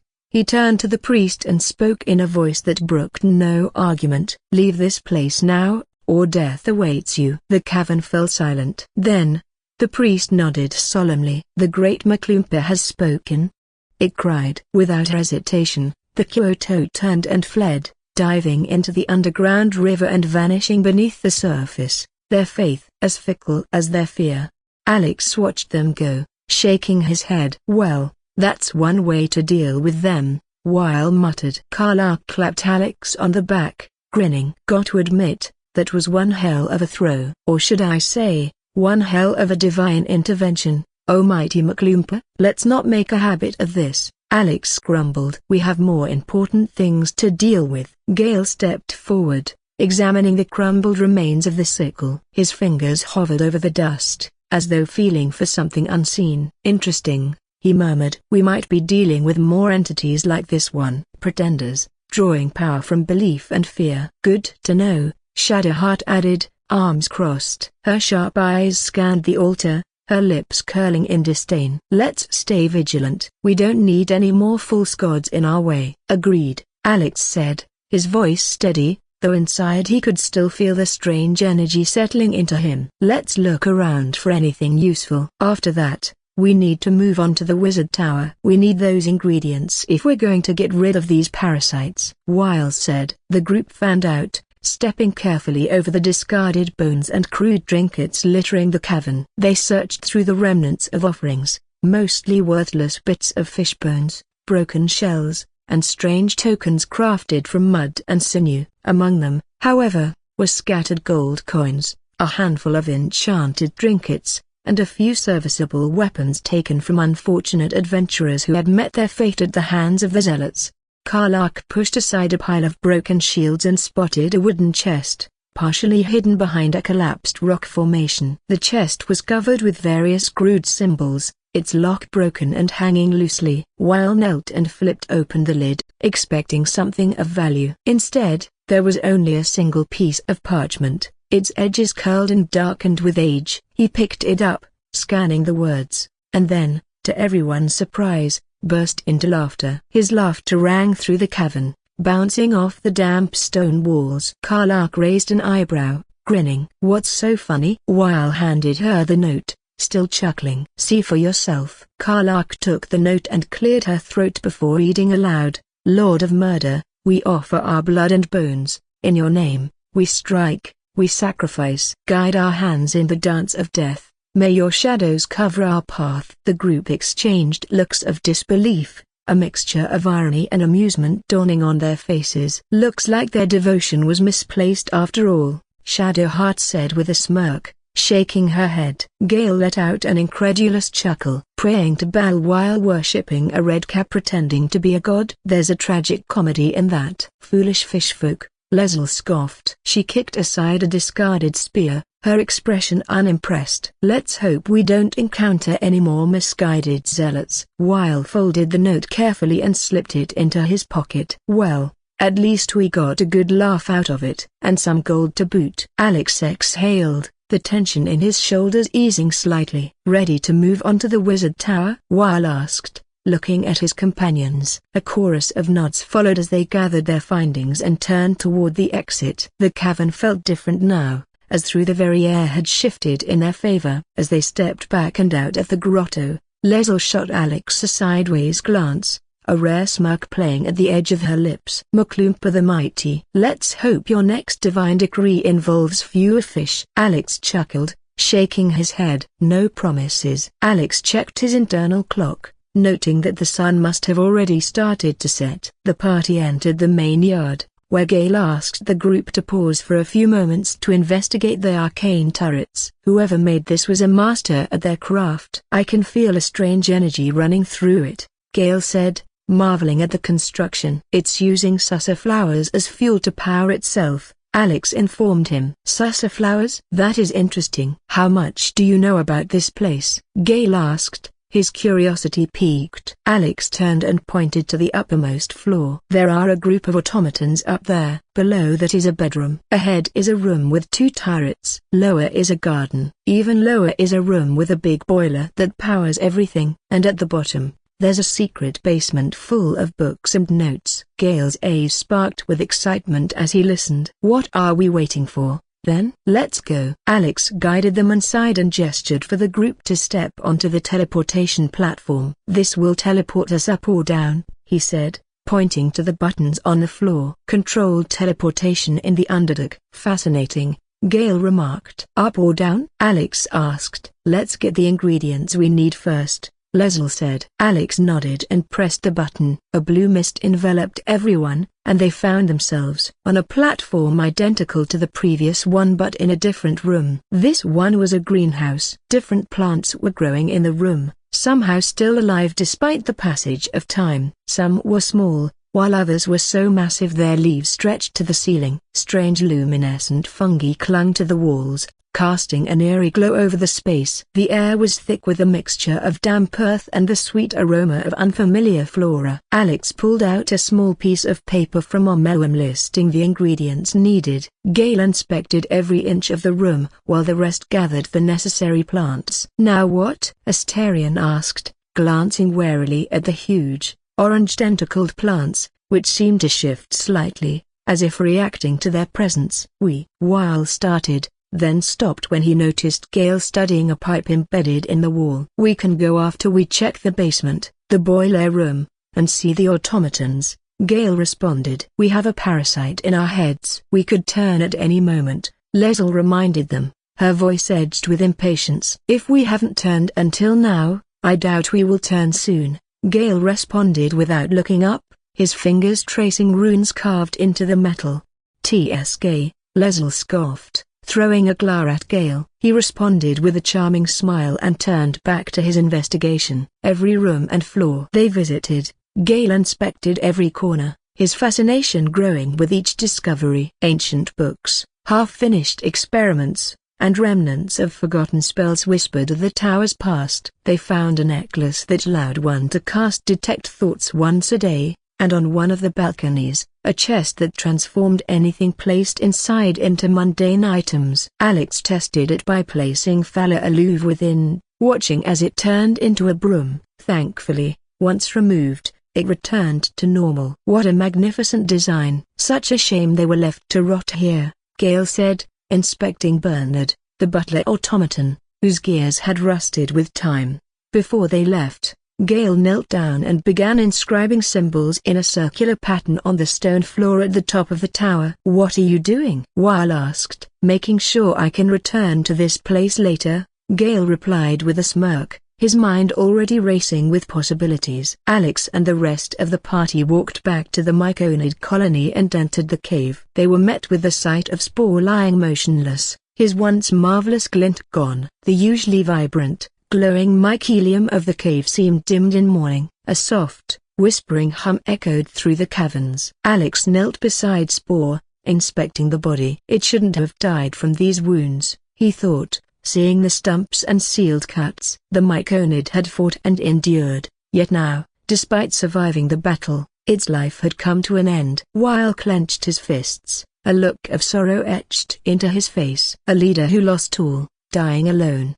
Such a sad fate. Shadowheart turned her head away, unable to meet the sight of Spore's still form. Her lips tightened, but she said nothing. Leslie stood tall, her expression stoic, but her eyes betrayed a flicker of respect. In her own way, she acknowledged the strength Spore had shown. Karlach's usually fiery demeanor softened as she gazed at Spore. "I wish we could have been here sooner," she murmured, her voice cracking slightly, uncharacteristically subdued. Asterion, usually cynical, found himself uncharacteristically silent, his crimson eyes scanning Spore's form as if searching for a reason or any reason to dismiss the weight of the moment. But for once, no witty remark came to him. Gale approached the lifeless body, sadness in his eyes. "Even the strongest fall when their time comes," he murmured. A familiar voice interrupted the silence. "Alex, here you are," Blug said as he stepped inside the cave. His posture was weary, his usual scholarly air dimmed with grief. Everyone's eyes turned to him. "I take it everyone wants to know why Spore died," Blug said, pausing for a few moments. As he met their gazes, "It healed itself or broken bar did it die of old age?" Alex asked. Blug nodded solemnly. "Even if it doesn't look like it, Spore has ruled this colony for over 4 decades, so far longer than any myconid should have been able to. We knows this because we found documentation about this colony dating back 4 decades. We even suspected that Spore was an avatar of Silofar, the Carrion King." Blug walked to Alex and carefully handed him a pendant. It glowed softly, pulsing as if alive. "This is Spore's reward for finishing his last request. It gave it to me right after you left. Give this to the Peacebringer," were its last words. Alex stared at the pendant. It was crafted from bioluminescent fungi native to the Underdark, its soft, ethereal glow illuminating the shadows. Intricately woven with mycelium threads, it was adorned with small, shimmering spores that occasionally drifted off like tiny fireflies. The pendant emitted a calming, earthy aroma that evoked the tranquility of the deep caverns. He turned it over and found something inscribed in Undercommon: "For your bravery and honor, may the light of the mycelium guide you always." "What does it do?" Alex asked, his voice quiet but firm.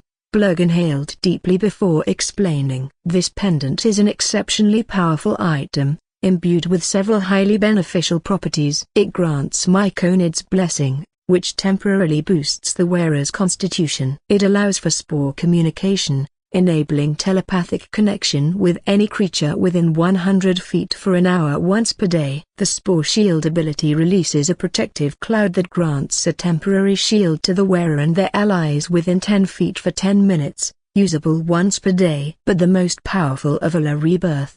Blug's voice softened. This is a one-time effect. If the wearer falls in battle, the pendant will release a burst of healing spores, reviving them. After that, its magic fades, leaving only a beautiful memento of what was lost. Silence fell over the group as they absorbed the weight of the gift. It was a final act of gratitude, a legacy left behind by a being who had fought to the very end. "I guess it was worth the detour, am I right, Leslie?" Astarion quipped with a smirk, breaking the silence. Leslie snarled at him, gripping her blade. Astarion quickly took a few steps back, moving behind Karlach. "We gathered the ingredients Omelwym requested," Wiles said, his voice quieter than usual, grounding them all back into the task at hand. "Follow me," Blug said. They walked towards Blug and Omelwym's camp. Omelwym was already waiting, its alien form motionless yet strangely expectant. "I greet you." "How has the search for the ingredients fared?"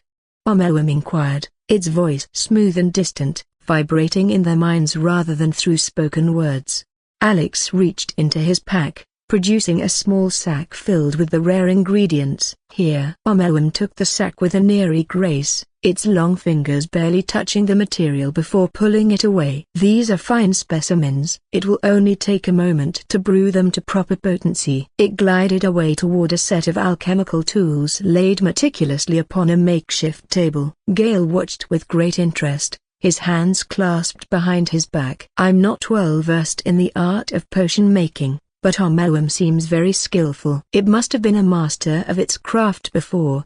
"Its transformation," Gale mused, eyes following the Mind Flayer's precise movements. A few moments later, Omelwym returned, floating silently towards them with a single potion in its grasp. The contents of the vial swirled with an oily black sheen, reflecting a twisted shimmer under the dim cave light. Omelwym looked over the gathered group, its gaze unreadable. "Who among you will be the first to test the draft?" A tense silence followed before Weil took a deep breath and stepped forward. "I'll do it." Karlach gave him an encouraging nod. "You've got this." Shadowheart gestured for him to proceed, her expression unreadable. Astarion merely smirked, waving dismissively. "Better you than me." Leslie scoffed but said nothing. Weil took the vial from Omelwym and held it up, inspecting the viscous liquid. "You sure this will work?" "You must drink the entire draft." "I can make no promises as to its taste," Omelwym replied flatly. Weil hesitated for only a moment before he downed the potion in a single gulp. The reaction was immediate. He doubled over, coughing violently. "Gods, it's absolutely disgusting." "Not a drop left." "Very good." "As the potion influences your mind, you may find yourself acting irrationally. Try and stay focused," Omelwym instructed. Wiles' breathing became erratic. His eyes widened in panic. "It's squirming in my head." His hands flew to his skull, clawing as if trying to rip the tadpole out himself. His scream was raw, visceral. He stumbled backward, muscles locking up as his entire body seized. Then, just as suddenly, he bolted a wild and frantic. Alex lunged forward and caught him, pinning him in place. Weil flailed, eyes wild with terror, his breath coming in ragged gasps. His fists pounded against Alex's grip, but Alex held firm. Seconds stretched into eternity before Weil finally stilled. His body slumped, and he let out a ragged breath. He patted Alex's shoulder weakly, signaling he was regaining control. Meanwhile, Omeluum remained utterly still. It took a long moment before it finally spoke, its voice carrying a faint tremor of something unfamiliar and unease. The lava is unlike anything I have ever observed before. Its power is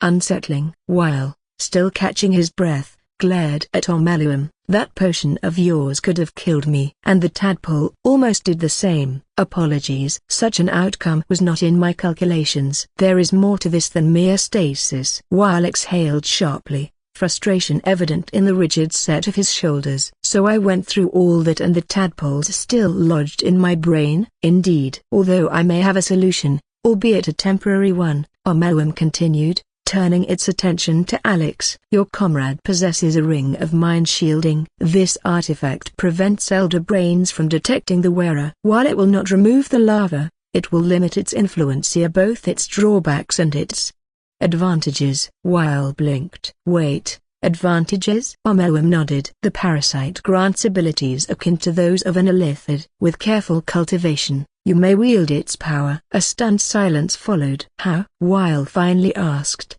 his voice cautious. The tadpoles possess latent illithid potential but are too weak to manifest it. If you consume more, they will strengthen, allowing for greater access to Shinik abilities. Have you already unlocked one of these abilities? Weil nodded stiffly. Then you understand their potential. However, my assistance ends here. I cannot brew another potion of the ingredients you provided were but a fraction of what is needed. Asterion crossed his arms, disappointment flickering across his face. That's a pity. I was hoping for my own delightful brush with eldritch horror. Omeluum turned to Blurg, their conversation silent but understood. Finally, Blurg nodded and faced the group. Our organization has a base in Baldur's Gate, in the lower part of the city. Should you find yourselves in need, come visit us there. We'll see you there if we don't find a cure first, Weil muttered, casting a glance at Leslie. She scowled but said nothing. Farewell, then,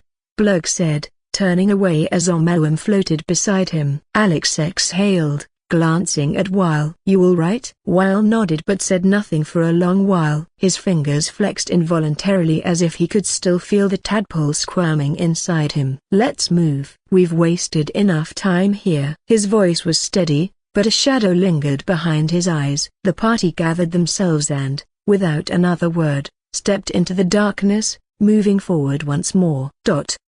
They walked back to the surface. As they emerged from the shattered sanctum, they realized the sun had already set, casting long, eerie shadows across the ruined landscape. The exhaustion of their journey weighed heavy on them, but they pressed forward, deciding to head back to camp. Before settling in for the night, they made a detour to the grove to check on the tieflings' preparations for their impending departure.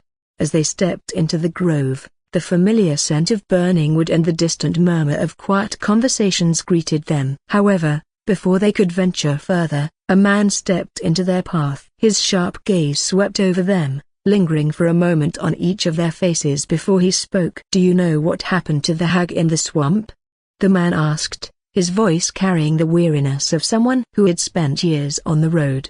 No, what happened to her? Weil inquired, his curiosity piqued. Someone killed her, the man responded, his tone devoid of surprise but filled with quiet contemplation. Asterion stepped forward, his crimson eyes locking on to the strangers with an intensity that could cut through steel. You're a monster hunter. Interesting. I must say, I'm surprised. I thought all Gur were vagrants and cutthroats. The stranger met Asterion's gaze, unfazed by his pointed words. Pardon, but Wo or Wata is a Gur? Weil asked, glancing between the two. We are mystical and dangerous people, the man explained, his tone tinged with irony. We travel the land, never settling in one place. We steal your chickens, curse your crops, seduce your daughter so your friend here has heard it all. I'm sure. I wish I had half the power settled folk think my people possess. Alas, I am a simple wanderer and monster hunter. But I am not a witch doctor or a cutthroat. A shadow flickered across Asterion's face,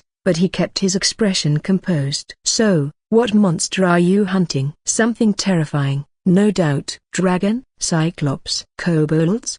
He asked with a smirk. The stranger did not flinch. Nothing so dramatic. I'm hunting a vampire spawn. His name is Asterion, but I fear he's gone underground. I had hoped the hag of these lands might help me flush him out. A sharp silence fell over the group. They did their best not to look at Asterion, but the tension in the air thickened like a storm about to break. Alex watched closely, noting the subtle shift in Asterion's demeanor. A flicker of something of pain, fear, or perhaps anger crossed his face for the briefest of moments before he masked it with a charming smirk.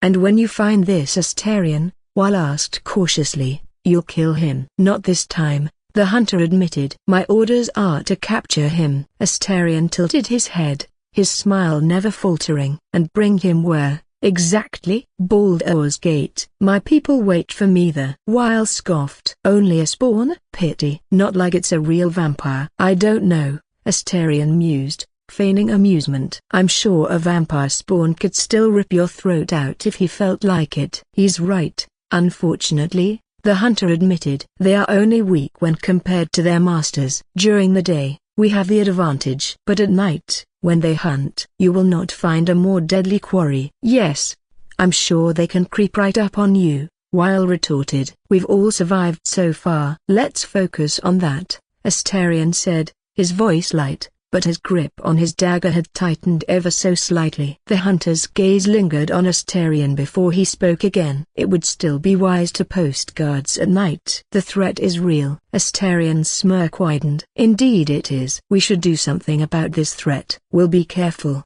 Weil reassured, then turned to the group. "But we should get going." Asterion blinked. "Wait, that's it?" "We're just walking away," I said. "We will be careful." "Now let's go," Weil said firmly. Asterion hesitated, then let out a theatrical sigh. "Fine. But if this comes back to bite us, it's on your head." The hunter gave them one final look before stepping aside. "Go in peace, my friends. I pray our paths cross again." The party walked past him, their pace steady but their minds racing with the weight of the encounter. As they passed a male gnome stacking crates nearby, Weil gave him a casual wave. "Hey, Aaron." Asterion, lagging slightly behind, muttered under his breath, "They'd better bloody not." "Weil, always a pleasure." "How can I help you?" Aaron, the gnome trader, greeted warmly. "Need some food." "Do you still have any left?" Weil asked, adjusting his stance, the weight of their journey evident in his voice. Aaron nodded. "The majority of my inventory is already packed on the beach, waiting for the ship to resurface, but I still have some." He walked to a chest, rummaging through its contents before emerging with a large sack filled with preserved rations and dried fruit. "How much?" Weil asked, already reaching for his coin pouch. Aaron shook his head with a knowing smile. "This one's on me." "Consider it my thanks for protecting me and the grove." Weil hesitated, then nodded in appreciation, slinging the sack over his shoulder. "Much appreciated, Aaron." As they made their way toward the gate, they were stopped by a tiefling running toward them, her breath coming in short gasps. "Hey!" the tiefling shouted, skidding to a halt beside them. Everyone turned as the tiefling woman, Tilsis, caught her breath. "What's the problem, Tilsis?" Weil asked, concern lacing his words. "Zevla wants to talk to you," she responded, her eyes darting around warily. Weil exchanged glances with the party. "Now?" he asked. She nodded, her urgency apparent. He exhaled sharply, his shoulders tensing slightly. "Can I come too?" Alex asked. Tilsis looked at him, then back at Weil. "If Weil agrees, why not?" Weil considered for a moment, then nodded, handing the sack of provisions to Asterion before turning towards Zevla's secluded chamber. Alex and Tilsis followed him in silence, the air thick with unspoken concerns. Inside, they found Zevla pacing, his brow furrowed in deep contemplation. He looked up the moment they entered. "Weil, good to see you." "And, Alex." Zevla extended his hand. "Nice to meet you, Alex." "I'm Zevla." Alex shook his hand firmly, his grip steady, measuring. Zevla sighed, his expression darkening. "We need to talk about something urgent." "What's the problem?" Weil asked, already bracing himself. "Zeus' ship hasn't resurfaced yet, and we are still debating whether we should leave on foot or wait for it to come back up. The tieflings are divided on the matter." Weil frowned. "The ship is underwater because Githyanki scouts are combing the area for an artifact. If they find the ship, we're as good as dead. Zevlor exhaled slowly. I know. Our scouts have spotted them getting closer and closer to the grove. It won't be long before they're knocking on our door. Your companion, Leslie, did she speak with the other Githyanki? Yes. There's a creche not far east of here, Weil confirmed grimly. That's bad, Tilsis muttered, worry evident in her tone. Very, Zevlor agreed. If there's a full Githyanki force stationed nearby, we could be in real trouble. Alex crossed his arms. Maybe we can convince them to change their search area. Zevlor's gaze sharpened. Explain. Alex nodded. Leslie could try to speak with their leader and convince them that the artifact is no longer here. If she plays it right, they might redirect their search. Weil tilted his head. That could work. But what if she fails? Or what if she refuses to help? Then the Druids finish the Rite of Thorns and seal the grove off from the outside world, Alex replied without hesitation. Zevlor pressed his fingers against his temple. It's a gamble, but it might be our best shot. Weil glanced at Zevlor, then back at Alex. We could give it a try. Before Zevlor could respond, the chamber's stone door slid open with a sudden grind, and a Druid rushed inside, breathless. Who is Alex? The Druid demanded, eyes scanning the room. Alex stepped forward. I am. Follow me. Master Halsin needs to speak with you. Now. Alex exchanged looks with Weil and Zevlor. Go ahead, Zevlor said, his expression unreadable. Alex nodded and followed the Druid into the inner sanctum, his mind already bracing for whatever awaited him. As soon as he stepped inside the inner sanctum, Alex realized something truly terrible must have happened. All the Druids of the grove were crowded near the door leading to the chamber where he had last spoken with Halsin. The Druid who fetched Alex parted the crowd and knocked firmly on the door. I've come with the guest, the Druid announced loudly. A few moments later, the stone door rumbled as it slid down, revealing the reason for all the commotion. A collective gasp rose from behind Alex. Soft prayers and whispered curses filled the tense silence. Some turned away, unable to bear the sight. Kaga and Halsin lay on stone beds, their bodies covered in blackened splotches and swollen yellow blisters, oozing a foul-smelling pus. Kaga looked far worse than Halsin, her body marred by more necrotic patches, her skin paper-thin and grey. The sight of her was harrowing. She barely seemed alive. Halsin, his once vigorous frame reduced to a paint shell of itself, slowly forced his eyes open. He turned his head to Alex with visible effort. Leave us be, he whispered hoarsely, his usual commanding presence now weak and fading. Two attending Druids, Annette and a blonde half-elf Mana, stood up from their positions beside the beds and walked out. The half-elf glared at Alex as he passed, his eyes burning with anger and distrust. The door slid shut behind them, sealing Alex in with the two dying Druids. He took a slow, measured step toward Halsin and sat down beside him. Halsin opened his mouth to speak, but Alex raised a hand, silencing him gently. It's easier this way, Alex projected telepathically. Halsin's voice echoed faintly in his mind, wearied but still steady. Barely. What happened to you and Kaga? We were poisoned. A very deadly mixture. It happened in the morning after the party. I was in my chamber, asleep, when I felt something pierce my shoulder. I jerked awake and looked around, only to find that someone had stabbed me with a dagger coated in poison. Suddenly, I began to feel drowsy. I tried to cast a cure, but it was no use. The poison resisted magic. My limbs failed me, and I collapsed before I could reach the door. I must have made some noise, though, because someone found me before I lost consciousness. When I awoke, I was here, my body racked with pain, as if I had been trampled by a pack of ogres. Halsin paused, his gaze drifting to Kaga, sorrow filling his eyes. She wasn't as lucky. They went for her first. When the others found her, it was already too late. The poison had sunk too deep. Now I pray to the All-Father for a miracle. Alex said nothing. He stood and reached for Halsin's arm. Halsin flinched, groaning as Alex lifted his limb and exposed the pus pooling beneath his skin. Stay calm,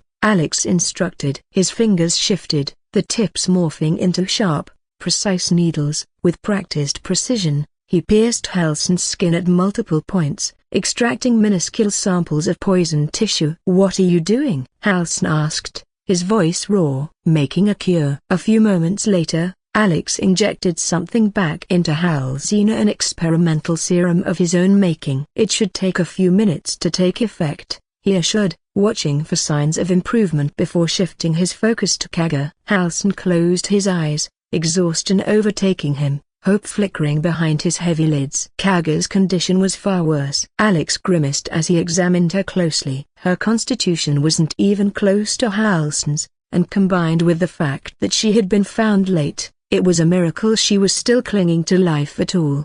Her organs were failing and more than half were already beyond repair. Her lungs barely expanded, and her heart struggled with each fragile beat. The necrosis on her body wasn't just superficial, it had spread deep into her tissue. The poison had ravaged her beyond the point of a simple antidote. Even if the infection was neutralized, the dead flesh would turn septic within hours. She didn't have much time. Injecting her with an antidote wasn't enough. He needed to act faster, radically and decisively. With a deep breath, Alex prepared himself for what needed to be done. Halsin, Alex spoke telepathically. Halsin's weary eyes flickered open, locking onto Alex's. The pain and exhaustion in them were evident, but there was also trust, to a trust built through battles fought side by side. I can save Kaga, but the process will be invasive. I will need to replace more than half her body. For a moment, Halsin was silent, his gaze shifting toward Kaga's barely moving form. The weight of the decision bore down on him, but he knew there was no other choice. Do what you have to do, Halsin whispered, his voice steady despite the emotions swirling beneath the surface. Alex nodded solemnly and turned to Kaga. He placed his hand on her chest, feeling the weak flutter of her heartbeat. Then, his body responded. Flesh tendrils sprouted from his arms, writhing and slithering over her, sinking into her poisoned flesh. They devoured the necrotic tissue, replacing it with fresh, healthy skin, muscle, and bone. The transformation was unsettling, even grotesquer. Her body seemed alive with movement, as if worms crawled beneath her skin, writhing in a silent war against death itself. Halsin watched in silence, his face a mixture of awe and horror. He had seen miracles before, but this was something else entirely. When Alex finally withdrew his tendrils, Kaga looked untouched by death. Her complexion was smooth, her breathing steady. If one hadn't witnessed the moment before, they would have thought she was simply resting. Halsin exhaled, rubbing his face. A miracle, he whispered in disbelief. Alex remained at Halsin's side, waiting as the antidote began to take effect. Slowly, the black splotches and yellow blisters faded from Halsin's body. The archdruid closed his eyes, summoning his magic to assist in the final stage of healing. Golden energy spread through him, restoring his vitality. When he finally opened his eyes, they burned with renewed strength. That's more like it, Halsin said, rolling his shoulders, his voice once again filled with vigor. Not long after, Kaga stirred. Her eyelids fluttered, and with a sudden gasp, she sat up, wild-eyed and disoriented. When she saw Halsin, the weight of everything crashed over her, and she fell to her knees, trembling. Master Halsin, forgive me, she pleaded, tears brimming in her eyes. Halsin regarded her with a grave expression. What have you done, Kaga? Sylvanus demands that we illuminate the shadow, not hide within it. How was I so blind? This is all my fault. I allied myself with shadow druids. They promised me power, promised to make me an archdruid, to let me rule over the grove. I was foolish, and when I failed them, they poisoned me. Halsin's lips pressed into a thin line. They poisoned me too, hoping that with both of us gone, the grove would be left vulnerable enough for them to take over. Kaga's shoulders shook as she clenched her fists. Master, I'm so sorry, she said, her voice breaking with guilt and regret. Alex's voice echoed in Halsin's mind, his telepathic tone dry yet pointed. Almost dying seems to have given her some perspective. Halsin let out a long, weary sigh and pinched the bridge of his nose. Kaga. There was so much to say, so much to address, but now was not the time. He took a deep breath and steeled himself. We will speak about this later. For now, we need to find those shadow druids. Alex, still standing beside Kaga's bed, spoke aloud this time. I know where they are. Halsin's sharp gaze snapped to him. Where? Alex pointed downward. Beneath us. Understanding dawned in Halsin's expression. He turned to Kaga, who remained on her knees, silent but watching. He walked toward the bookshelf, reaching behind it. With a click, the statue of a wolf in the center of the room rumbled, shaking loose dust from the ceiling. A hidden staircase spiraled downward into the unknown darkness below. Halsin didn't hesitate. He stepped forward, his presence towering and commanding as he began his descent. Alex followed close behind. Kaga remained where she was, tears slipping silently down her face. She clasped her hands together and bowed her head. "All-Father, please protect them," she whispered. Down below the grove, in a hidden chamber, 3 white rats whispered among themselves. "Do you think they're dead by now?" Ren asked, his tiny voice filled with anticipation. "Kaga, for sure." "Halsin, I doubt it. He wouldn't have lived this long if he were weak," Pinta replied, glancing toward the entrance. "Both of you, shut up." "Someone's coming," Olodin hissed, her beady red eyes fixed on the spiral staircase. A tense silence fell over them. "How?" Ren whispered, watching in disbelief as Halsin descended the stairs, seemingly unscathed. The druid should have been on death's door, yet he walked with the same strength and presence as before. Behind him, a hooded man moved with measured steps. Halsin's sharp gaze scanned the room. "Are you sure they're here?" he asked his companion. The hooded man raised a single finger and pointed toward a large boulder. "They're behind that rock." The rats froze. "They know we're here." "What do we do, Mistress Olodin?" Pinta asked, her voice shaking. "Shadow druids do not cower," Olodin growled. "There are only 2 of them. We can handle this." The 3 rats morphed back into their original forms, halflings clad in crude hide armor, their skin smeared with dark mud. "You defile the grove in the name of harmony," Olodin spat, stepping forward. "Olodin, I should have known," Halsin said, his voice steady yet full of disappointment. "You always welcomed untouchables into the grove, defiling it with weakness. We've come from Cloakwood to correct your mistake." With a sharp hand signal, she ordered her subordinates into action. Pinta loosed an arrow. Despite his size, Halsin dodged with ease, the projectile embedding itself harmlessly into the stone wall behind him. At the same moment, Alex surged forward, his blade flashing. But before he could land a strike, Olodin vanished into the ground, her presence marked only by shifting roots that erupted beneath Alex's feet, binding him in place. Ren charged, club raised high. Alex twisted, using his superior strength to parry the blow, and then yanked his leg free, kicking Ren back with enough force to send him sprawling. Behind him, Halsin had shifted into his bear form, locking into combat with a snarling badger. The larger druid was slowly overwhelming his opponent, but Alex knew they had to eliminate the archer before she could do real damage. He lunged to his right, deflecting another arrow aimed at Halsin with a precise flick of his blade. Turning his head slightly, Alex saw a massive polar bear thundering toward him, its eyes filled with primal fury. A slow smirk spread across his lips. "I've never fought a polar bear before." The spell attempting to root him wasn't strong enough. As the bear lunged, Alex front flipped onto its back, wrapping his arms around its thick neck. The beast bucked violently, trying to throw him off, but he held firm. His gaze flicked toward Ren. The poison Alex had injected was already taking effect. The halfling staggered, his movements sluggish. Soon, he would collapse. Alex leapt from the bear's back, landing just as Pinta released another arrow.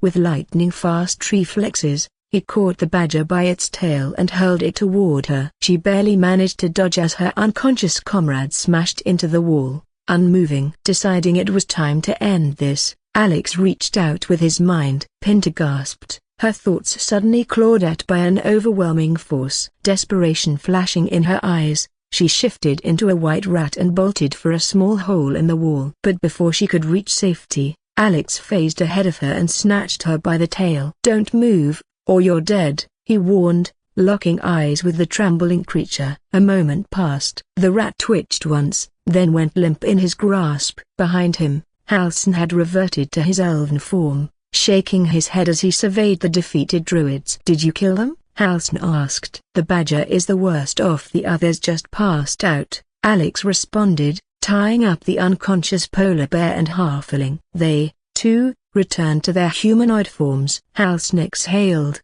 shaking his head. To sacrifice so many lives for the sake of purity. I cannot believe they call themselves druids. They have no respect for the balance of life. His gaze turned to Alex. I am deeply in your debt. You have already saved the grove and my life twice. With this, you show me that you are truly worthy to follow. Alex stood, brushing dirt from his hands. I take it this means you'll fight by my side against the Absolute's army? Halsin nodded solemnly. I despise shedding blood, but in this case, I see no other way. Alex offered a small nod. Then I'll be returning to my camp at the beach. The others must be worried about why I haven't come back yet. Halsin smiled, weariness lingering in his eyes. Go, my friend. You deserve some rest. Without another word, Alex climbed the staircase, leaving the shadows of the grove behind him. Kaga came running to Alex as she spotted him climbing the spiraling stairs. What did you two do down in the secret chamber? Where is Master Halsin? She asked, her voice full of worry. He is fine. We fought 3 shadow druids and won without even a scratch. Praise be the All-Father, she said, placing one hand on her chest, relief flooding her features. Alex walked past her. Can you open the door? I need to get some rest. Kaga hesitated, glancing toward the stairs leading to the underground chamber, uncertainty flickering across her face. Let him go. Halsin's voice echoed from below, firm and resolute. Kaga nodded and opened the door. As the stone door slid into the floor, Alex was greeted by a crowd of druids, their anxious faces scanning for their leader. Where is Master Halsin?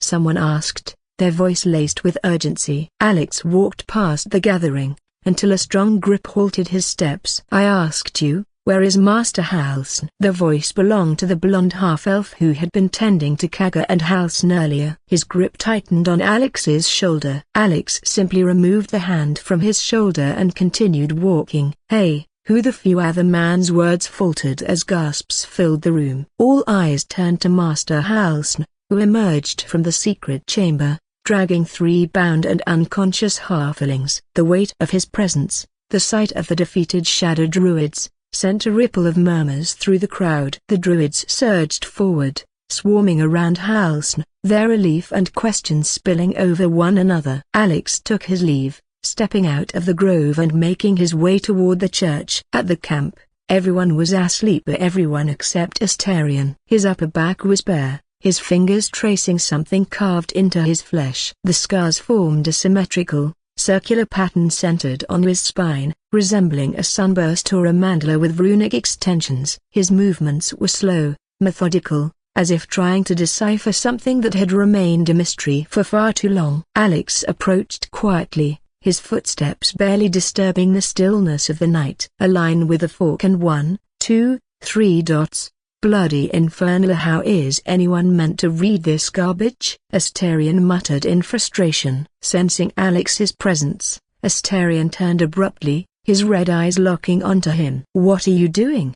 He asked, voice guarded. I could ask the same, Alex replied evenly. Astarion sighed, running a hand through his hair. I've been tracing the scars on my back with my fingers, trying to read them by touch. But I can't. They might as well be written in Rashami. His frustration simmered beneath the surface before he finally exhaled sharply, his voice lowering into something almost vulnerable. So, I was wondering if maybe perhaps you might be able to. Can you read what's on my damn back? Please. Alex studied him for a moment before nodding. I can give it a try. Thank you, Astarion murmured, turning his back to Alex. Alex took a careful look at the intricate scars, his fingers hovering over them but not touching. And what does it say? Astarion asked, impatience laced in his tone. I'm not sure. Hold still. I'll draw it for you. Alex crouched down and began sketching the pattern in the dust with precise strokes. Done. Astarion looked at the drawing, his expression shifting into something unreadable. What in the hells? What did he do to me? Who is he? Alex asked. My master,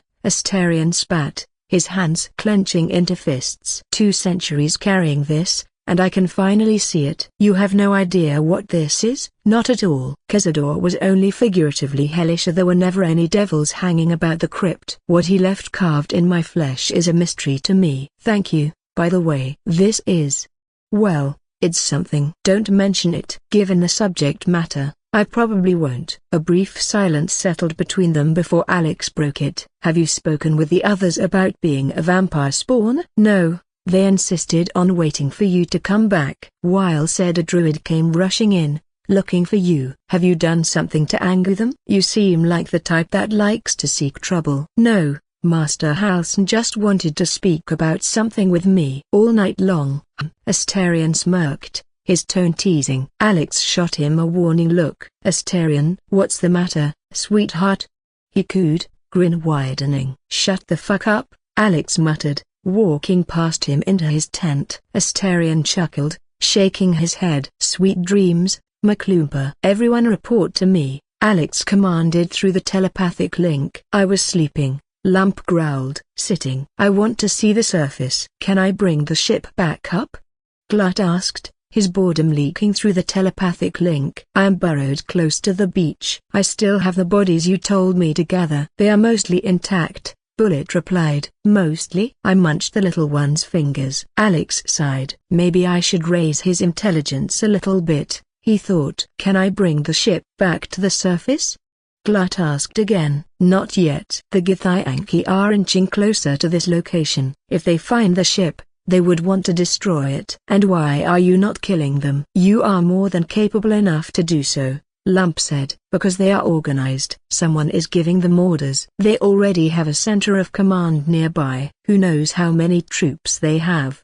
More food for you to consume, Glut said. Alex closed his eyes for a moment. Glut was right, he could easily kill all the Githyanki in the area. The dragons would be tricky, but with his fire immunity, they would be no more than just some big flying lizards. The supreme art of war is to subdue the enemy without fighting, Alex thought, recalling a phrase he had read long ago. They still had Lezel. If she failed to convince their leader, he would go all out. Glut, use the trapdoor I told you about and meet me at the beach. My group will meet you there. Understood, Glut replied, pleased that he was leaving the ship. Dismissed, Alex commanded, ending the link. He slowly walked out of the tent, feeling his comrades' minds awakening from their sleep. Good morning, everyone, Wiles said, followed by a big yawn. He still seemed tired, dark circles heavy under his eyes. What happened after I left? Alex asked. Zevla and I tried to come up with strategies against the Githyanki until morning. And Shadowheart asked. Well shook his head. If they decide to attack us,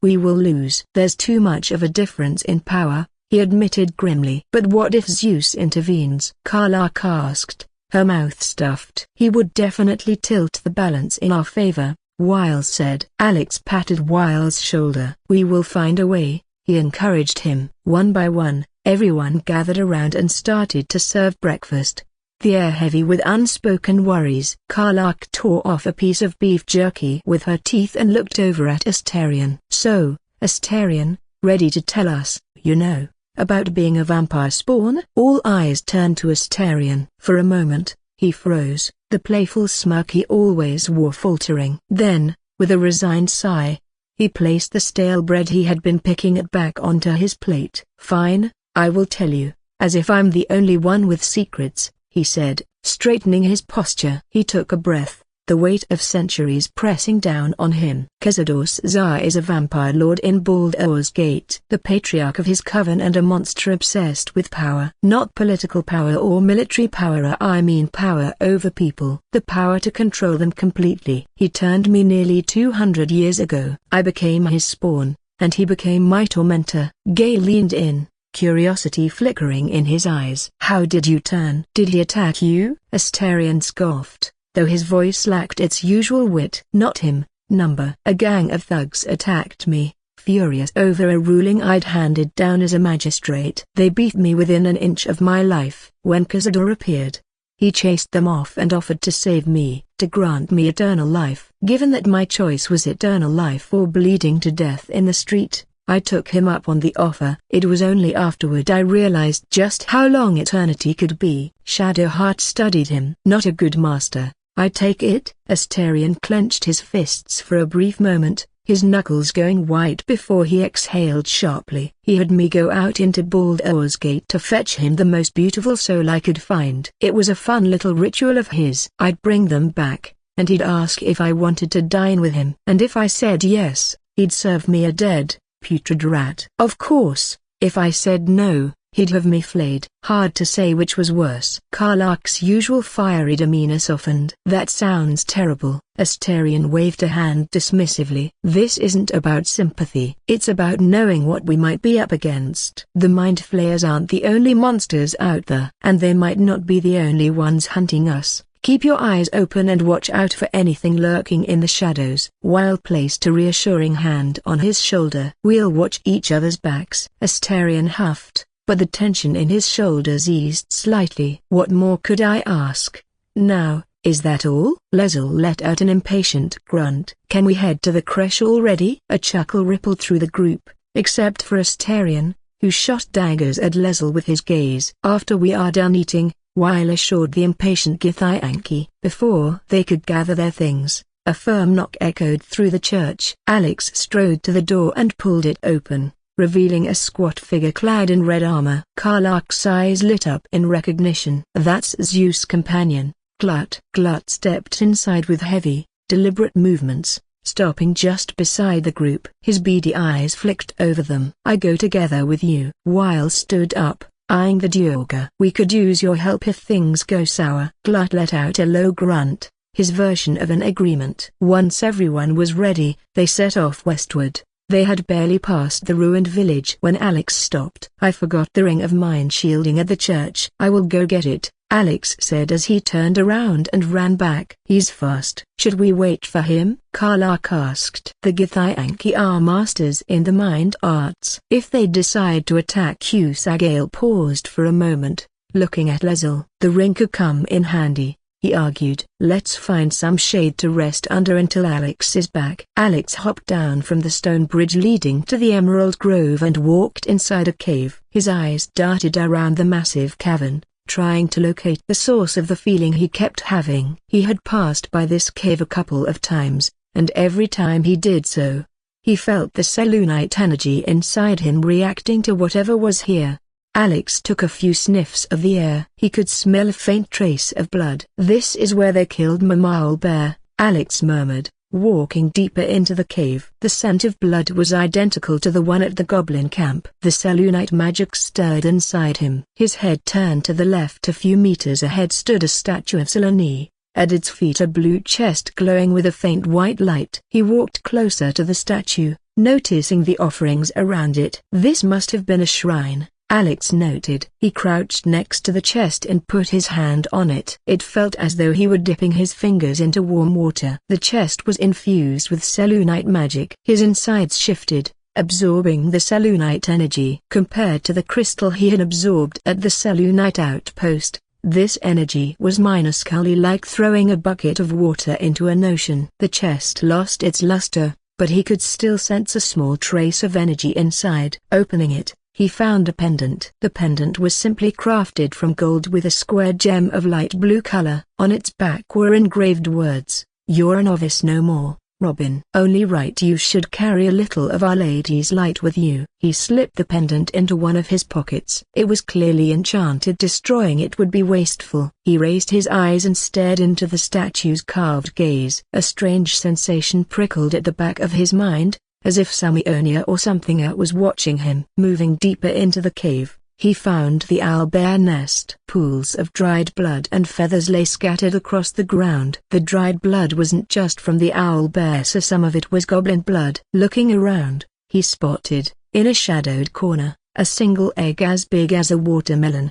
Beside it lay a simple hide armor, worn and weathered. The embryo is dead, Alex noted, inspecting the egg. When he touched the armor, a strange energy pulsed through his fingertips. Without hesitation, he consumed it. A surge of awareness bloomed in his mind. "I can feel the plants around me," he observed, glancing at the roots poking from the cave's ceiling. "Bullet, come out," Alex ordered telepathically. The ground trembled. A moment later, the land sharks burst from the earth. Like a dog presenting a trophy, Bullet spat two corpses at Alex's feet. One was Spore, already showing signs of decay. The other was Buul, his grotesque form twisted in death. Flesh tendrils slithered from Alex's body, wrapping around the corpses and drawing them into him. Spore had a mutation that had prolonged his life, but his memories were blanker, as if someone had deliberately erased them. Buul, on the other hand, was nothing more than a conniving redcap who had tricked the Kyoto into worshipping him. Not even a trace of the strange bloody energy remained. Alex turned to leave but stopped when he noticed Bullet watching him intently. The Landshark's posture was different to expectant, almost reverent. Alex stepped forward and placed a firm hand on Bullet's massive head. "Good work," he murmured. Bullet let out a pleased rumble, his tail smacking against the ground like a felled tree. With one final thud of his tail, he burrowed back into the earth, vanishing into the darkness. Alex exhaled and looked around the cave one last time. Alex tossed while the ring of mind shielding. Weil caught the simple band and inspected it, rolling it between his fingers before glancing around at the group. "Who wants the ring?" he asked. Shadowheart, however, wasn't listening. Her eyes were locked on Alex, her lips pressed into a thin line, disgust clear in her expression. The intensity of her gaze made Weil furrow his brows. "What's the problem, Shadowheart?" Weil asked, noticing the way she kept glaring at Alex. "Did you find something on your way back?" she asked, her voice clipped. Alex reached into his pocket and pulled out the pendant. "I found this." Shadowheart's eyes darkened at the sight of the trinket. "That rubbish reeks of Silanese magic. At best, it's worthless. At worst, who knows? It could be cursed." "Do not trifle with that moon witch or her trinkets. Only trouble will follow." "I'm no scholar in religious matters," Gale interjected, rubbing his chin thoughtfully, "but from what I know, Selene is a good aligned deity. Hardly the type to lay curses on wandering adventurers." Shadowheart threw him a sharp glare, dismissing his words entirely before turning back to Alex. He met her gaze for a long moment before glancing back down at the pendant. There was no curse on it, he was certain of that. Whatever Shadowheart's problem was, it went deeper than the pendant itself. "I'm keeping it," Alex said, slipping the pendant back into his pocket. Shadowheart exhaled sharply through her nose. "Fine. Perhaps you could sell it for a couple of coins," she muttered, clearly displeased. Weil cleared his throat, shifting the focus back to the ring in his hands. "Again, who wants the ring?" Alex thought for a moment before nodding toward Karlach. "Give it to Karlach." Karlach raised an eyebrow. "Why? Do you think some simple mind tricks could bring me down?"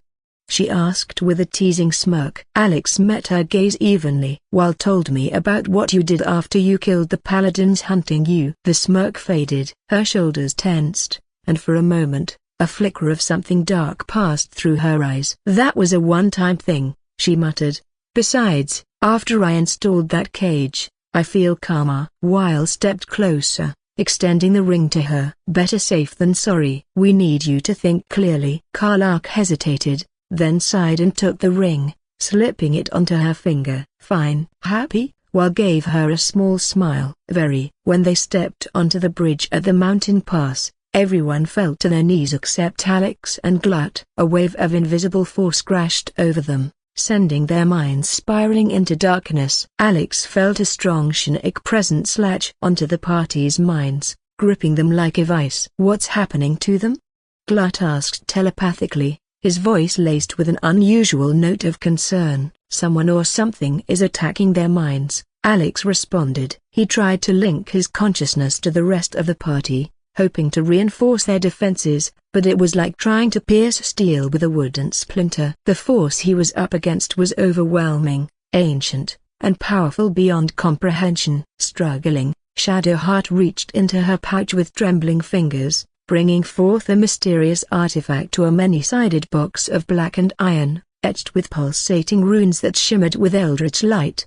"Whatever that box is, it's emanating a lot of psychic energy," Glut said, stepping warily behind Alex. The artifact levitated from Shadowheart's hand, hovering in the air, its glow intensifying into a blinding, fiery red light. A pulse of energy exploded outward, crashing into them like a shockwave. The force shattered the oppressive grip on their minds, and one by one, they gasped and staggered back to their feet. The suffocating presence vanished as quickly as it had come. As the artifact slowly descended back into Shadowheart's grasp, silence filled the bridge. Everyone stared at her, their gazes filled with a mixture of wariness and curiosity. She studied the object in her hands for a moment before raising her chin defiantly. "Don't give me that look. I don't know what just happened any more than you do." "We should keep going." Leslie's sharp eyes lingered on the artifact, her expression dark with suspicion. "The voice is gone," you muted by this. "Gith relic. Why does a half-elf carry it?" The artifact seemed to stop the voice. "What is it?" Gale asked, still rubbing his temples as if trying to dispel the lingering echoes of pain. Shadowheart exhaled slowly. "I don't know. Not exactly. All I know is that it's important I get it back to Baldur's Gate, at any cost." "Why Baldur's Gate?" While pressed, a shadow flickered across Shadowheart's face, and she took a deep breath. "I suppose if we're to keep working together, I may as well tell you. I serve Shah." Alex felt the amulet in his pocket stir, the spirit of the monk within reacting to her words. "It was kinda evident," Astarion interjected with a smirk. "The armor you wear has Shah's symbols all over it, and you keep praying shadows protect me every morning." Subtle. Ignoring him, Shadowheart continued. "My home is a secret cloister in Baldur's Gate. A group of us was sent to retrieve the artifact. Now I'm the only one left. I can't afford to fail. I can't tell you any more. This mission requires utmost secrecy. We all submitted to having our memories suppressed so that we couldn't betray Shah's confidence. If I reach my contact in the city, I'll have my memories restored. Until then, I have to guard the artifact with my life. Though you have the truth, for all it's worth." "Let's continue." "A Shah worshipper?" "Not my usual quarry nor my usual ally," Weil admitted, crossing his arms. "This is out of pure necessity, a pure desperation, in fact," Shadowheart responded. "How did you come into possession of that artifact exactly?" Gale asked, his curiosity undeniable. "There is nothing more I can tell you. All I remember is that I have to get back to my contact in the city." Leslie stepped forward, her gaze like a dagger. "I know those symbols are Githyanki runes, ancient as Vlekith herself." "You stole that from my people." Shadowheart met her glare, her voice unwavering. "Yes, and a lot of my people died in the process. I won't fail them, not after what I saw your kind do to them." The air between them grew thick with tension, the weight of past grievances pressing down like a stone. "Enough, both of you." "We need to work together," Weil intervened,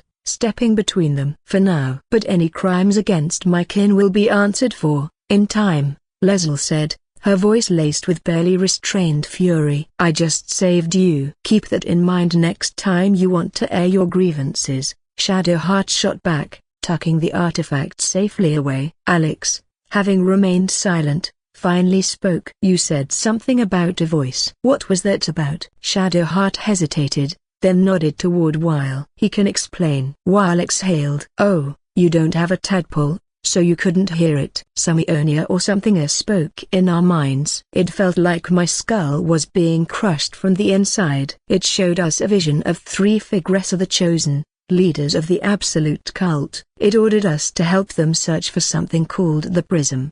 It told us that if we do, we will be worthy enough to stand beside them in its presence." "And the prism could be the artifact Shadowheart is carrying," Alex concluded. Weil nodded grimly. "I fear so. Whatever the prism is, it's something very important if so many are searching for it." Astarion scoffed, rubbing his temples. "Things keep getting better and better.